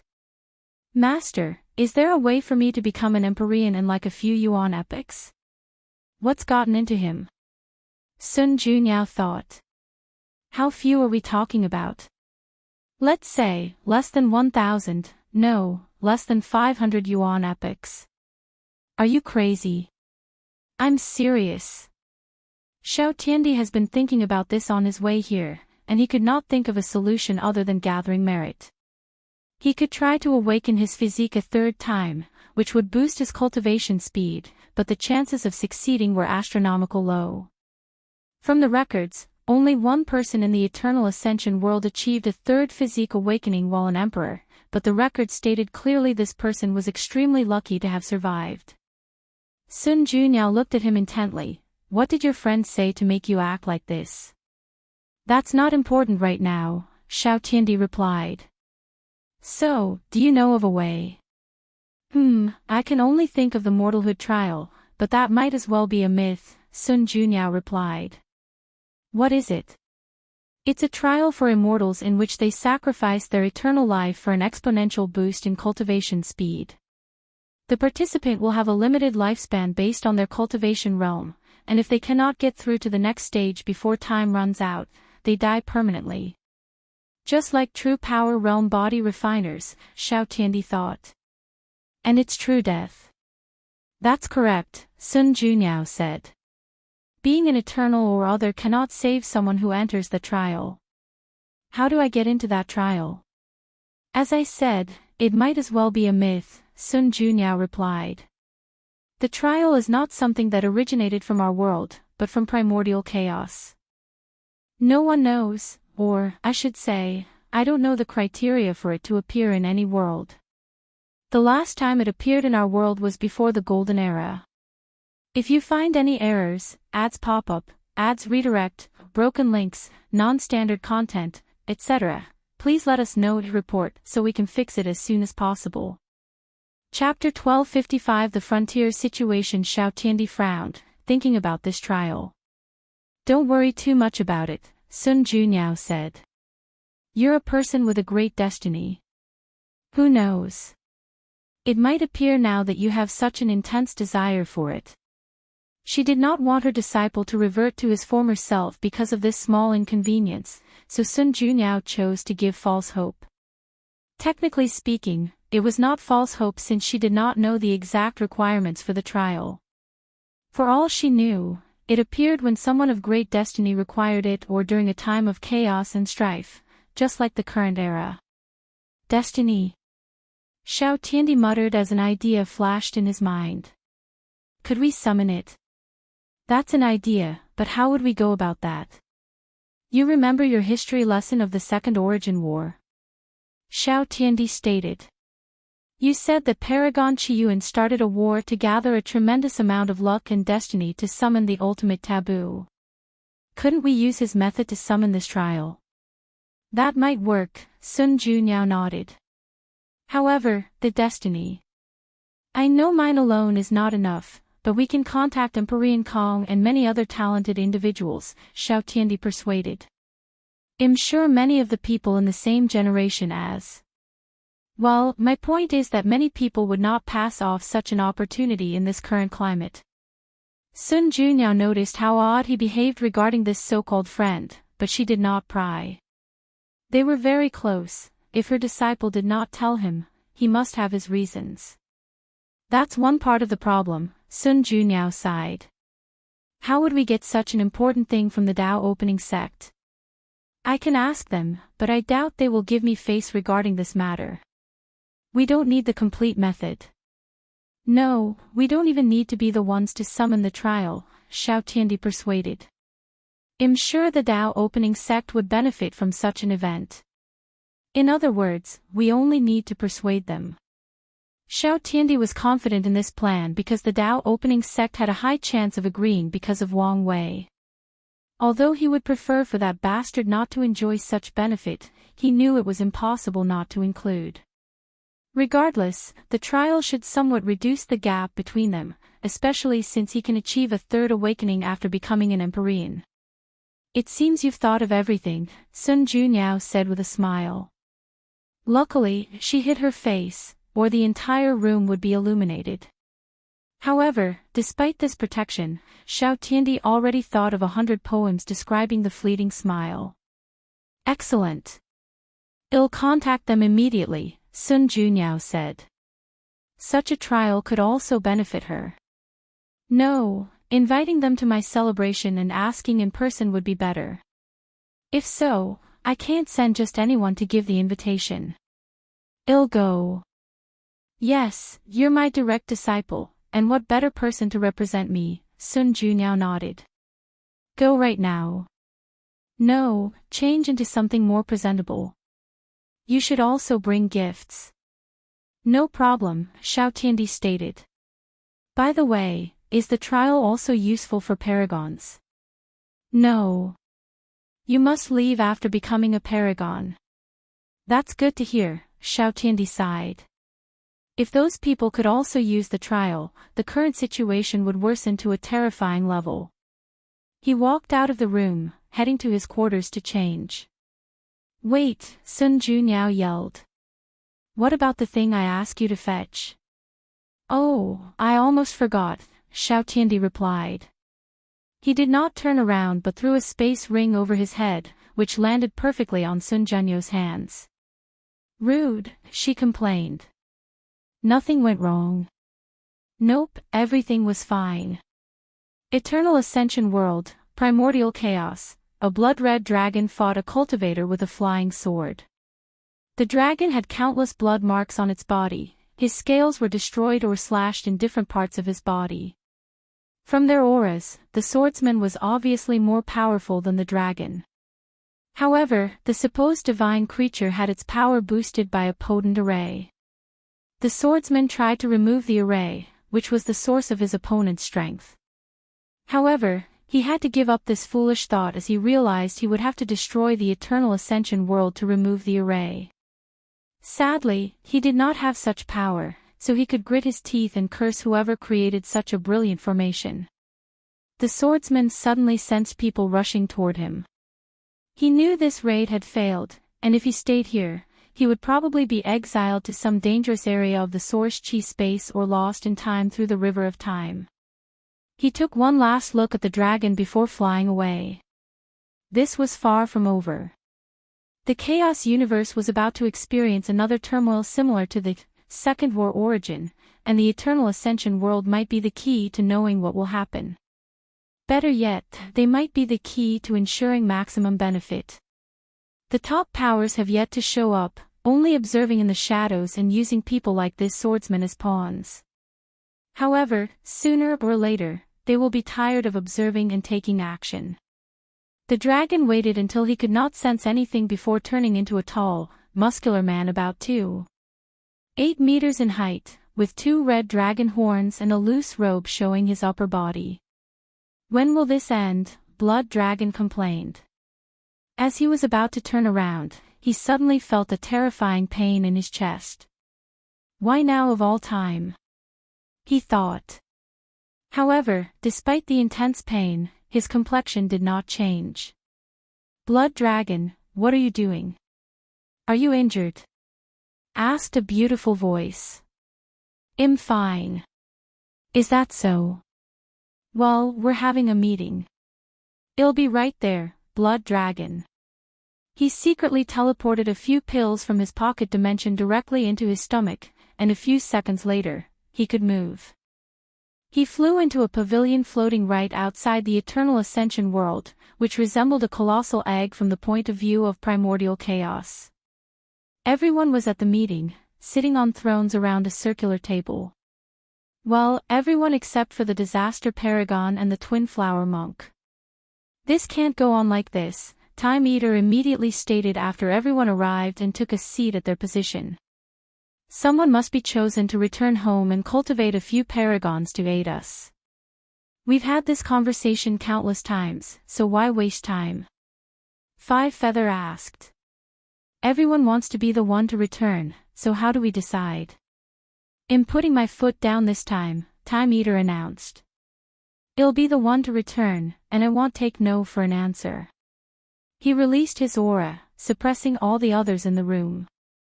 Watch your tongue, warned Seven Cauldron. If anyone here should return, it's rightfully me. Unfortunately for you, I no longer care about your special identity, Time Eater replied, even releasing a slight killing intent. You do it, and I'll burn everything down, Undead Phoenix said. I'll either open the formation and allow these people entry or run away and sell all your information. You wouldn't dare, Time Eater growled. Try me, Undead Phoenix replied before looking at Five Feather. I might even find someone willing to kill this bitch for me. Bold words, Five Feather replied, releasing her own killing intent. Can we even return? The Earth Emperor asked calmly. Their orders were to protect the world at all costs. Would they consider our return an act of treason? The room was momentarily quiet until Time Eater spoke. We're only doing so to better accomplish our given task. Will they care? The Earth Emperor rebutted, his words again plunged the room into silence. Let's not talk about such pointless speculation, Earth Emperor continued. How about we summon people here instead of fetching them? They can become a paragon here, and the problem will be solved. As long as we each get to pick someone, I'm fine with this idea, Five Feather added, and soon, everyone agreed. You make it sound simple, but have you considered the implications? Time Eater sneered at these idiots. We can hide these people for the most part, but what about when they have to undergo the immemorial tribulation? He pointed outside. Do you think these people are stupid? They won't guess what we're trying to do and stop us. You're right, but this is the best compromise we can come up with, the Earth Emperor replied. We can deal with these people's reactions when the time comes. At worst, we will send our people to the Source Chi space to pass the tribulation. Time Eater looked at the Earth Emperor in the eyes, and the latter did not lunch. Xuan did not know why Time Eater desperately wanted to return home but knew he needed to stop it at all costs. Fine. Let's discuss how many people to summon and how to choose. This discussion did not last long as everybody agreed on one person, and it had to be someone they trusted or could easily control. Once the decision was made, everyone scattered to their rooms for the summon. Meanwhile, the quiet blood dragon had a glint in his eyes as he calmly returned to his quarters. If you find any errors, ads pop up, ads redirect, broken links, non-standard content, etc., please let us know to report so we can fix it as soon as possible. Chapter 1256 Special Guest Blood Dragon walked inside his quarter, and another dragon waited for him. The dragon was much older and looked human, with two black dragon horns. However, he also dressed more formally. Lord Aoing, what is the result? Blood Dragon asked as he sat around a small table with a gourd. He opened it and chugged the entire content. According to my investigation, you're the only one Lady Sun Junyao invited to her celebration, Aoing reported. And you're sure? I've done my best. And as far as our intelligence goes, none of the other factions seems to have a personal invitation from her. Good, good, good, Blood Dragon repeated 3 times, his voice echoing in the room. Luckily, there was a sound insulating array. I haven't heard such good news in a while. Lord, how will you attend the celebration without being noticed? Blood Dragon looked at him. I guess you should be a part of this plan in case something goes wrong. Come with me. He waved his hand to summon a portal before walking in. On the opposite side was a blood pool with a blood cocoon at the center. This clone, which has inherited more than 99% of my strength, will take my place in this hellhole. Sir, did you use your blood clone ability? But you know doing so will aggravate. It's fine. Blood Dragon stopped him, and Aoing sighed. Well, that's one part of the problem, the elderly dragon continued. What about the other part? How are you going to return home without them noticing? I'll be using this, Blood Dragon replied before showing him a yellow paper with a character drawn at the center. Interestingly, the character is a dragon, and it seems to be alive upon closer observation. The ancestral dragon talisman, Aoing said in shock. That's right, Blood Dragon replied with a smile. Ancestral Dragon is a title granted to primal Paragon dragons, and this particular talisman was one of the dragon race's treasures from even before the Golden Era. But. Aoing was speechless. This talisman is a treasure considered as a foundation for the dragon race. It is one of the few treasures that Blood Dragon took after his rebellion, while the others were hidden from him. But even after taking this talisman, he could not use it normally and had to sacrifice trillions of lives for an opportunity to activate it once. Lord, this talisman was your way out once this era ends, Aoing swiftly said. Why are you wasting it? What do you mean by waste? Blood Dragon asked, his bright smile replaced by slight gloom. Don't you understand what it means for her only to invite me? It means that out of that gloomy bastard undead, the boring and prideful Shu Ren, and the scheming Time Eater, she chose the fearless and valiant me. How can a mere talisman be compared to her? In fact, I might tell just to show her how much I appreciate her. Aoing wanted to tell him that no woman, no matter how beautiful, was worth the value of that talisman. However, he's been with the young master since he was a baby and knows his temper. He would only get a scolding and might even lose some trust in the process. I knew I should have assassinated her when he first showed interest, Aoing thought. Sadly, it was now too late. Aoing sighed in his resignation. He suddenly felt he had aged mentally by an exponential amount. Do as you wish, he said. But young master, don't forget you promised me you would not die before me. After saying these words, Aoing walked out of this dimension, his shoulders lowered than they had ever been. Blood Dragon shook his head. Aoing was a trusted subordinate who had been with him since birth. However, he had a significant flaw: he was too reserved. Cautions took precedence over everything he did, usually to the detriment of whatever Blood Dragon wished to accomplish. Blood Dragon looked at the cocoon and the talisman, and he smiled. He returned to his quarters in the best mood since a few thousand Yuan epochs. Dao Burial Ground. Wang Wei looked over a lot of documents and information, trying to connect Empyrean Jimin with the crazy thief gang lord. However, the result was abysmal. By all accounts, they were two people with different stories, lives, interests, hobbies, and personalities. As far as he could tell, they've never interacted, and there is no connection between them. Ultimately, Wang Wei had to admit this might have been a wild goose chase and gave up. Luckily for him, Wang Qi brought him some good news that diverted his mind from this small failure. The rebellion accepted his proposition and handed over Zhen Baiyu's contract. However, they also asked that Wang Wei share the information gathered from her, and he agreed. Of course, he did not try these people and could choose what information to give them. Red Mask Fate then brought him even more good news.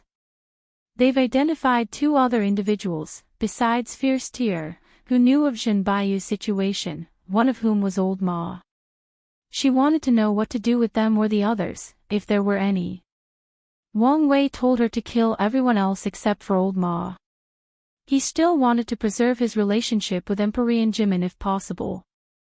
After dealing with these affairs, Wang Wei entered seclusion.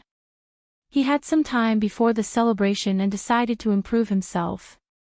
However, the time until the celebration was short, so he needed to choose what to focus on. My main priority should be to condense a true 11th Revolution bloodline by turning its capabilities from active to passive, and it should help to lay the foundation for entering the taboo realm.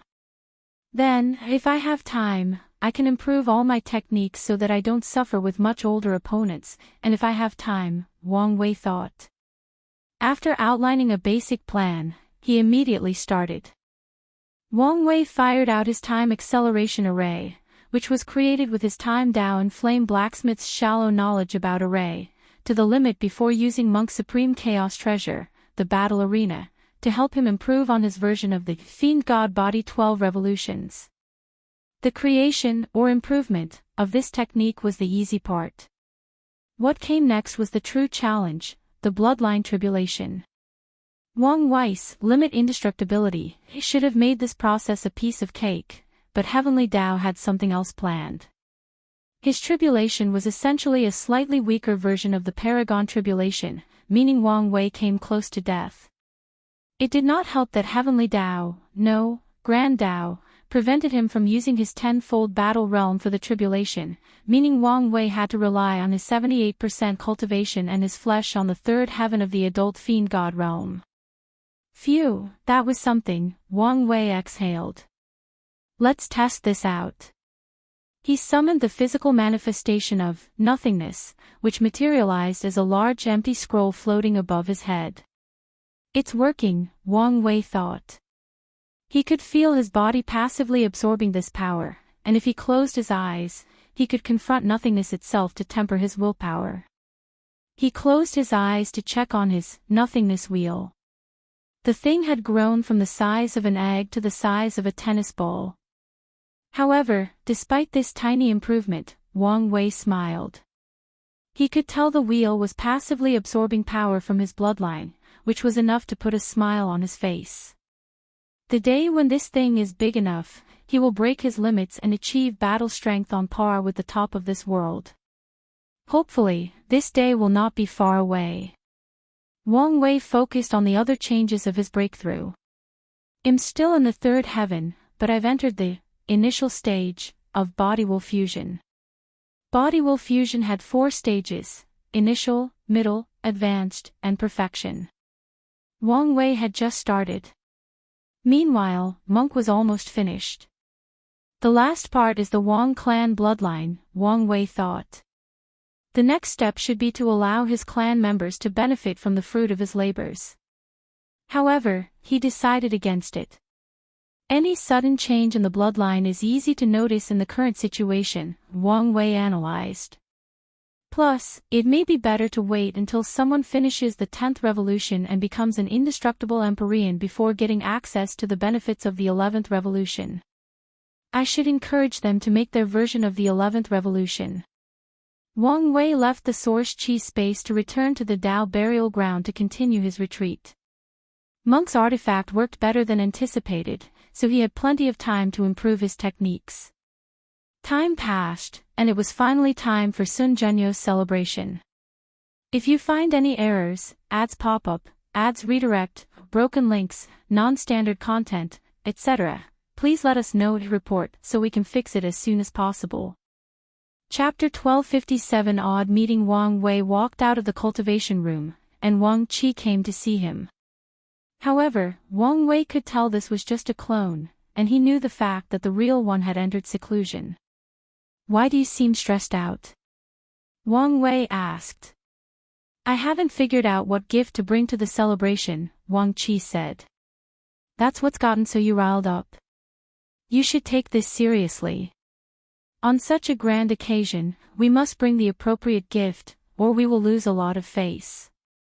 It's not like I'm going as my real identity, so it doesn't matter as much as you think. But, aren't you going to meet Lady Sun Junyao in person? Since it's your first meeting, you should bring a worthy gift. It's fine since I already prepared the perfect gift. Please don't say something as stupid that your presence is the best gift, Wang Qi warned, making Wang Wei speechless. I was going to say that as a joke, but now, you've ruined it. Patriarch, this is a serious matter. I know, Wang Wei waved his hand. So, what gift did you prepare? You're persistent, aren't you? It's one of my best qualities.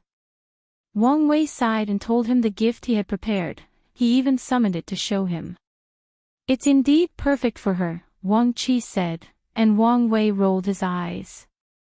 However, wouldn't it be better to refine it into something else? Maybe a hairpin, bracelet, or a mirror. Oh, I forgot she hates mirrors. She does. It's a known fact, Wang Qi explained before handing Wang Wei all the information he had gathered about Sun Junyao, and it indeed stated that she would return any mirror she received as gifts and even publicly admitting to not liking them. The most beautiful woman in the world doesn't like to look in the mirror. Wang Wei muttered. I had the same reaction after finding out, Wang Qi added. Do you think she doesn't like what she sees? Or she's afraid of falling in love with herself, Wang Wei joked as he thought about the Greek myth about the man named Narcissus. Is that possible? Stranger things have happened. True, Wang Qi nodded before changing the topic. Did you prepare a gift for the first meeting with the madam? That's not necessary. But, I don't want to complicate our first meeting, Wang Wei stopped him. So, there is no need for any gifts or grand gestures. We only need to talk. Maybe you have a point. Wang Qi did not bring up this topic again. Did anything special happen during my absence? No, everything was calm. Everyone seems to be waiting for the celebration. Including them. Yes, including them. I expect the men's faction to behave in such a way, but I thought someone like Five Feather would be jealous of Sun Zhenyo's beauty and make trouble, Wang Wei commented. That might still happen at the celebration, Wang Qi added. However, knowing that her actions might turn everyone against her, she might restrain herself. I hope she doesn't, as that would make things more interesting, Wang Wei sneered. Where is Red Mask? I'm here. She appeared in the room, kneeling on one knee. Anything to report? I've assassinated Fierce Tiger and anyone who knew about Jinbiyu except the one called Old Ma, she reported. Good work, Wang Wei praised. He did not ask how she did it, as long as she did. What is the reaction? I've made it look like a retaliation for one of their previous missions against the Great Chu dynasty, Red Mask responded. And since then, they've become more cautious. Did they enact a new leader? No, they are still fighting to decide. I guess I shouldn't have expected anything else. Wang Wei shook his head in disappointment. His current plan for the rebellion is to replace their members with his Fate Shadow Guard and take control from the inside. Then, when Empyrean Jimin returns, he will decide their ultimate fate based on how he returns. If he succeeds in becoming a Paragon, Wang Wei will remove most of his people, leaving the minimum number to gather information. Then, he will continue a cooperative relationship with them. If he returns as an Empyrean, then Wang Wei will take over their operation and force Empyrean Jimin to serve under him. The best course would probably be for him to die, but Wang Wei also felt it was a waste for such a talent to die so suddenly. Wang Wei checked on his team in the changing fate hall. He became a handsome young man wearing a black inner shirt, a floating white robe, and a handheld fan that added a scholarly aura to his demeanor. Anyone who saw him would think he was the kind of person who could recite poems on the spot. Given how Xiao Tiandi turned out, she should find this appearance approachable, Wang Wei thought. He then finally teleported to the ubiquitous hot spring world. As soon as he arrived at his designation, he noticed two things. Firstly, there were so many people. This place used to be a popular entertainment spot, so it was normal for it to be lively. However, it was on a different scale now that so many people worldwide arrived for the celebration. The second thing he noticed was the abnormal amount of destiny condensed in this place. His eyes could see an invisible dragon swimming above the sky on a golden lake. Something is definitely going to happen in this celebration, Wang Wei analyzed. And it will be major. He tried divining the truth but only discovered something easy to guess. Sun Junyao would be at the center of everything. Since faith fails, let's try to look into the future, Wang Wei thought. His eyes then reflected the river of time as he tried to peep at the mystery of tomorrow. It's useless even if you use time Dao, said a soft-spoken voice. The celebration is a critical node in history, a time nexus, if you will, so the future is not set, well, at least for us who have not escaped the shackles of time. This voice was correct. In Wang Wei's eyes, the future was an entangled ball of threads, each representing a different possibility. There were so many of them that even his mind could only peep at a fraction. On top of everything, the lines he could see were blurred.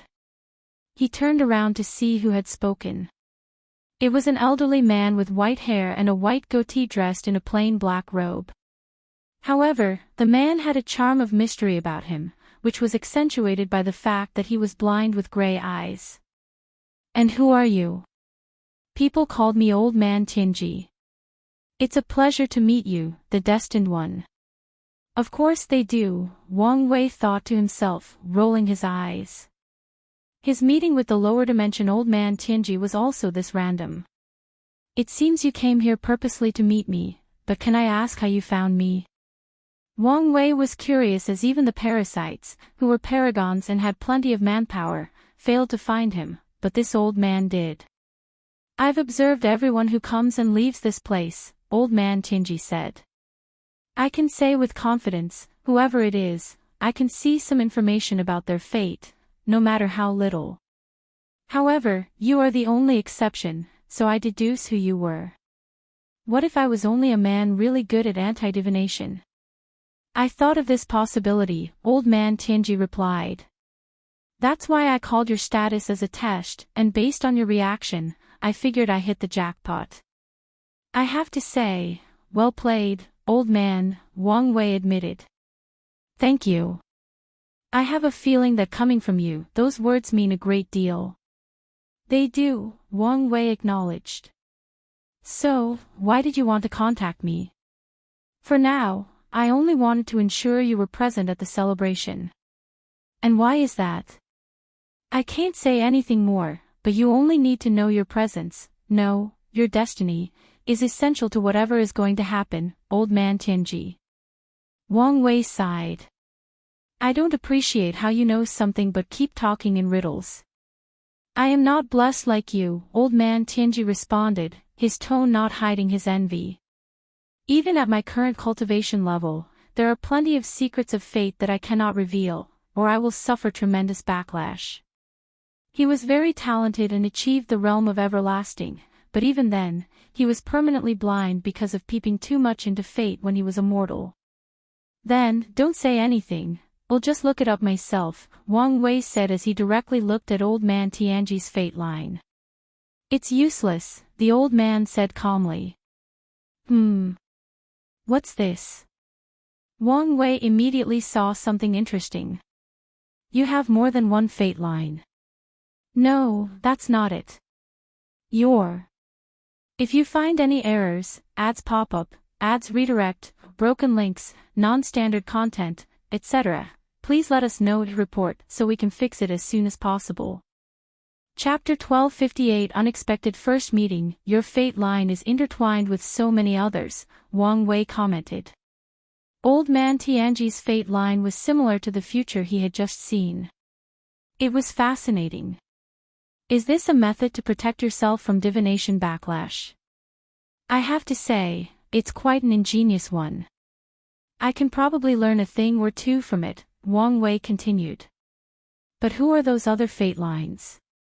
Are they from different people with the name Old Man Tianji?" He frowned as he observed clearly. "No, these are people you've helped, and in return, you borrow their fate to hide yours. More importantly, you can borrow the luck of these people to help your cultivation. Your school has an interesting way of cultivating fate or destiny," Wang Wei said. "However, if you have such a protective method, why did you go blind? What did you see that permanently closed your eyes?" "That is not something for you to know," Old Man Tianji replied calmly, making Wang Wei shake his head. It would be a pain to get any information from this man as he tried to decipher all these fate lines, and he knew this man would not just stand there and let him. Wang Wei sighed. This is my second time meeting one of you people. Can you at least tell me a bit about your sect? Well, the thing is, if you say any nonsense riddle and do not answer my question, it'll directly ignore the rules and attack you. Old man Tianji almost choked on his words. He looked at this handsome man before him, and he could tell he would really attack him if he did not say a word. He sighed, thinking answering a few questions should be fine. We are called the Stargazing Pavilion. We pursue the mysteries of fate and the secrets of heaven and earth. You guys are not native to this world, are you? No, old man Tianji replied truthfully. We've spread to many chaos worlds. So, you're a large faction. We don't have any direct connection, but I'm sure we've interacted somehow, old man Tianji replied. However, such knowledge is above my level. Is that so? Wang Wei muttered. Yes and no. Old man Tianji's body trembled when he saw the killing intent in Wang Wei's eyes, so he swiftly answered. We have many outer members, but only the one who meets the requirements can inherit the name, old man Tianji, and officially become an inner member. This system reminded me of the Desire Heart Palace. Are they connected somehow? Wang Wei asked this question. We don't have any direct connection, but I'm sure we've interacted somehow, old man Tianji replied. However, such knowledge is above my level. Is that so? Wang Wei muttered. For such a large faction, why have I only met two of you? Our requirements are strict, and in this era, only I was born in the Eternal Ascension world. Well, if you don't count the little junior in the lower dimension, old man Tianji replied. However, there is a high chance you've met our outer members. Wang Wei suddenly felt a little paranoid. Could it be that most divination/secret base factions he's met or learned about are related to the Stargazing Pavilion in some way or form? He quickly removed that thought from his mind. That would be terrible. So, why the name? He asked. This question was the one he most wanted to know. Old man Tianji hesitated momentarily before replying. It was how our founder wanted things to be. You understand that this is fishy, right? Wang Wei asked. Names have power, and for so many influential people to share the same one. He shook his head. Just like your practice involves borrowing the fate of others, it's apparent that your founder is using all of you by lending you his name. I'm sure you've figured as much. Old man Tianji was momentarily quiet. We all have our destiny. Have you accepted your fate? Wang Wei nodded. Well, at least I know how you lost your sight. Your founder must be something else for your vision loss to remain permanent even after becoming an Empyrean. I reckon nothing will change even if you become a Paragon. This meeting has officially gone for too long, old man Tianji declared as he looked directly at Wang Wei with his somewhat intimidating eyes. Meeting you might be a positive twist in my destiny or my greatest misfortune. The old man then disappeared. Already gone. It seems I hit a nerve, Wang Wei. It's a shame. I wanted to ask him if his sect was connected to the all-seeing temple in any way. He shook his head before his mind focused on something more substantial. The founder of the Stargazing Pavilion is definitely a half-step transcendent, and he's likely the kind that achieved it before the ultimate taboo. If he had participated in that event, he might have found a way to walk further down the transcendent path. Wang Wei looked at the sky. Foreigners are invading this place. Why? Is it merely because the Eternal Ascension world is weakened, and they want revenge? That is possible, especially if someone detected the Maitreya and Supreme Unity battle. However, from the information I know, these parasites left for the frontier before Maitreya decided to initiate the fight, meaning these people became interested in the Eternal Ascension world before learning of the internal conflict between our transcendents. Something must have riled them up. Wang Wei did not have to think long to make the connection. The Eternal Ascension world is the same as the Myriad Emperor world, but on a much larger scale. As the destiny center, or very close to it, of the entire chaos universe, it is the place to most likely start a significant event that affects everyone. From Wu Hong's note and the information the sect provided, they mentioned the all-seeing temple and how these people, despite their greedy practices, usually predict major events affecting the chaos universe, including Qiyuan's Second Origin War. Could they have predicted the Third Origin War? Could they have foreseen the havoc I will bring to the chaos universe? Wang Wei was not being narcissistic or self-absorbed with that last statement. Many signs have shown that he's done or is doing something that affects the entire world. Many of the events in his life have proven that his future self is in a war with Grand Dao. However, the most apparent confirmation of his suspicions was the hooded figure that killed him during Gu Xian's trial. It's evident that someone sent him from the future to prevent him from growing up and wreaking havoc on the universe. Wang Wei sighed. If whatever is happening in the frontier is the prelude to the upcoming chaos, then my meeting with this old man Tianji was not accidental, he thought. He's either a pawn sent by his sect's founder to contact the young version of my future self and plan something. Or, my future self sent him on my path to prepare to contact or deal with the stargazing pavilion. Wang Wei grunted softly as he flew away in a bad mood. Given how little control he had over the entire situation, he hated all these time shenanigans. He also needed to warn himself not to let the motion of his future achievement dull him into thinking he was invincible and destined to survive any trouble or difficult situation. With all these transcendent players involved in this ultimate game of chess, rewriting the past becomes a common thing, no, a necessity. Let's enjoy the hot springs as a way to de-stress, Wang Wei thought.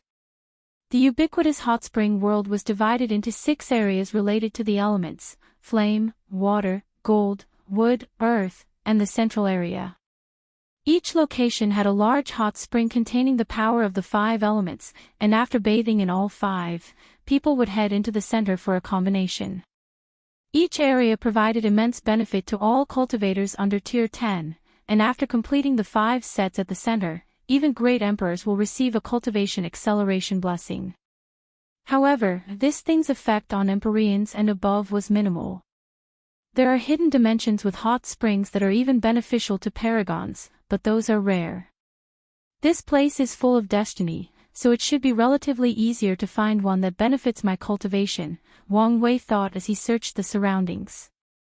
In the process, he encountered 2 acquaintances, Su Shi and Lin Fan.